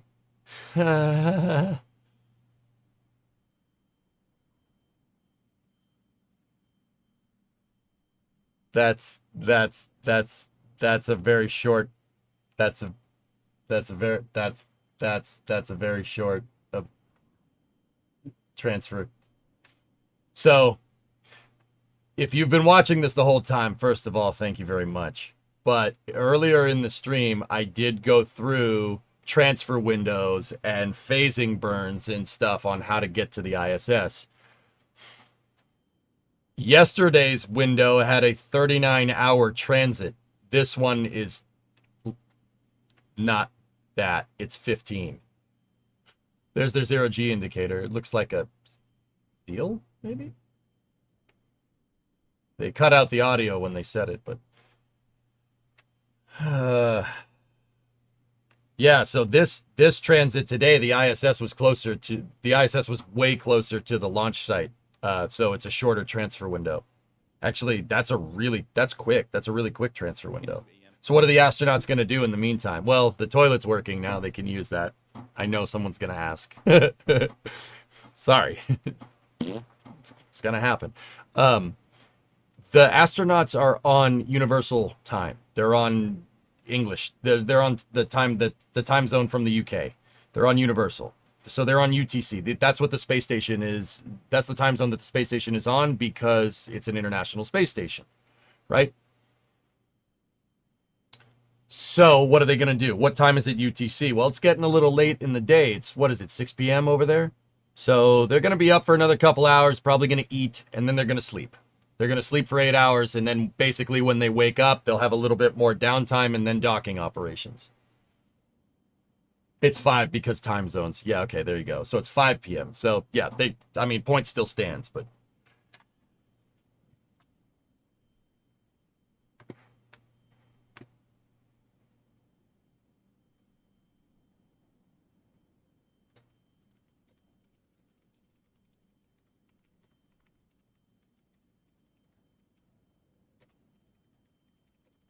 Give me 1 second, dudes.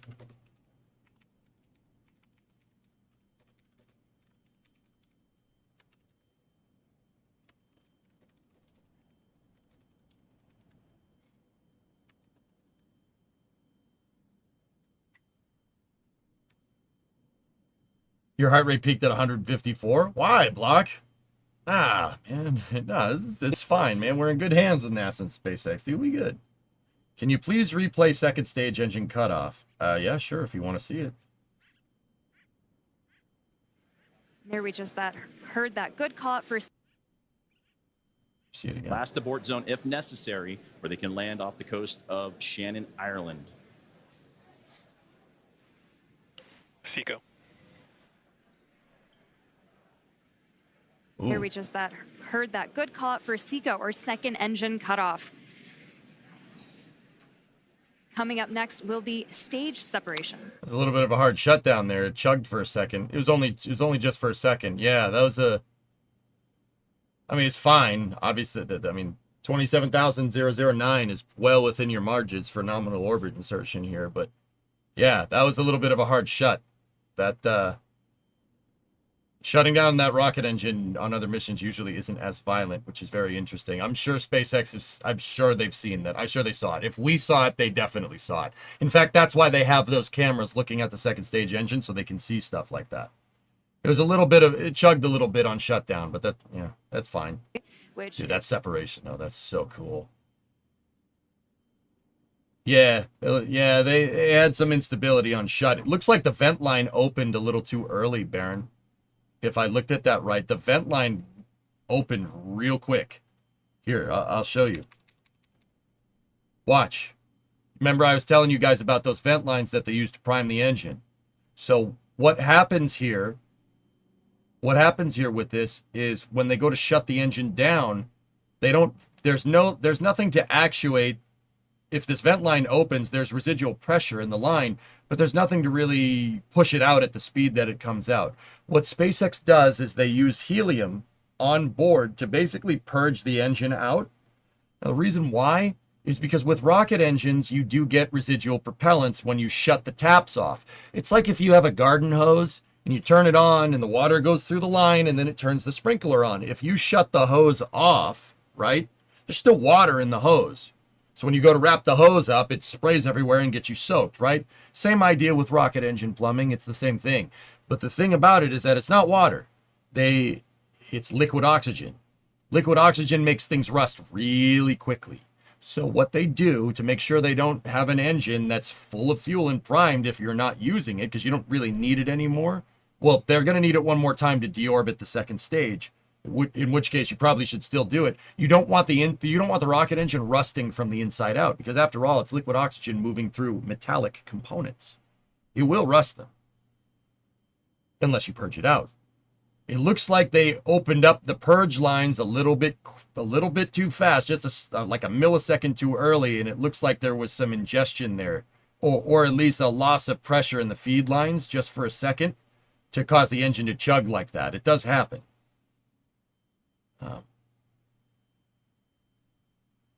Also, the first time the Corps asked the crew not to remove their suits until second stage got deorbited. Either they're seeing something off.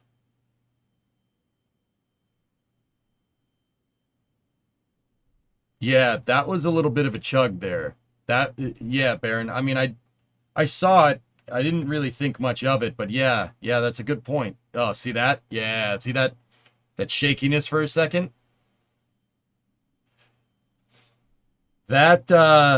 Okay, so let me tell you something here. We're spoiled by these cameras, guys, because the rocket is vibrating all over the place. Rocket engines create all kinds of crazy vibrations. These cameras, I don't know what they do.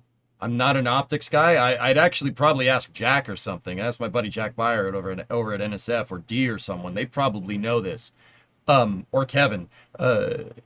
They do something with the cameras to make the image to make a camera not shake, like a stabilization or whatever, right? Now check this out. Something that's a little bit telling. The camera is designed to withstand vibrations. I've watched thousands of these things, well, not thousands, 500 of these things shut down on orbit, some multiple times. Whatever happened there was enough to shake the camera. Watch. So whatever that was a violent enough vibration to actually screw with whatever stabilization that SpaceX is using. Once again, not really a big deal. The Dragon is on orbit. But it's good for now, but this is the type of problem that you generally don't want to ignore. Yeah, Baron, something might be a little bit wonky with the second stage. But I wouldn't pay it much mind. Oh. other DoD partners and FAA that help us make that happen, and I'm looking forward to work with them. Listen to what Core said at 1440. Okay. I heard it. I was talking for a second, but I did hear what they said. Hold on. And we did get some dead air. And I did notice it, but I was like, because they said you have a couple of seconds here before loss of signal from a ground station. And they said you can introduce the zero-G indicator, and then they didn't. And there was dead air for a little while, which means something is on the, they said something on the back channel to the capsule that we didn't hear. That does happen. There's a redundant loop that we can't hear, that the public can't hear on purpose. Great words there from all 4 members of Crew 11 and the astronauts and cosmonauts, all that cadre. They're well on their way to the final destination, which they have about a 16-hour ride to do so, in the phasing to ultimately the International Space Station, where they will turn that group into a full group of 11. So only fitting for Crew 11. To summarize where we are with vehicle activation, we've had nominal dehumidifier activation and service section Draco checkouts. We're currently opening the nose cone. They also didn't show the nose cone opening, did they? Nose cone copies all. And we'll be ready for visors open with ECOS activation complete. Correction, 1940. Okay.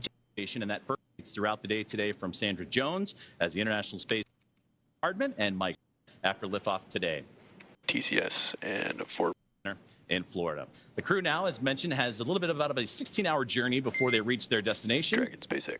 We see a nominal nose cone opening at TCS and 4 bulkhead to Draco checkouts. Great call out right there. Dragon copies all. Good news.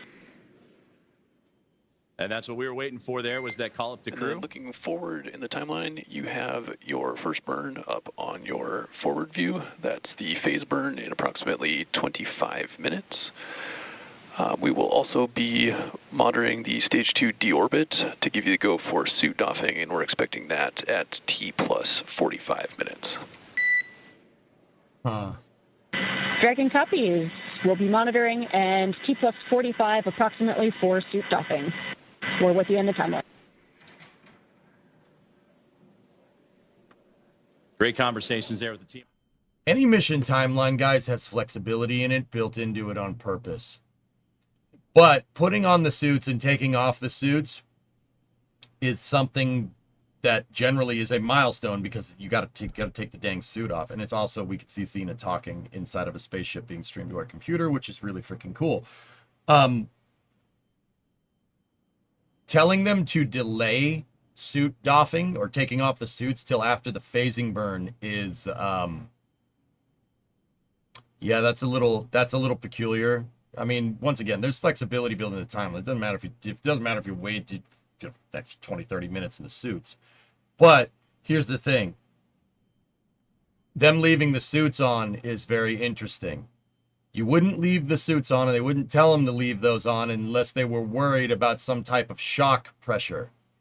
The reason why you got the suits in the first place is in case of depressurization, right? So you can still breathe if the capsule has some kind of leak, right? When you're on orbit, that's why the suits are there in the first place. He said basically keep the suits on until they do the second stage deorbit burn. We might be grasping at straws here, but also at the same time, that with that chugging shutdown, Baron, I'd say you're probably on the money. That, yeah, one of those little things, man. One of those funnies that happens with spaceflight. Don't get me wrong, guys. The crew's fine. They'll be fine. This is not a big deal. But the thing is, with spaceflight, even small stuff like that, if you don't take care of it and you don't deal with it, these small little things could turn into a big thing unless you're preemptive about it. So, crew isn't in any danger. They really aren't. I can say that with the utmost confidence. They would have aborted if they were really worried about it. Or they would, it's just a precautionary thing. They did see something a little funky from the second stage. They wouldn't have told them to keep the suits on if they didn't. That's right, Baron. I think you're correct. Or it's because the time to take off the suits would interfere with the phasing burn. You can take off the suit when it's phasing. That's no big deal.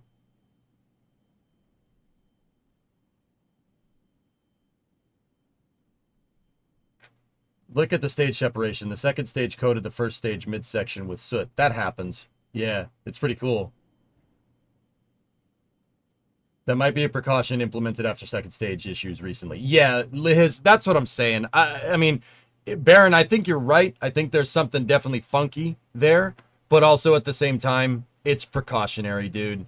But like I said, the name of the game with spaceflight is to be preemptive about it, right? Think about it like when you're in your kitchen, right? And you take a plate out of the cabinet, right? Then you put food on the plate, you dirty it. If you leave a dish in the sink, if you don't take care of that, right? You don't clean it off, put it in the dishwasher or wash the thing, you'd be like, okay, I'll put another one. I'll put another one in there. That one's in there. I got to do the dishes anyway. And then you put another one in there, and you put another one in there, and you put another one in there, and then your sink is full of dishes, and you have no dishes left. Don't lie. Who's done that? I've done that. I don't do that anymore, but I definitely did that when I was younger, and it's annoying. Spaceflight's like that. You just do the dish. The dish. One dish is not a big deal. Just take the dish and put it in the damn dishwasher, okay? It takes 2 seconds. Be preemptive about it. That's what astronauts do. Be like astronauts. Astronauts are cool. Get out of my house. Sorry. Don't call me out like that. Sorry. That's my fault. Mine is full of baby bottles. That's okay, Aaron. That's fine. Why are you describing my way of handling dishes as if it's a bad thing?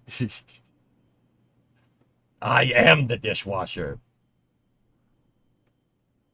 What I care about is nose code open, dehumidifier checkouts complete, Draco RCS checkouts complete, but I'm sure SpaceX will look into that shutdown. Yeah, absolutely.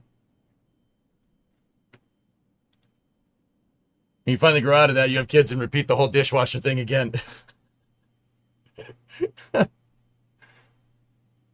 The sink is not a storage place for dirty dishes. The dishwasher is. Okay? You don't just buy new plates every week? Oh, no. Don't tell me you buy paper plates and throw them away. NX, we got to talk, man. We got to talk. Reusable is better, just like spaceships.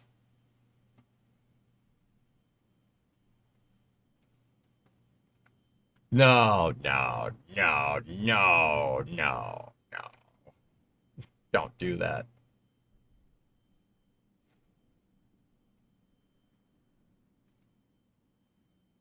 Yeah, I get you. I see it, Baron. See what your last one's. Thank you. Paper plates save water. Is that the cope that you've come up with, John? It saves water?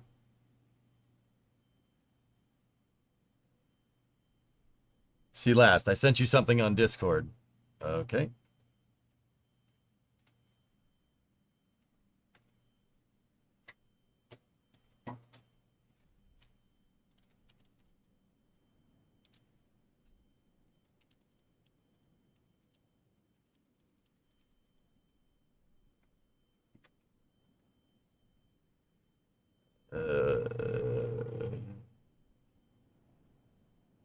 Saving water helps the environment.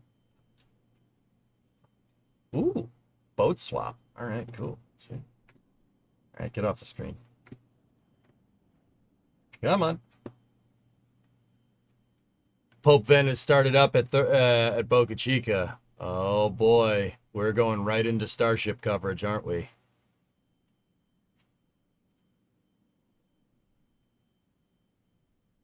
Cutting down trees saves water. Yeah, Iger, what kind of cope is this?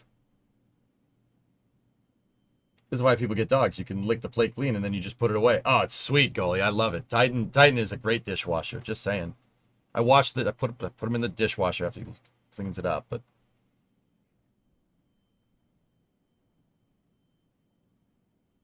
never gonna get to that coronet. Don't remind me. Article. I am most displeased with our apparent lack of progress. So we should double our efforts. I hope so, Commander, for your sake. The Emperor is not as forgiving as I am. I didn't get a chance to watch it, Tessa. I was dealing with schedule impacts.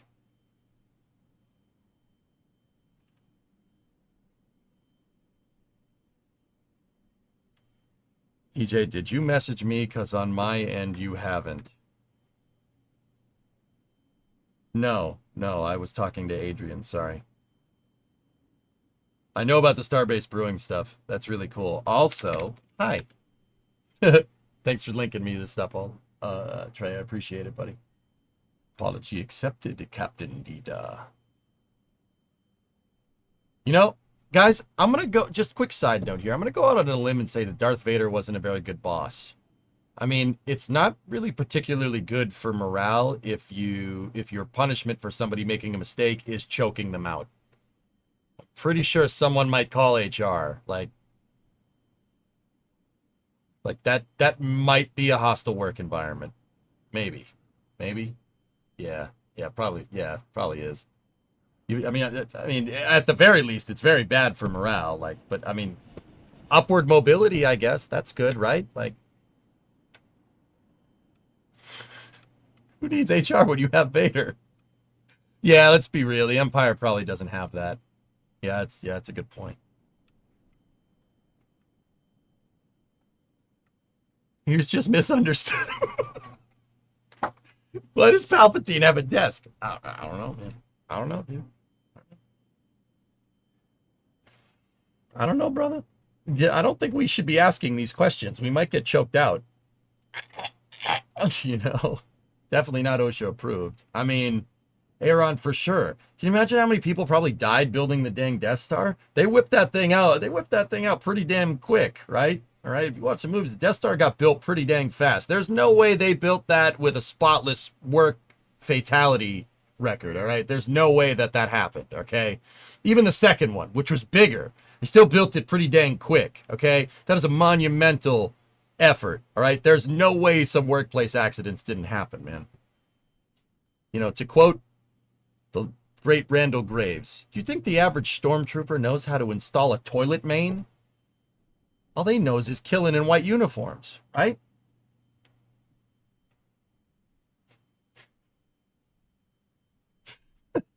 Sorry, I'll get back to coverage. I swear, I've been doing this for a long time. I'm pretty professional or something. Yeah, there was an airlock malfunction, Kem. They got vented by accident. It sucks. It's a complete accident. I don't know what happened. Robots? Well, who made the robots, Run and Go? Who made the robots? Somebody had to make the robots. You know, what people are going to say, you know, the robots are made in a factory, like on Geonosis. Well, who made the factory? See? At some point, somebody had to do the work. Am I right or am I right? QA, QC was lacking.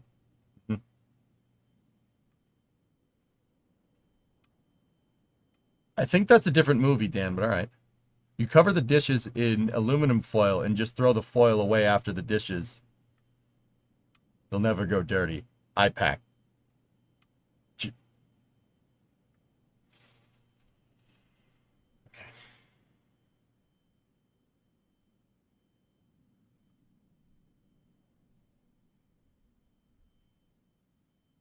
The Death Star doesn't have guardrails because the Geonosians originally designed it and they can fly, so not something they would consider. Oh, so no OSHA then, huh? Okay.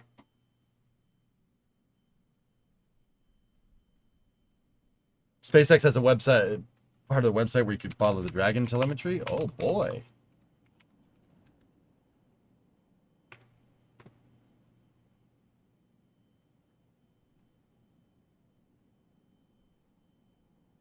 Death Star was an inside job. I mean, yeah.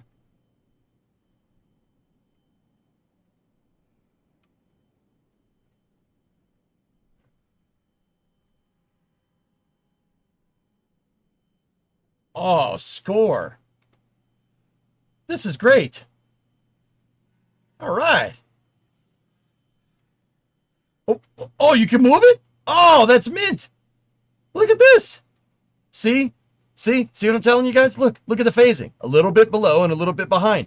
The ISS was in a better position today than it was yesterday's. Hence the short phasing time between launch and rendezvous. It's perfect. It's exactly where it needs to be. It's right out in front. That explains the 16-hour transfer instead of the 39-hour transfer. Because the ISS was closer to being out in front of Dragon when it launched. It's not going to take Dragon as much time to speed because it's going faster because it's in a lower orbit than the ISS. The ISS is at 400 kilometers. This is at 200. Because it's closer to the grav well, it has to go faster to stay in orbit, right? So it's not going to take very long for Dragon to get into the right phasing position. The right phasing position would probably be somewhere around here. It's going to take a couple of orbits to catch up, but it will. Well, we can actually tell you if it's a 16-hour phase. I can tell you exactly how many orbits that would be. Give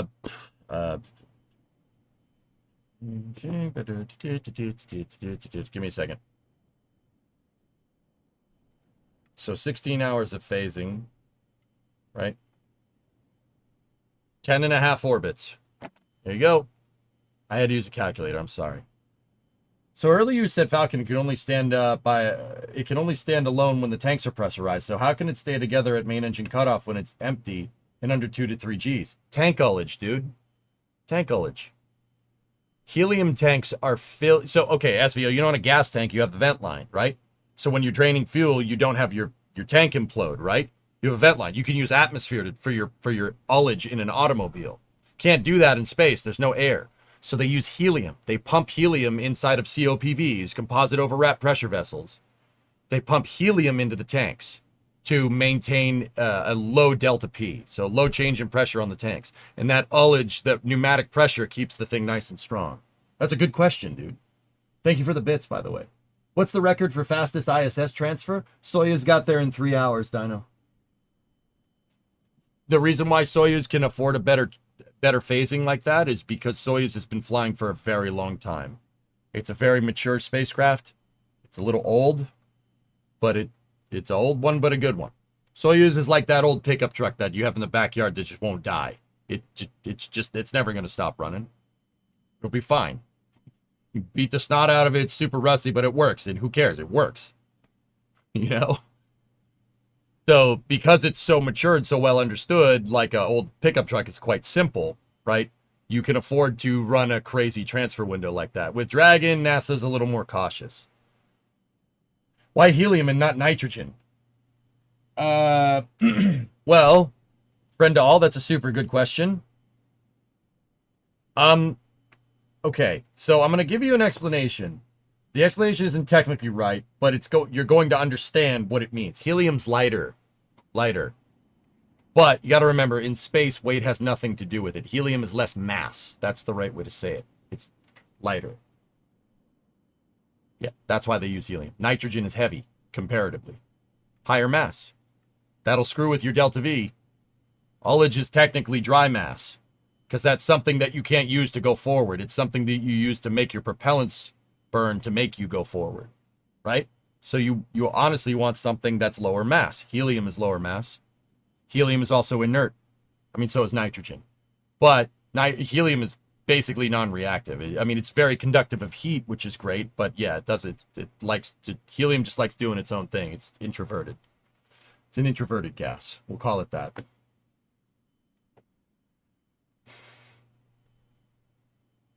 Yeah, and helium will not freeze. Nitrogen could solidify in the wrong conditions. You don't want that. Yeah, helium will not solidify. The point of solidification for helium is like 1 to 2 Kelvin. And yeah, that's it. Yeah, we can do it. We could do it, but trying to keep something exactly at like 1 to 2 Kelvin is a little bit of an energy intensive thing to do. Noble versus introvert, close enough. Yeah, exactly, Bordel. I call them introverted gases. No, that's the noble gases on the periodic table. So that's, what is it? Helium, krypton, xenon. Helium, krypton, xenon, argon. Of course, I knew it a second ago, and I go to recite it, and my brain went, it'd be funny if you forgot this right now. And I'm like, thanks, man. I appreciate it. Thanks a lot, pal. Neon, there you go. How did I forget? How do you forget neon? Come on. You know that I knew that, right? Like, Come on. It's like when you get put on the spot. You know, it's like, I know what 2 + 2 is. And someone's like, okay, what is it? And you're like, chair? Potato? What? 2 + 2 = chair. You know, like Crew 11 post-launch press conference in 30 minutes. Good, we're chilling here until that happens. Fastest shuttle ISS rendezvous. You know what, Erudite? I don't remember off the top of my head. I kept track of the shuttle missions. I did not keep track of them like I do with Dragon missions, so I don't remember. I don't remember. Shuttle got up there pretty quick. I'd say 24 hours, I think. If that's a guess, it's a huge guess. I know someone that's a shuttle nut, that's a bigger shuttle nut than me, is going to be like, BJ, no! Sorry. Hey, man, I'm a pretty big shuttle nut myself. Don't yell at me, okay? I know how the remote manipulator system servo power amplifiers work, okay? How many people know that, all right? Get off my case. 2 + 2 is fish. Yeah, exactly. Yeah.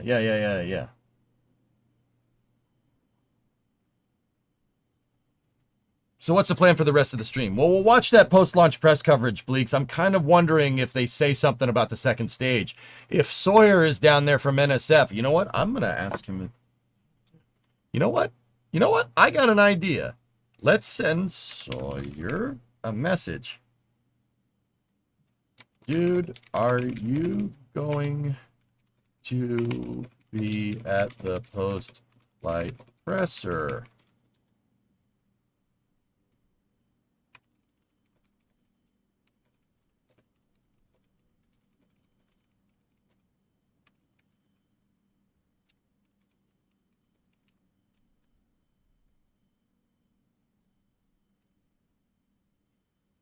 Cool. We'll see if he gets back to me.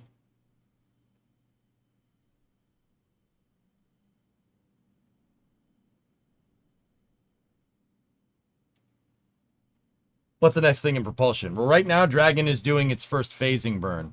If you look, it's in an eccentric orbit. It was at 213, now it's at 220, which means that indicates that the highest point in the orbit and the lowest point in the orbit are different, which indicates that the orbit is not a perfect circle. So that in orbital mechanics, that's called eccentricity. So it's completed its first phasing burn, which is good. STS 104, just over 41 hours. Thank you, John.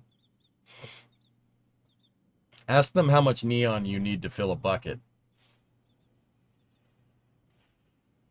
I'd have to say, Element, that was probably the dumbest question I've ever seen anyone ask in a press conference ever.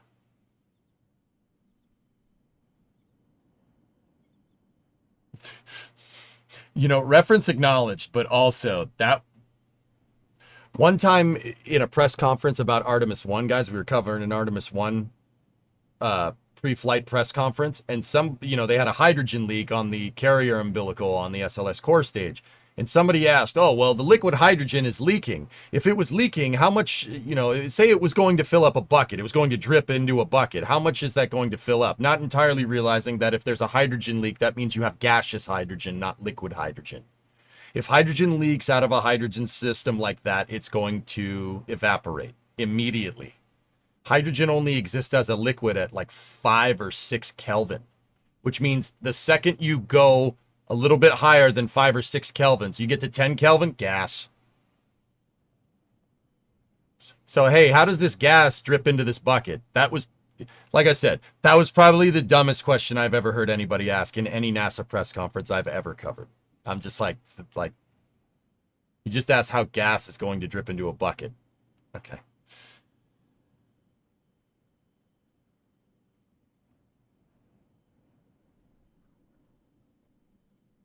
Artemis 1. What company were they from? Dino, I'll give you 3 guesses who asked that question. Now, I saw somebody in chat said, I know there's no dumb questions, right?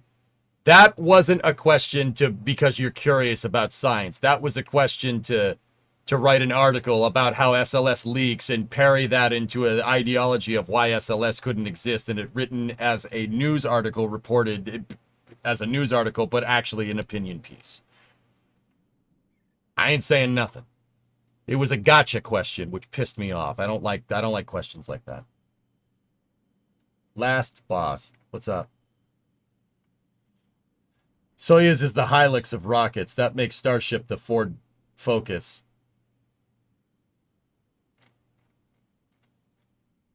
Interesting. I don't think there's... So, Gek, yeah, exactly. You used to teach. Dumb questions exist. Gek, what gets me, all right? So, you said you used to teach, dude. So, the things that bother me... I usually say there ain't no dumb questions. As long as you're coming from a point of genuine curiosity, there's no dumb questions. What gets me is when somebody asks me a question because they think something and they want me to kind of inadvertently prove what they're thinking instead of asking a genuine question about something. That pisses me off. I do not like gotcha questions, and I'm pretty good at seeing them. Okay? The second question is if somebody asks me something and they ask a very simple question about a rocket and I answer it, and then they ask like a follow-up question, and the follow-up question is basically what I said, right? Like, I can tell when I'm giving people a response and they aren't listening. If you ask another question, like, it's very easy to spot that you didn't listen to what I had to say. You just wanted my engagement. Like, it's very easy to spot that behavior, Now, don't get me wrong. Sometimes people ask questions and then their phone rings, or, they have a 2-year-old and the 2-year-old's crying, or their dog needs to go outside. I get that. I understand it. That happens. I understand that I don't have people's undivided attention all the freaking time. I get it. But yeah, it's very easy to see when people are being deliberately obtuse, right? Or they're just genuinely not listening to me and they just want to talk. Like that there's nothing wrong with that either. But if I'm trying to teach people about something, I really, people aren't paying attention. What am I doing? Like, those are my two. So there's no dumb questions except for those. I will genuinely sit here and repeat the same question a bunch of different times if a bunch of different people are asking it. That's why I always go to talk about the toilets on Dragon every single time. Because someone always asks about, hey, where do they go to the bathroom? Dude, I got you. I'm an expert on spacecraft toilets. I really didn't want to be an expert on spacecraft toilets, but here we are, Elon stated mid-August for Flight 10. Yeah. I have the post. I saw it. Yep. Someone has to be. Hey, yeah, no, hey, everybody poops. Just saying. Sorry. I'm sorry if that's a shocking revelation. Answering the biggest questions about the universe. Usopp, that's the other thing. Not that I'm particularly inclined to talking about the stupid toilets on the spaceship all the time, but I think that's funny. Like, that's the question that gets asked the most. I think that's awesome. That's really goddamn funny. Like, the 15-year-old inside of me is like, you get to make poop jokes now. It's like, oh no. Oh no. Oh no.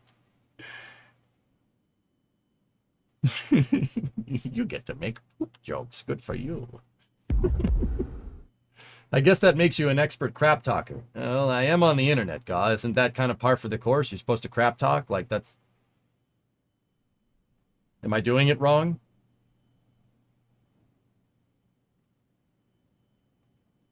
Where does the poop go? That's right. It goes in the square hole.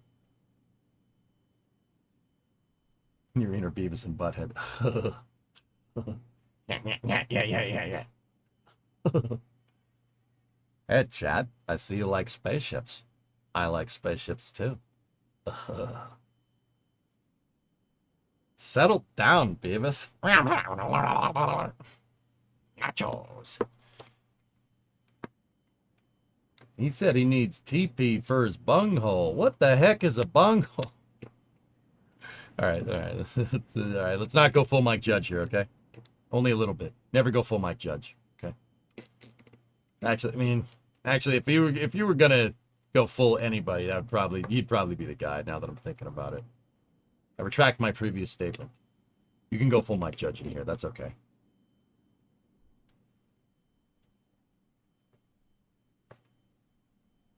You need more propane, boy. Well, I tell you what, this rocket could have had a little bit more efficiency if it was using good quality American propane from Strickland Propane. In Arlen, Texas, boy, I tell you what. Is there going to be a VOD? I need to go up the chat, but Twitch isn't letting me. I want to continue the conversation I had. I think chat replay works in the VOD, no one. If these people could read, they'd be very upset. You know what? I'll put on some background music while we're watching Dragon go here until the post-flight presser comes on.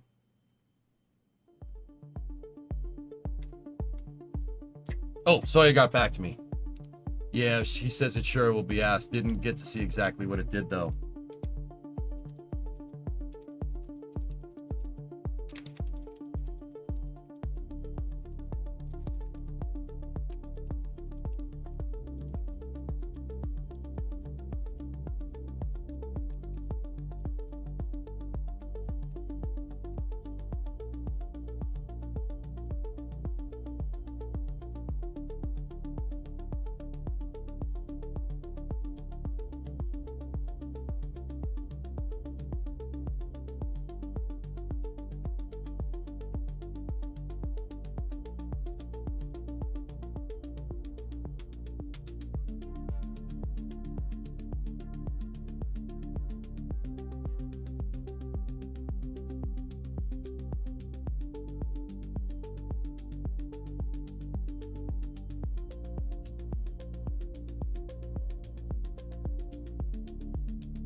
Okay, cool. I sent something to Sawyer. He said it might get asked before him, so who knows? We'll see.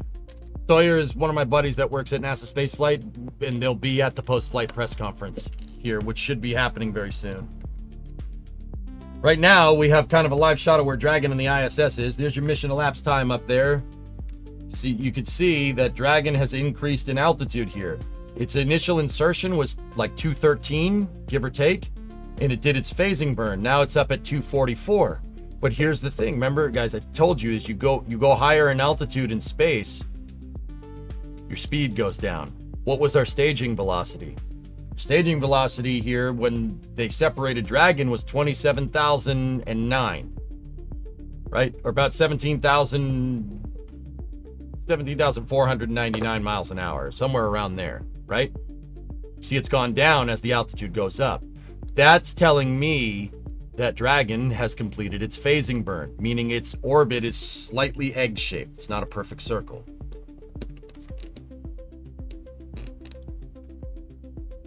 Will Dragon do a retrograde burn to kill like the 100 meters a second of speed like you do in KSP?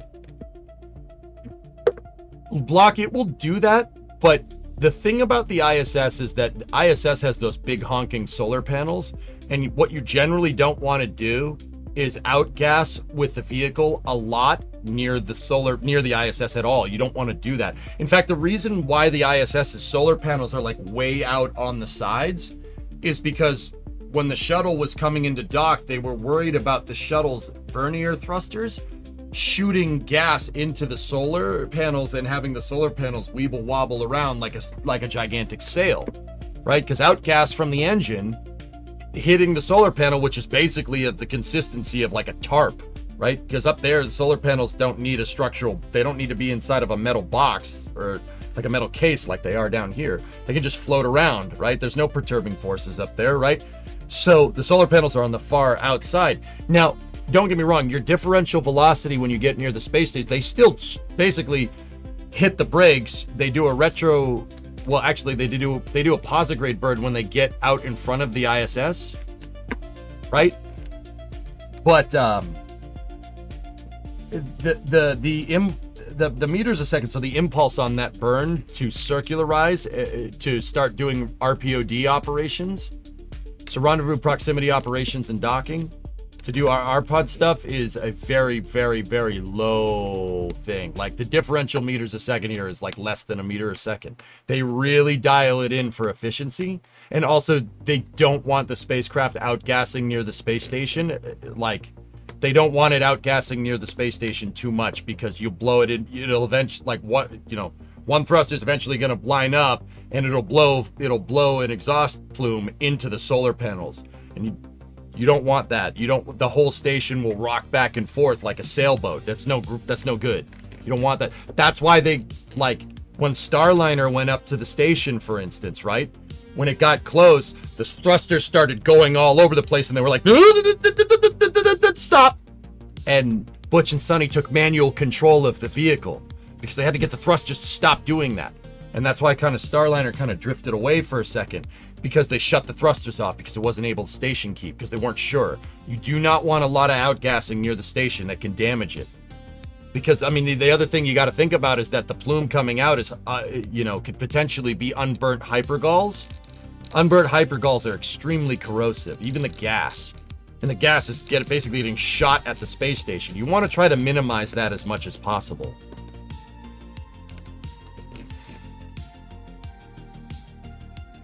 Quick question, is the black surface we see on the trunk on the bottom the heat shield? No, that is the bottom of that's the bottom of the trunk and it cradles the heat shield, Lava. The heat shield is behind that black structure from the camera that we were looking at, right? 17,000 miles an hour would be like Mach 25, Jordan.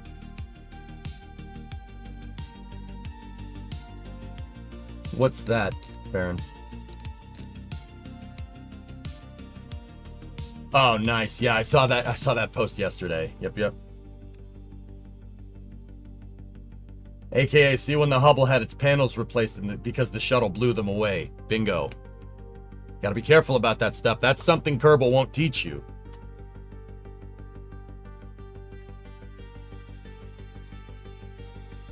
X-Wing, what's up, man? So, all flight above 18,000 feet use mean sea level as a reference point. So that's what we are all using. We're all using the same thing, right? Do they use MSL as a reference point? Yes. Yeah, X-Wing. I mean, spacecraft have multiple guidance systems, dude. There's multiple ways for the spacecraft to figure out where it's going. First and foremost, there's your inertial guidance. That's very important. Spacecraft knows where it is, so it knows where it isn't. That's a very important one. Second one, they have star trackers on board. The star tracker on the shuttle basically is like having a telescope that was put into the nose of the shuttle to look at the stars. You can navigate around in space by looking at the stars, just like you can navigate the seas by looking at the stars. Guy that came up with doing that was a guy by the name of Buzz Aldrin. Yeah. You can use a naval sextant and use naval navigation to navigate around on orbit.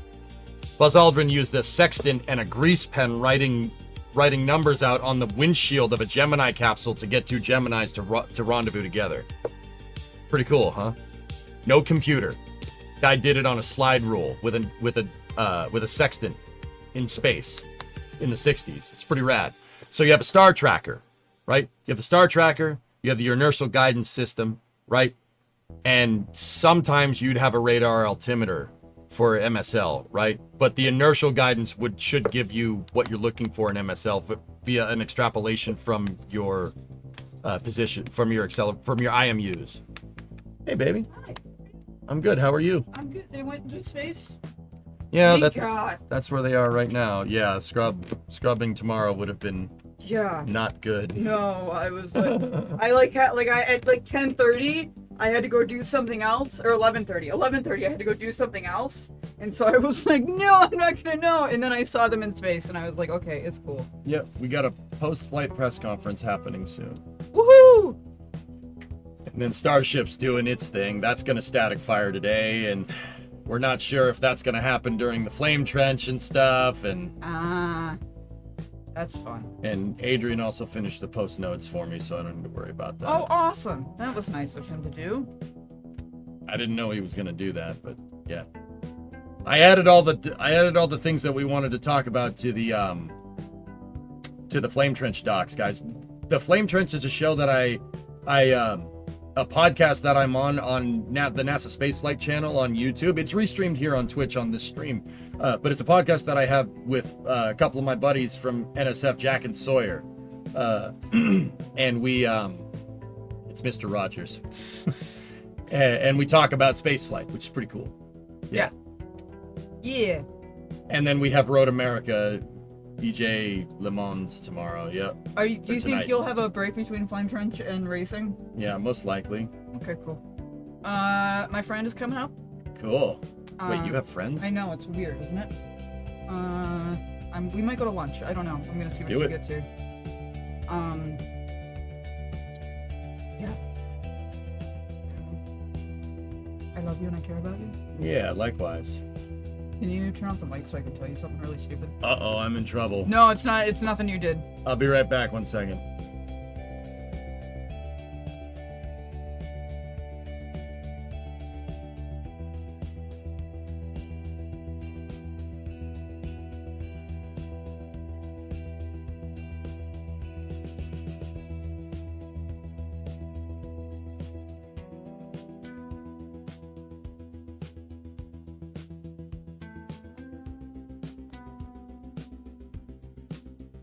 They're saying you're Detroit represent? Yeah. Detroit! Detroit! Detroit. I can't. I was gonna try. I was like, maybe I can imitate Eminem getting eaten by an alligator saying Detroit! Spoilers. But nobody would have. I'm sorry. Sorry. Happy Gilmore! Gone to the great sizzler in the sky. I don't know, did the Lions win or lose yesterday? We were watching Star Trek. We're nerds, remember that. Mr. Rogers was a saint. They got destroyed. Oofta. Oofta, oofta. We lost bad.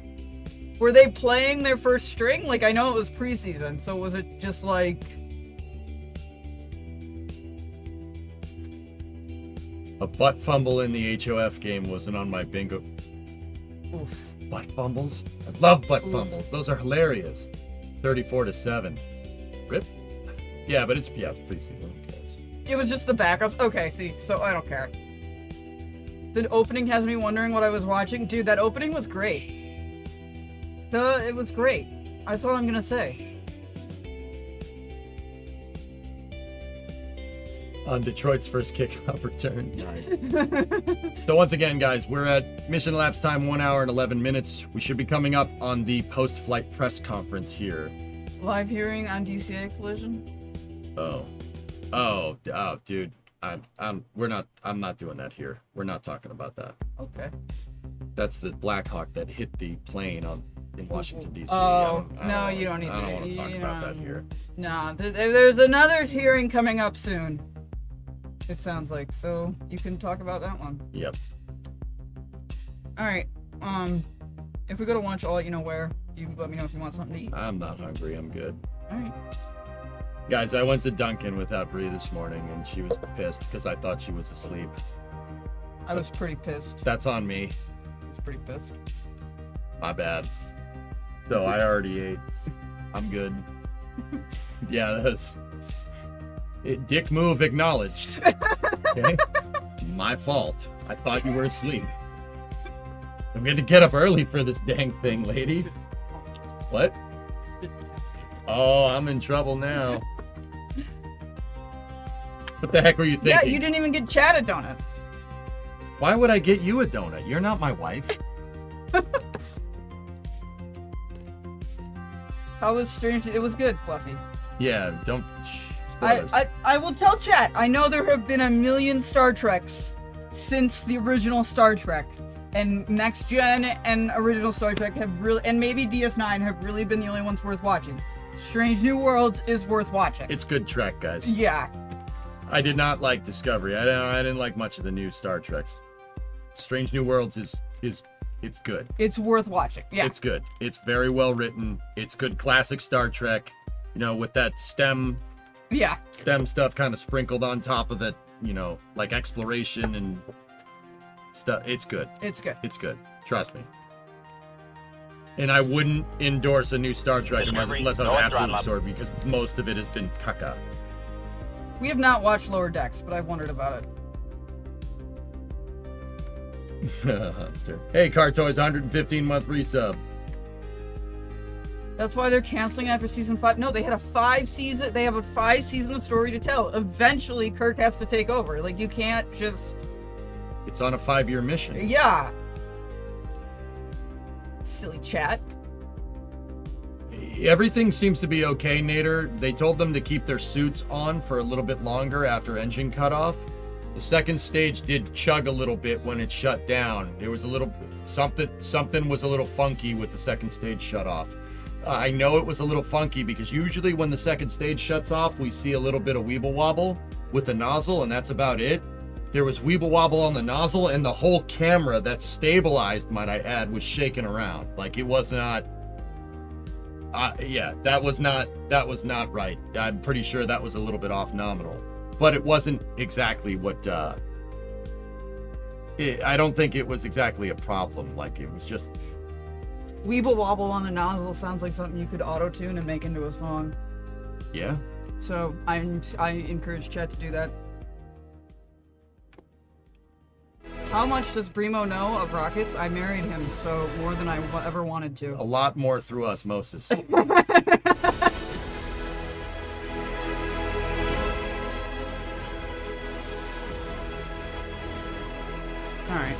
It's now so Hey, Jackie, what's up? Get along, then. I love you. Love you too. So when are we getting a Brimo takeover day? About 5 years ago. Yeah. I was on a plane going to the Spaceport America Cup with Das X-Wing. And when Starhopper did its first hop, I was on a plane. Brimo streamed it.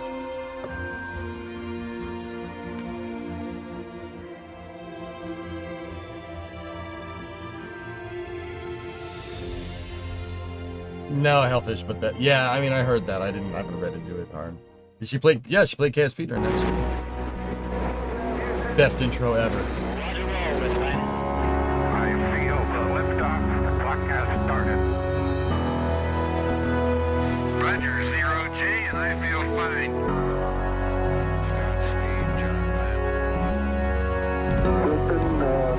Tranquility Base here. The Eagle has landed. Rocket Tranquility, we copy you on the ground. New possibilities are opening up for scientific cooperation between countries.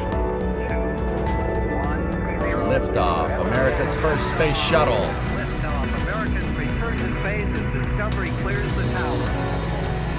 Discovery, go and throttle up. Go and throttle up. Roger, go for deploy.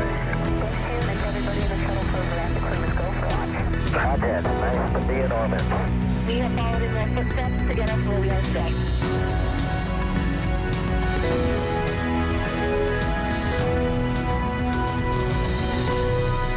Yeah, boys, I remember that. It was a good time. That was a COVID thing. 3, 2, 1. Ignition. Ignition's full power and liftoff. Go Thomas. Go NASA.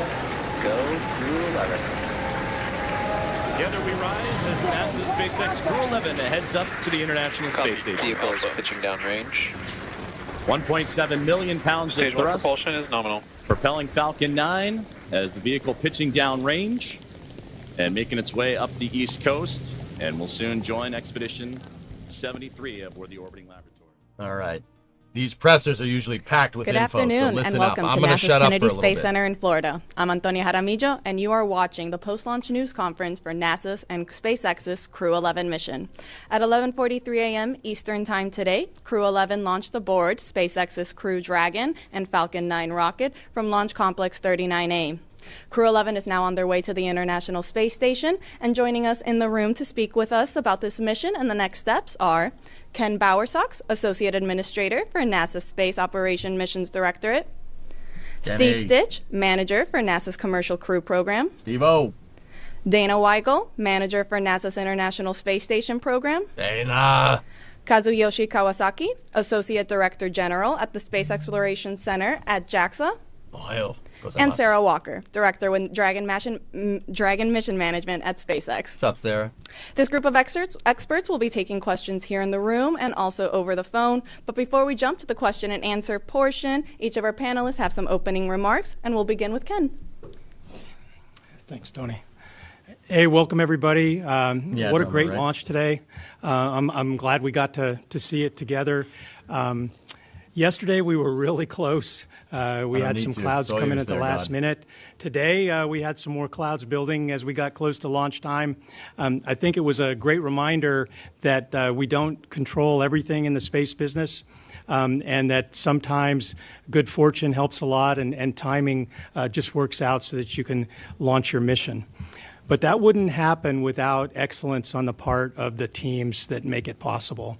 I was so proud to see our team from SpaceX, NASA, our international partners from Roscosmos, JAXA, all of our interagency partners that help support these missions, doing their jobs to make it possible so that when the opportunity opened up right there at T0, we were able to launch.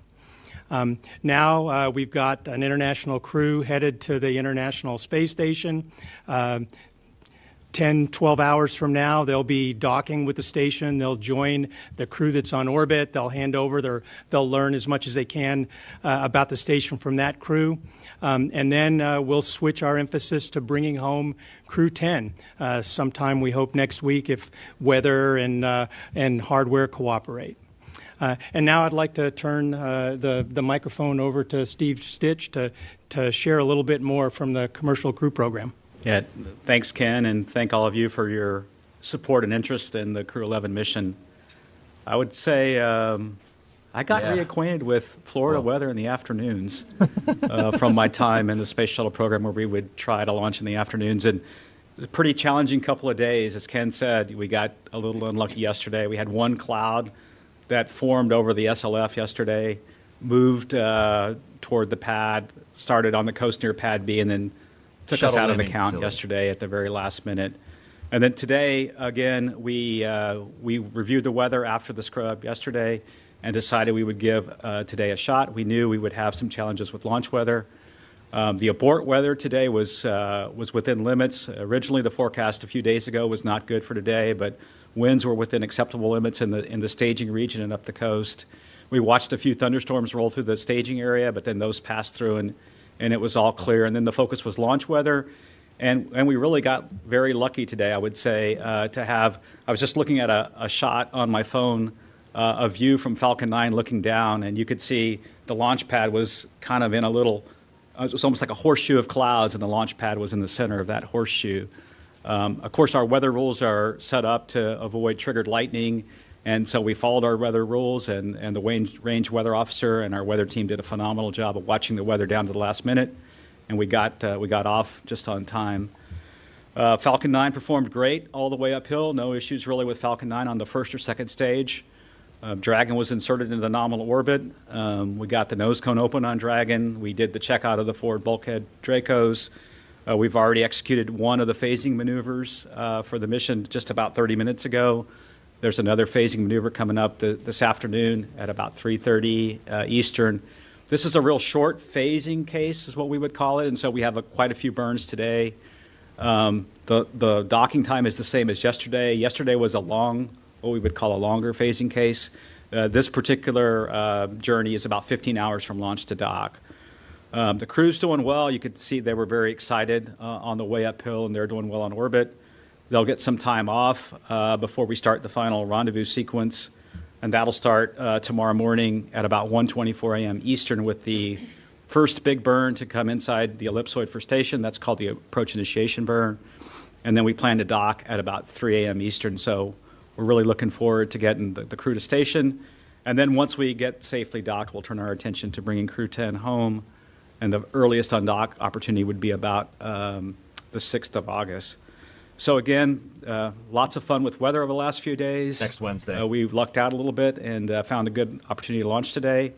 And I can't thank the team enough, the Commercial Crew Program team, the SpaceX team, working with the International Space Station Program, our international partners, in particular JAXA and Roscosmos, FAA partnership, the Eastern Range, Space Force, the U.S. Coast Guard, and all the other parts of the Defense Department that we work with. So congratulations to all those people, and we'll focus now on docking. I'll turn it over to Dana. Thank you. I'd like to thank Steve and the Commercial Crew Program, and also Sarah and the SpaceX team for their diligence and tireless work. A lot of effort went into getting the vehicle ready and getting us ready for the successful launch today. I'm very grateful. I'd also like to thank our international partners and the space station team. It takes a lot of work to put together these long-duration missions. There's an awful lot of effort that goes into the cargo and the resupply and the research that we need to put on board, and also the other vehicles that we prepare in order to supply space station. So huge thanks for getting us set up well for Crew 11's long-duration stay. And thank you all for being here today. I appreciate your interest in our mission. As Steve mentioned, we've got short phasing. Docking is going to be early tomorrow morning around 3 a.m. Eastern Time. We're looking forward to having Zena, Mike, Oleg, and Kimia on board with us. When Crew 11 arrives, we will have 11 people on board space station. Crew 11 and Crew 10 will do 3 full days of handover with each other. They'll walk through emergency procedures on board. They'll make sure they're familiar with where all of the emergency equipment is in the different modules. And then they'll do familiarization with equipment that the crew commonly uses, like the toilet, like exercise equipment. They'll also transfer, we've got critical research that we fly up in freezers on the Crew Dragon, so they'll take that research and they'll transfer that over. So a handful of other things go on during the docked handover time frame, and of course, Crew 10 getting ready to come home is another big part of that. As Steve mentioned, Crew 10's earliest departure will be August 6th. After Crew 10 leaves, Johnny Kim, who has been on board for a few months, will continue the handover with Crew 11 to give them the rest of the familiarization that they need. During Crew 11's long-duration stay on board, they'll conduct research that's key for us for our follow-on missions to the Moon and to Mars, and that will also benefit life here on Earth. Some highlights for you. They'll do some human research that's going to help us better protect human health for longer and longer duration missions. They're also going to do simulated lunar landings in a region that mimics the South Pole. This is the region that we're planning for our Artemis missions. The goal of the study is to really understand how the disorienting effects of microgravity impact piloting and landing. And then we'll take that feedback and we'll put that into our planning for tools and aids for the crew. The other interesting research they're going to do is related to bodily fluid shifts and damage that some of our crew members experience in the eye that affects their vision. We're going to be using vitamin B supplementation to see if that helps with swelling in the back of the eye and if it minimizes the eye conditions that can impair vision. And we'll also be looking at thigh cuffs to see if that helps with the overall shift of fluids in the body. Interesting. As I mentioned in the pre-launch briefing, we've got a number of resupply missions that are critical for bringing up the cargo and also for supporting the research that we plan to do on board. At the end of August, we've got the SpaceX 33 Dragon resupply mission. Mid-September, Northrop Grumman or NG-23 cargo mission. In late fall, JAXA has an HTV-X mission. On the Roscosmos side, there is a Progress cargo vehicle flying in September. And then there is a Soyuz crew exchange in late November or early December. I'd also like to mention that in November, with Crew 11 on board, we are going to celebrate 25 years of continuous human presence on the International Space Station. That's an amazing, amazing accomplishment, and we couldn't do it without the extensive partners that we have across other NASA programs, across our international community, across our industrial-based, huge kudos to that team for getting us to where we are today. And with that, I will pass it on to Kawasaki-san. Thank you, Dana. Thank you for being here. My name is Kazuyoshi Kawasaki, Associate Director General of JAXA. I'm in charge of the JAXA human spaceflight and exploration. First, on behalf of JAXA, I'd like to sincerely express my gratitude to NASA and SpaceX and not here in Roscosmos, and international partners and all the members on the ground who have devoted to the Crew 11 launch and the continuous ISS operation. So as already mentioned, the Crew Dragon was launched into orbit as planned, and I'm truly impressed to see that such a spectacular launch. While the crew were on their way to the International Space Station, I'd first like to congratulate all of you and the successful launch. I look forward to seeing their smiling faces on the ISS soon. And I'm very proud of that Japanese astronauts have been flying on the Operation Crew Dragon spacecraft on 6 consecutive flights. And Japanese astronauts have been staying at the International Space Station almost every year since its completion in 2011. And I believe this is brought by the close cooperation and having cultivated between the US and Japan for years through the ISS program. And I truly appreciate the time and effort of the international partners, including NASA, Roscosmos, that has made it happen. And this is astronaut Kimiya's second flight. And following his mission in 2015, I expect Kimiya will play a key role by making most of his flight experience in his previous flight, and also by receiving knowledge from the other astronauts, especially IS Commander Takuya Onishi, to create a full outcome and features dispensable to our life on the Earth and the future exploration. For example, missions are planned to support space exploration, such as technology demonstration of aimed at developing smaller and more efficient carbon dioxide removal systems, enabling sustained exploration activity in future.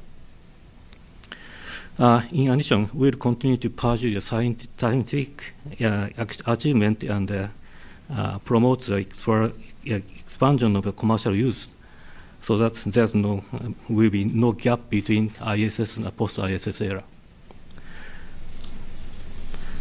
So Japan is also planning to launch the next generation cargo vehicles, that is HTV-X for ISS. Soon, the first model of the HTV-X will be launched to deliver supplies to the ISS. Through some improvement from the previous HTV system, it will be possible to deliver more cargo to ISS. Kimiya captured HTV Control 5, that is HTV's name, during his previous stay in 2015. If HTV-X1 arrives at the ISS during his stay, I believe that Kimiya will be capturing HTV-X1. Cool. He also says that he's eagerly looking forward to capture that. I'm very much looking forward to the HTV-X1 mission. Lastly, tremendous honor that two Japanese astronauts, Takuya Onishi and Kimiya Yui, who just gone up to the IS, can undertake a back-to-back and long-duration missions. This marks the third time that two Japanese astronauts have stayed on the ISS at the same time. Although this dual stay will be very brief, I believe it reflects Japan's continuous contribution to the operation and utilization of ISS since astronauts first began living aboard the ISS 25 years ago. Other strong long-standing corporate relationship we have built with international partners. JAXA remains fully committed to international cooperation in human space exploration, not only through the Artemis program, but also by an ongoing effort in low Earth orbit, including ISS and its successor programs. Finally, I'd like to share the Kimiya message. Kimiya says he wishes to engage in this mission with the key message of believe in bright future and take on new challenges. We here share the same sentiment and intend to support his endeavors and hope for their success. I deeply honored to witness this historic moment with you. once again, congratulations on this success flight. Thank you. Arigatou gozaimasu. Thank you. Thank you, Kawasaki-san. What an exciting day to be here with you, just watching Falcon 9 launch Dragon, Crew 11, to the International Space Station a little over an hour ago. This past May, we celebrated the 5-year anniversary of Bob and Doug and launching on the Demo 2 mission, which only feels like yesterday to so many of us on this channel. And today we launched our 19th human spaceflight mission, almost 5 years to the day from when Bob and Doug safely returned to Earth after their 63-day mission, returning human spaceflight capability to the United States. Zena, Mike, Oleg, and Kimya, if you're watching this, you'll actually be docking tomorrow on that 5-year anniversary in the very same spacecraft that Bob and Doug flew 5 years ago. That's awesome.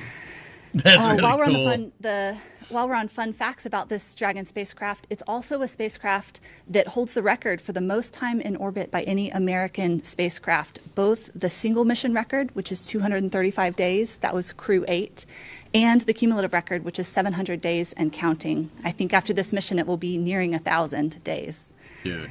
We've collectively achieved so much in those 5 years. We've safely flown 74 crew members to space, some of them repeat flyers and some of them new to spaceflight, welcoming new countries to the list of spacefaring organizations and nations, creating greater access to space for more of humanity with missions like Inspiration 4, Polaris Dawn, From 2, and the private astronaut missions to the space station, flying critical research and supplies to help maintain an ongoing presence in space that Dana was talking about, and so much more. It was unfortunate to have to pause the count with just over a minute left yesterday, but the safety of the crew and all those involved in the operation is our top priority, and today was a better day to fly. Although just barely, I want to say that that horseshoe of clouds closed within a couple of minutes of T0, but it's good to get them safely to orbit. We fly when we're ready, and we fly when the conditions are right, always. Today we saw Falcon 9 perform nominally throughout the count. And teams have now shifted to supporting the series of burns to catch up with ISS, concluding with docking with the space station early tomorrow morning.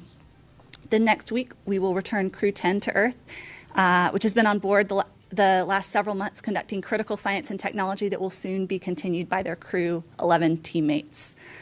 And then finally, in a few weeks, we will launch CRS-33, our first ever long-duration cargo mission full of critical research and supplies, but also a boost module in the Dragon trunk to perform a station reboost. So I look forward to talking with all of you more about that in the coming weeks.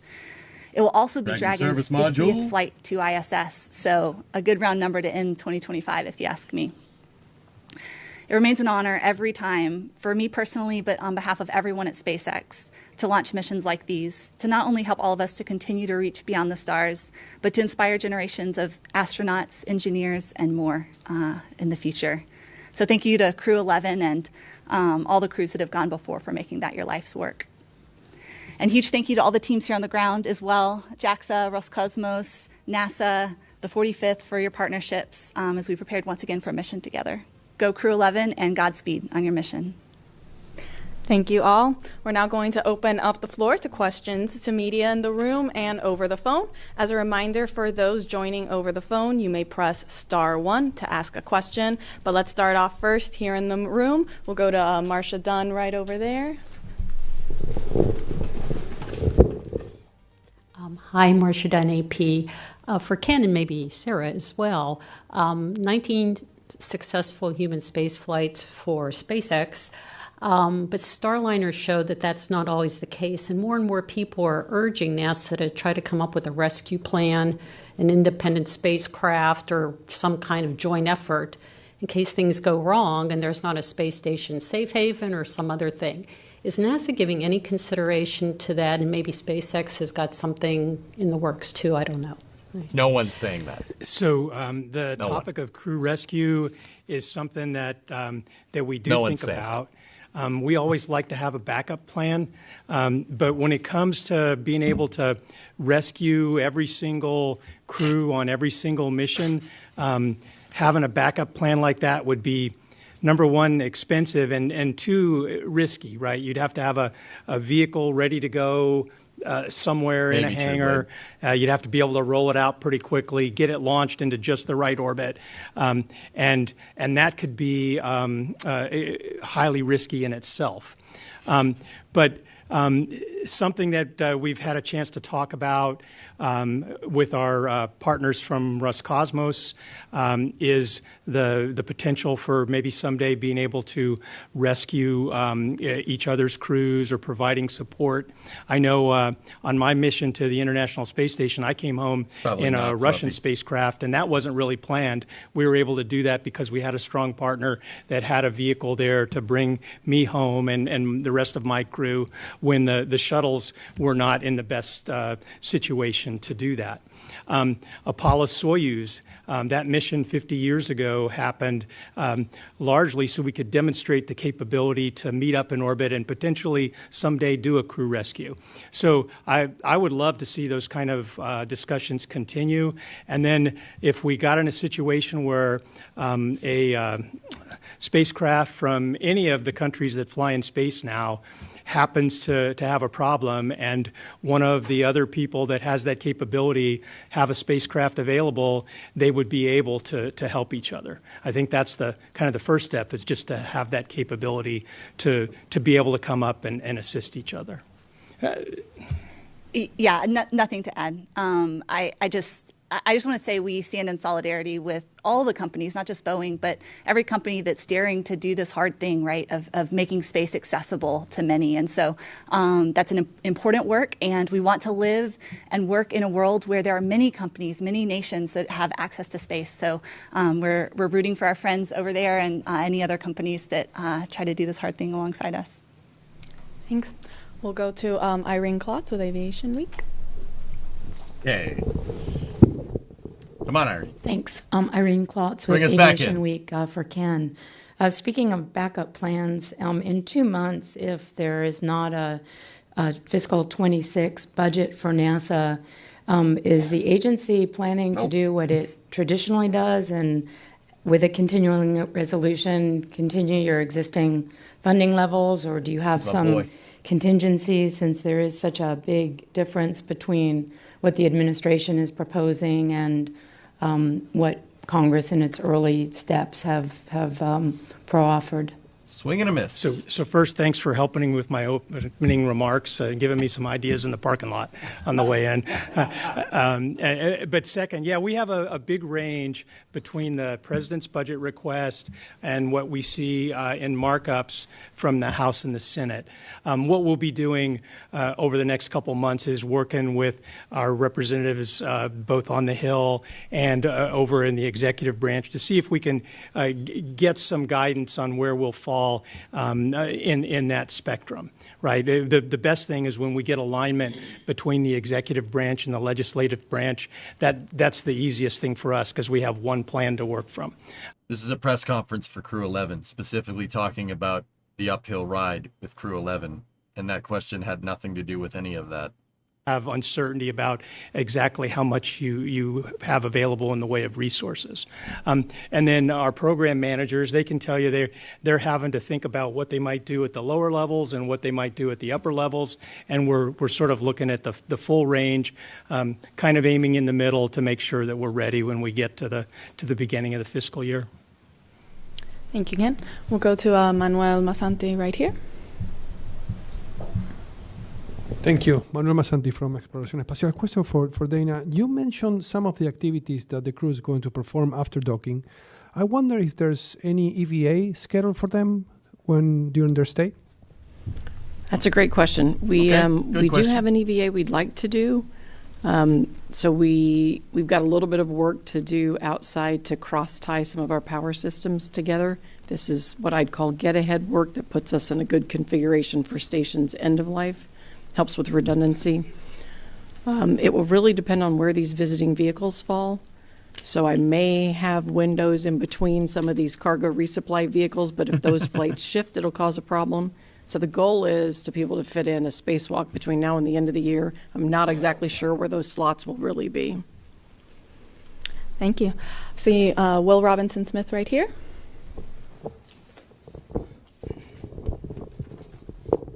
Hi, Will Robinson-Smith with Spaceflight Now. Thank you for taking the time. Maybe tying in the budget question with the spacewalk and visiting vehicles question. If the budget happens to trend more towards what the administration is proposing versus what Congress is, Does that impact which vehicles are able to visit when to the ISS? Like, will the HTVX still stay on its course, as well as Progress and Cargo Dragon and the like? Thanks. It's a great question. If we're down at the lower end of the range, I won't see any changes to the fall schedule. I mean, we're in, I'd call that, we're really in execution time frame at that point in time. But the types of things that we will consider is flight cadence after that. So I'll be looking at next summer, 27, and we may be looking at moving flights and spreading them out to help with Will's gaps. question's all right. Will's usually good. But none of that will affect what I'm doing in the short term for the end of the calendar year. There are things I could do in terms of trades for what I put on the vehicles. So the manifest itself could be affected. I may choose to go more heavily with food and supplies versus an area like research, depending upon what I think I'm going to have in the future. So those are things that we'll have to adjust. The HCVX vehicle itself, as Kawasaki-san mentioned, it's got a number of upgrades, and so it's got very large cargo carrying capability. So it's now a critical vehicle for us. They're planning to fly about once a year, and so that's really critical resupply. And so we're not planning any changes to that. Those are really important missions. Thank you. We'll go to Bert Dyke right over here up front. Hi, Bert Dick from National Space Society. My question for Dana is, with the 25th anniversary coming up, is NASA and the international partners planning anything to celebrate this as such an important milestone with people learning to live in space, science, technology, and we're happy to help spread the word. I love it. I love the enthusiasm. We have no shortage of ideas for what everyone would like to do to celebrate. In fact, I was talking to some of the Expedition 1 crew. Of course, they'd like to come back. Everyone would like to come back and celebrate. And so we're really trying to figure out where are we going to do this and how are we going to celebrate. So we have a lot of ideas. We do plan to do a number of things that allow our teams to celebrate with each other, but also are more of a public engagement to let the public kind of get involved. And so you'll start to see some of those things rolling out through this fall. I have an idea. And by the way, I will add that all of our industry partners are really excited to help us too. But that's great. I mean, it's great. There's no shortage of spirit in terms of trying to help us celebrate. So maybe we'll have to do a week-long celebration. You should do collaborations with universities, because now undergraduates, the vast majority of them will have graduated having never known a day when there weren't people in space. There you go. I'm going to open up an idea. Love all the brainstorming. We'll go to Sawyer Rosenstein with NASA Spaceflight right up front here. Sawyer! There he is. Thank you, Sawyer Rosenstein with NSF. Dana, you're the popular one today. In regards to supplies aboard the ISS, obviously there's a lot still coming up. Where are you at currently? Because I know there was a lot of emphasis on the criticalness of CRS-33. Is that potentially why it's going from 40 instead of 39 to get that cadence up? That may also be a Sarah question. Great question. Dana controls the schedule. In general, that's my boy right there. What we've done historically is we like to have 4 months of supplies on board. And the goal is really, if you have a problem with the next mission, and for some reason that can't fly, then you can make it to the mission after that. Yep. When Northrop Grumman found the spacecraft problem on NG-22 and realized it couldn't fly this year, we quickly adjusted the SpaceX 32 mission. It was unfortunate I had to pull off quite a bit of research, but what I did is I loaded it with a lot of food and water and other consumables. That doesn't quite get me where I need to be to handle skipping a mission. Once I get 33 up there, then I'll be closer to the position where if my next flight doesn't make it, then I can get all the way to the one after. And so that's really the strategy. And so I look very closely at our flight spacing to try to understand what amount of reserve I need to have on board. Of course, if missions spread out, that means I need to have more cargo on board. So we're not quite where I need to be for my reserve numbers, but 33 will get us to what I call a skip cycle number, where I can skip a mission. So that's Dana Weigel, guys. She's really cool. She handles ISS logistics. She's She handles like what goes to and from, what missions go where, when they go where, what supplies they have. It's a really cool job, and she's damn good at it. The next 25 years, how is there any update on the progress of the commercial station your commercial station partners? Good question. Are you all still very confident that we'll have Red Panda, thanks for the raid, man. alternative, like other options in orbit before we have to deorbit the International Space Station? So our commercial partners for the future commercial space stations are making great progress on their different milestones for their Space Act agreements, and we're excited to think that here later this year we'll be hopefully putting out a request for proposals for the next phase of that work. I think 25 years from now, we will definitely have some of those platforms in orbit.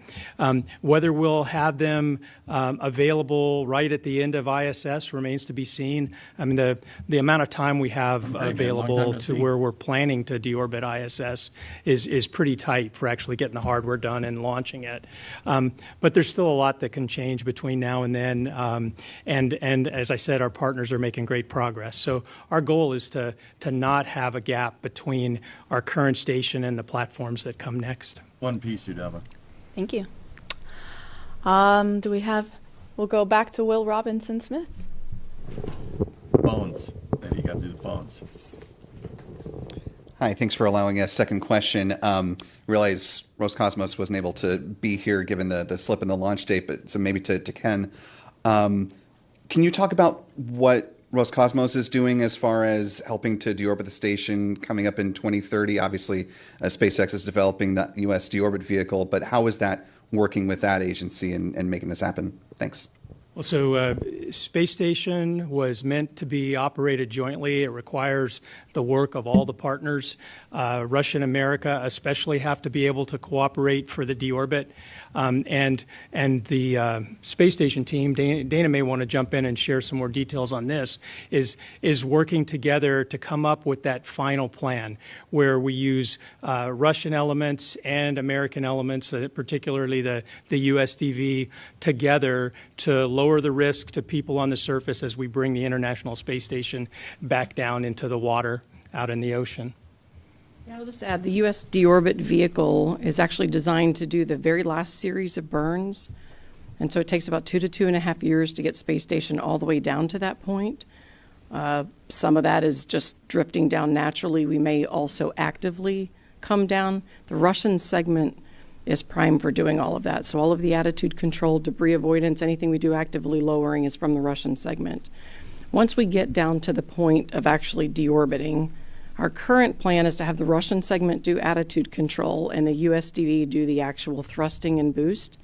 That gives us additional layers of redundancy so that if something happened with the attitude control, you can then switch over to the USDV. So it's very much an integrated plan and an integrated solution. Part of what Roscosmos is working on right now is fuel delivery. So we've got to get the fuel reserves on board Space Station to the point where they can do their portions of this. Latest predictions are that will probably be at the right level in early 2028, and we'll probably start drifting down in mid-2028. We got to make sure we have the fuel there and everyone's ready to go, and then the USDV will arrive mid-2029. So that's sort of the sequence of events. But as Ken said, it's very much an integrated responsibility. Thank you. We have a question over the phone. We'll go to David Curley with Full Throttle. David, your line is now open. Okay, we've got a streak of good questions here. I joined late, but I'm guessing this question hasn't been asked. I want to know about the PAMS program. How are you feeling about it? Early, there were people who wanted to get to the station. Now we're seeing countries want to get to the station. How is it working generally, and how does it help the program or hinder the program? I'd just like to start with that to say I think the private astronaut missions have been very valuable to us in a lot of different ways. One way that I think they've helped me as a manager is they provide more vehicles in the flow getting ready. So if we have a problem, we can switch vehicles, rotate. It gives us a lot of flexibility. But we've learned a lot about the commercial market that will support the future commercial space stations through the private astronaut missions. And so our goal is to try and continue those and keep learning, keep helping to develop the demand for the type of work that can be beneficial in low Earth orbit. Dana, any more thoughts? Yeah, I think I would just add that I think we'll continue to see a mix of other governments with interest and also some private individuals along the way. One of the interesting things I've noted, everyone's interested in doing research, so even if private individuals are flying or other governments, and they've been able to access, whether it's other universities, whether it's in the academic field or other agencies, what they've really brought to the table is a much broader breadth of research and research interest. And so in addition to the commercial aspects of what they've been doing on the business side, they're also really expanding access to other researchers to space. So it's been great overall. Some of that expansion has happened in country. They do a lot of the flying through National Lab, and some of it has happened internationally. But I think it's been really beneficial, and I think it helps lay a solid foundation for understanding what other interest other than NASA we might have in the future for our low Earth orbit commercial destinations. Thank you. We have another reporter on the phone, Kenneth Chang with New York Times. Hi, thank you.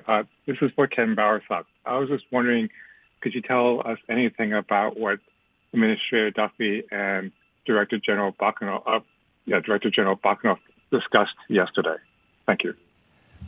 So I don't want to go into a lot of the details of the discussion, but at a high level, let me just say it was really positive.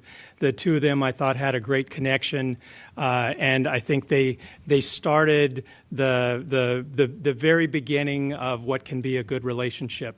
And as we work with all of our partners, relationships are key. The way we talk to each other, the ability to call each other on the phone and ask questions or ask for a potential change in the other partner's position is really, really important. And so it was really exciting for me to see the potential for them to work well together.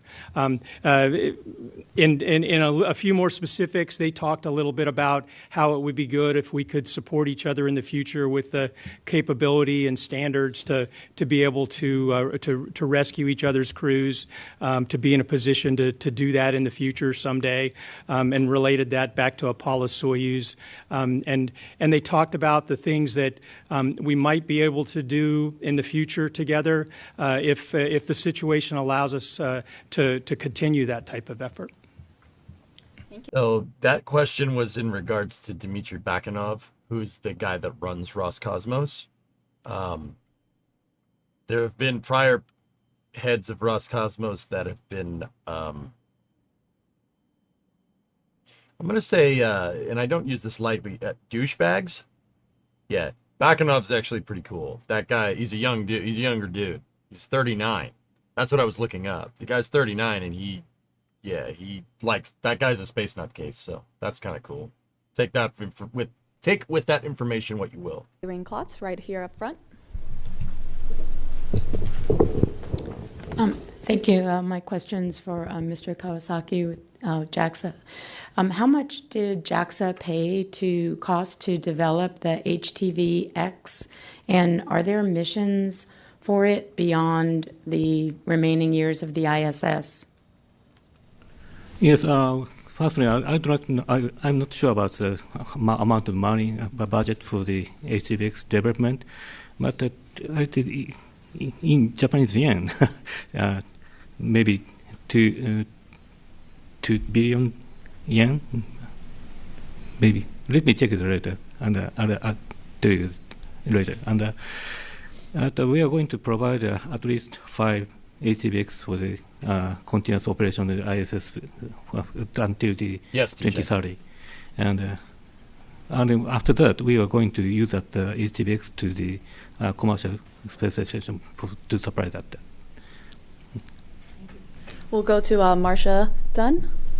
I'd like to also add that HTV-X launching on Japan's new, more powerful H3 rocket can get to rectilinear halo orbits around the moon. You know, no reason why I'd mention that, but also there's no plans for it right now because the thing doesn't exist, but it could reach Gateway. Yeah, it can do that.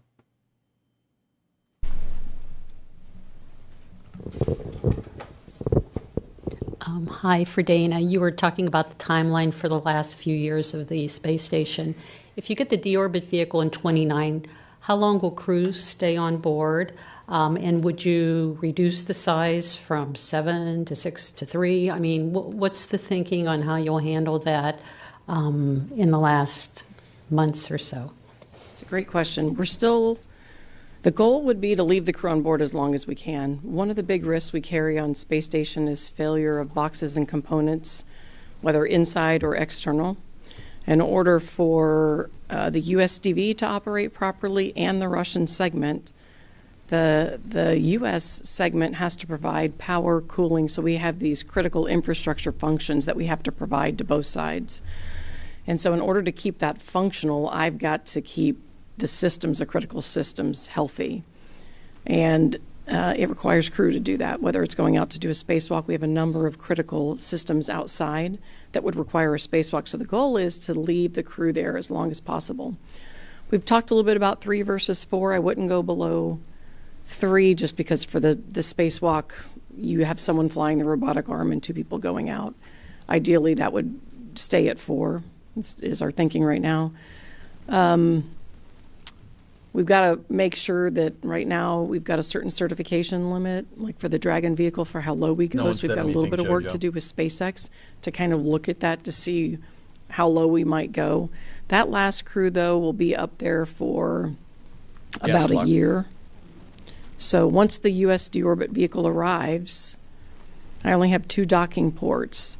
And so once it arrives, I can no longer do direct crew handovers, meaning overlapping crew. And so the concept right now is we do our final crew rotation before the DV arrives. The DV arrives, the crew's with us for about a year, and then we end up with about 4 to 6 months without crew there. And we're really trying to shorten that back end time frame. It will depend on the solar.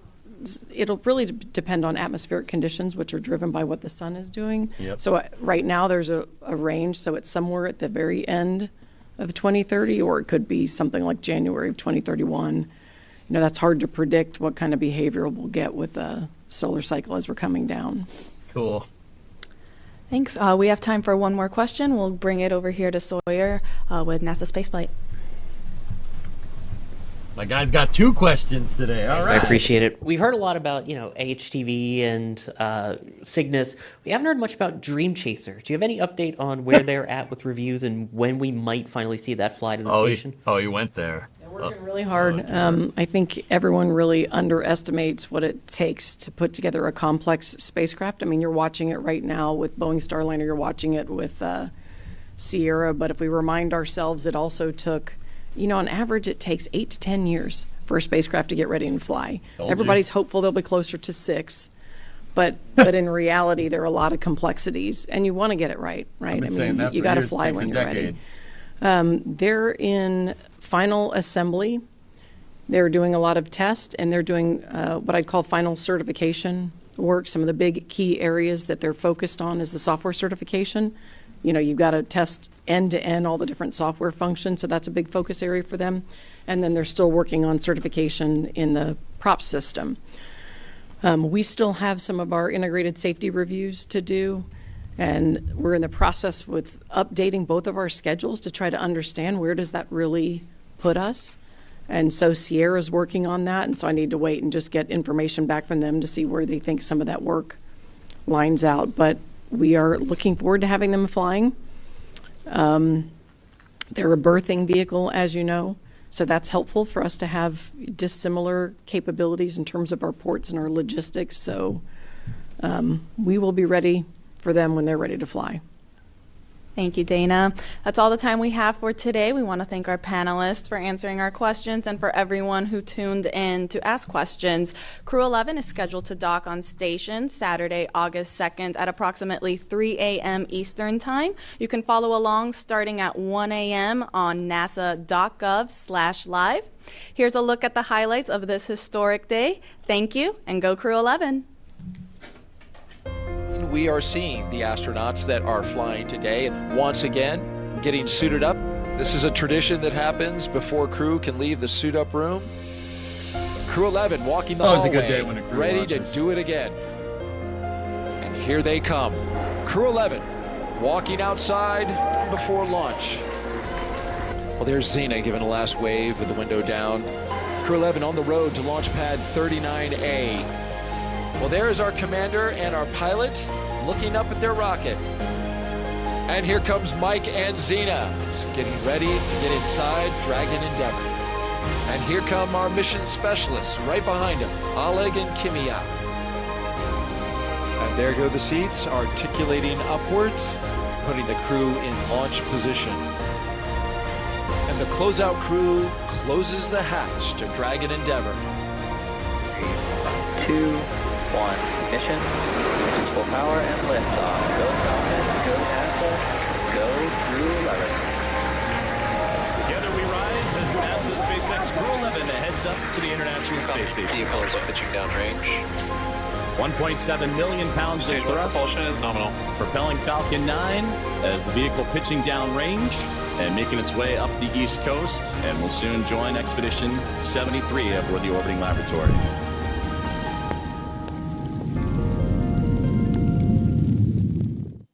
Cool.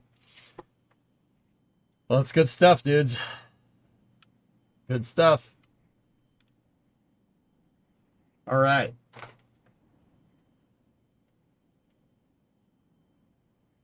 What is the reason the ISS is going to be deorbited? It's old. It's old.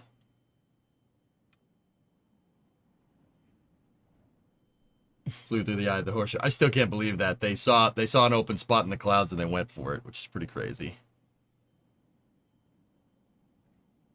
EJ, why did you rush? Oh, don't worry about it.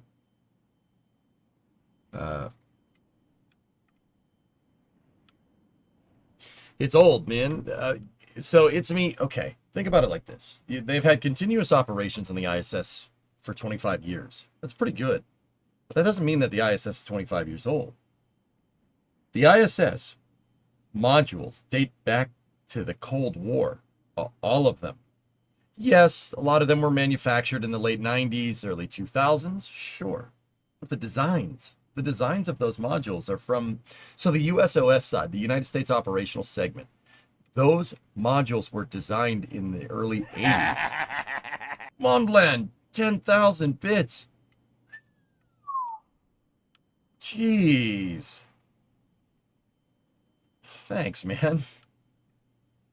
Those modules were designed in the early 80s. The DOS module and the functional cargo block on the Russian side of the station were built for Mir 2. A space station project from the Soviet Union.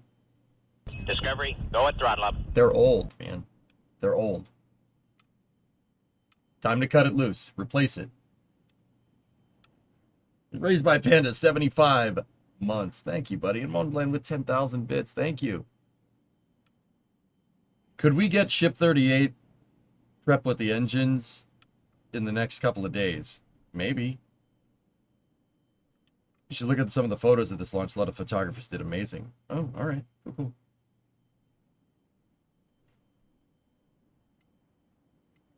My design dates back thousands of years, and I was made in the mid-'80s. Should I be deorbited?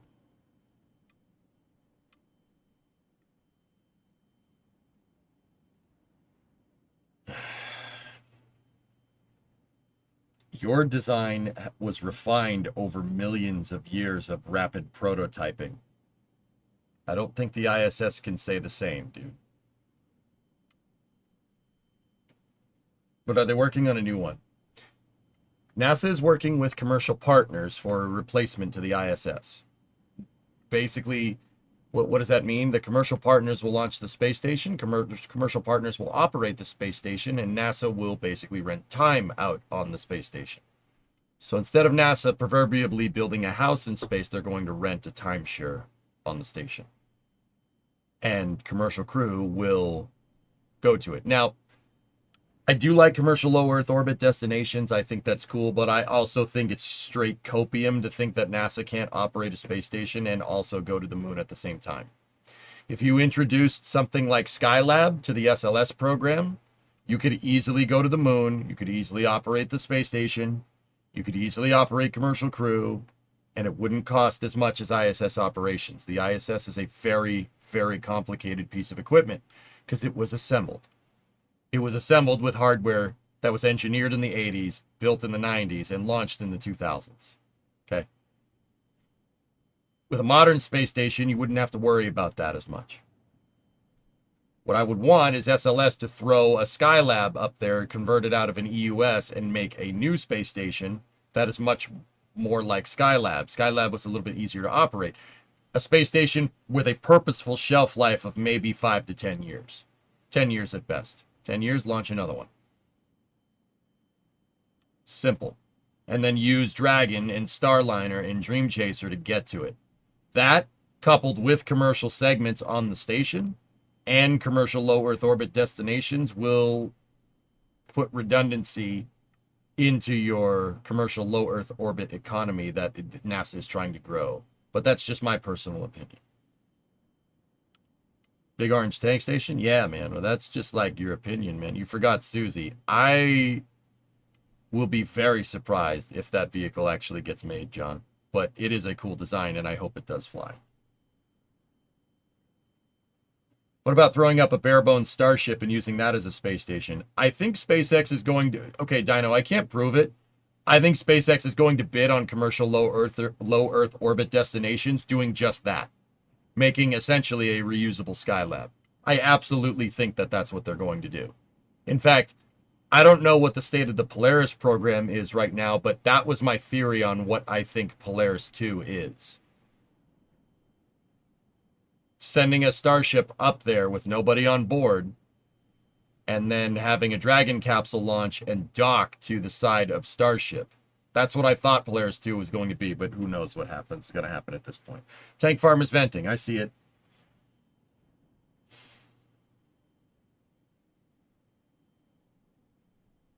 Reusable space stations still feel weird to me. Yeah. Could they make SLS with no second stage? Go orbital and then use the first stage like Skylab 2? I would prefer straight dry workshop ATOR because of the less risk and less complication involved. It would be easier to just make a dedicated space station module out of the station. Hey, look, man, that's what worked. That's what worked in the past, and guess what? It'll still work.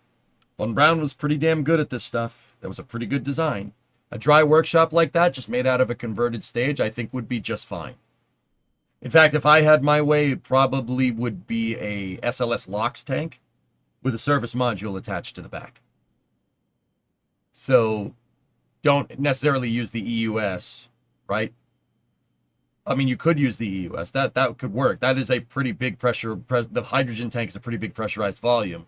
Just take an EUS, manufacture it down here, and use it. Heck, use the structural testing article from the EUS program. Convert that into a station module. Keep its propulsion systems, its RCS control systems on it, right? And then use the hydrogen tank as a pressurized volume and put a huge docking adapter on the front to take multiple spaceships and solar panels. That'll work. That'll work just fine. I mean, or actually it would be better if you put the solar panels on the back of the EUS so the panels aren't near where the spacecraft dock. That would be totally fine. They're going to have an extra testing article because they said that they're doing an STA. Take that, convert it into a dry workshop. Boom, instant space station. Give it a shelf life of 5 years maximum, deorbit it, send up another one. Why not put spaceport for rendezvous stop on the way to the moon?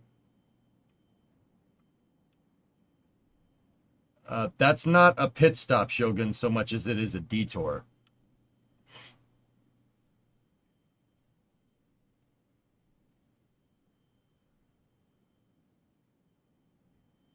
Wouldn't they want to have more starships around than boosters so they could have a starship up there for a while, keep launching with boosters? Yeah, of course, Manfu. With the refueling thing that SpaceX needs to do, yeah. In fact, Manfu, I think it's going to get to a point where the Starship program, where one booster uses one pad. So, like, say in the future we have booster number 87 or something. Booster 87 will stay on one pad, and it'll just keep getting used on one pad. And then if it needs some refurb, booster 88 will come and it'll just stay there on the pad. That's my theory. That's what makes the most sense. And personally, I think that starships there will be way more starships than boosters in the future. Yeah.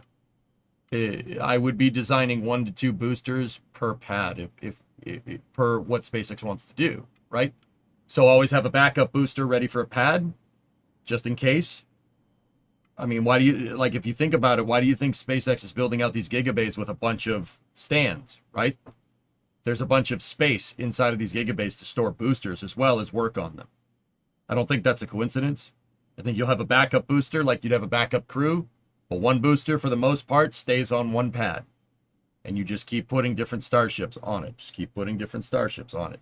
Think about the booster basically being your runway, and Starship is your airplane that takes off the runway. You don't change the runway. The plane lands on the runway and it uses it. Right?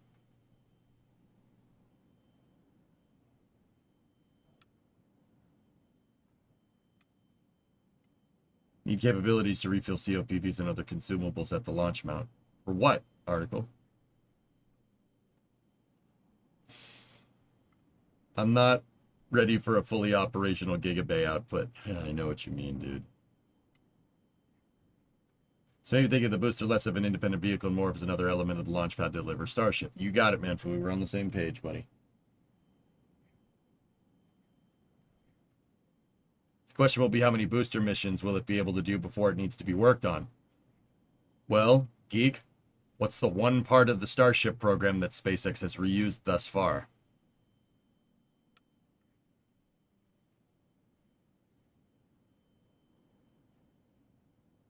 Booster 14 flew twice. There's no secret that they're working on first stage reuse first, because that's the reason. There's your bottleneck right there.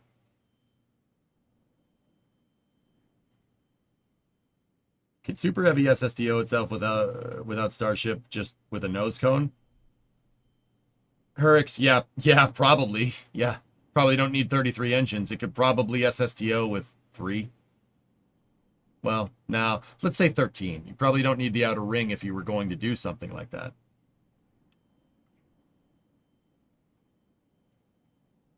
It's crazy that they want to do orbital refueling by the end of this year. Look, John, you know, I know that it's easy to overpromise in the space flight industry, but see, people get confused. Other companies and NASA and stuff, they overpromise and they underdeliver. SpaceX overpromises, but they're doing it not because they think they could do it. They're doing it because they're trying to stay hungry. They're trying to stay bold. And I don't know, if you want to look at that as an excuse or not, whatever. They always make a challenging deadline, not because they're trying to overpromise us, but they're trying to keep the momentum going. Because if you're not keeping the momentum, and if you're not making forward progress and new designs and new innovations with your spaceflight program, it's very easy for entropy to set in and something bad to happen. You got to keep going aggressively. Heck, man, you know, even if SpaceX is successful with everything that they do, and we see starships landing on Mars in 2030, SpaceX can't take its foot off the gas pedal.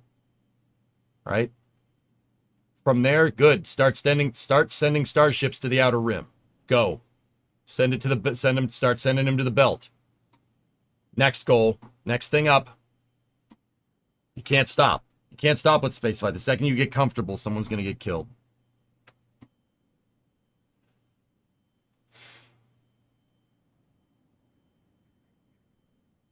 They are not refueling anything this year.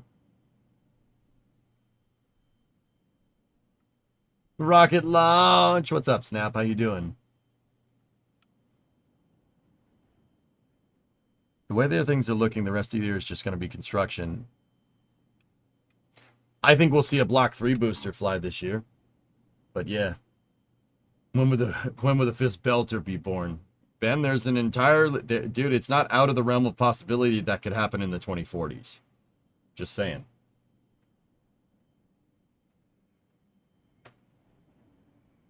All right. So. Bozer, the Bozerian says hi. Tell him I said hi back, Snap. It's good to see you, buddy. But, okay. So, fellas, Crew 11 is scheduled to dock Saturday at 3 a.m. That is 13 hours from now. I've been streaming for 6 already.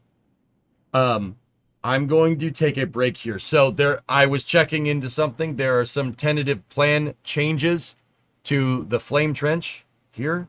Flame Trench is going to start a little bit earlier today than when it usually starts at 5, which that's kind of cool for us. That gives us some time after the Flame Trench to play some games and stuff. Maybe. We got to do racing and stuff. Let me see. Okay.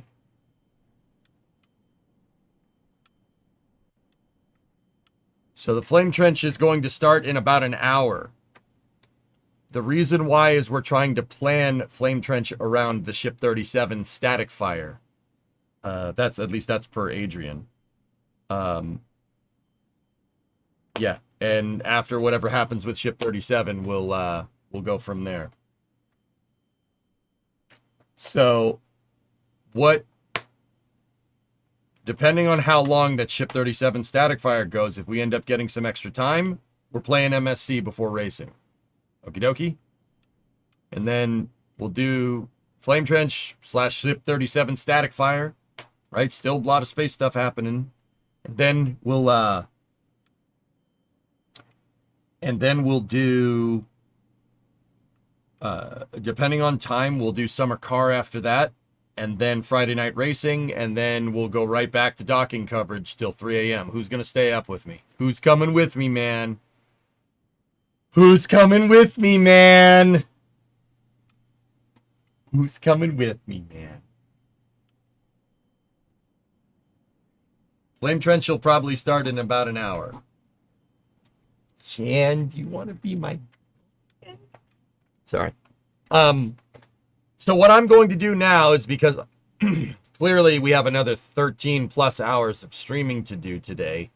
Games, space news, racing, and docking coverage. Man, I don't know about that docking coverage, dudes, now that I'm kind of thinking about it. But yeah, I'm going to take a little bit of a break now.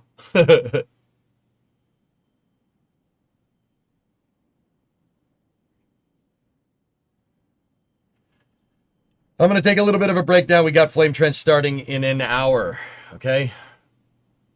I'm going to travel 3,000 miles to get to be with you? No? Yes? Maybe? I don't know. All right. So, dudes, I will be back in about an hour for Flame Trench. Here, we'll just jog the channel and we'll go live again. I'm gonna shut the channel off for an hour.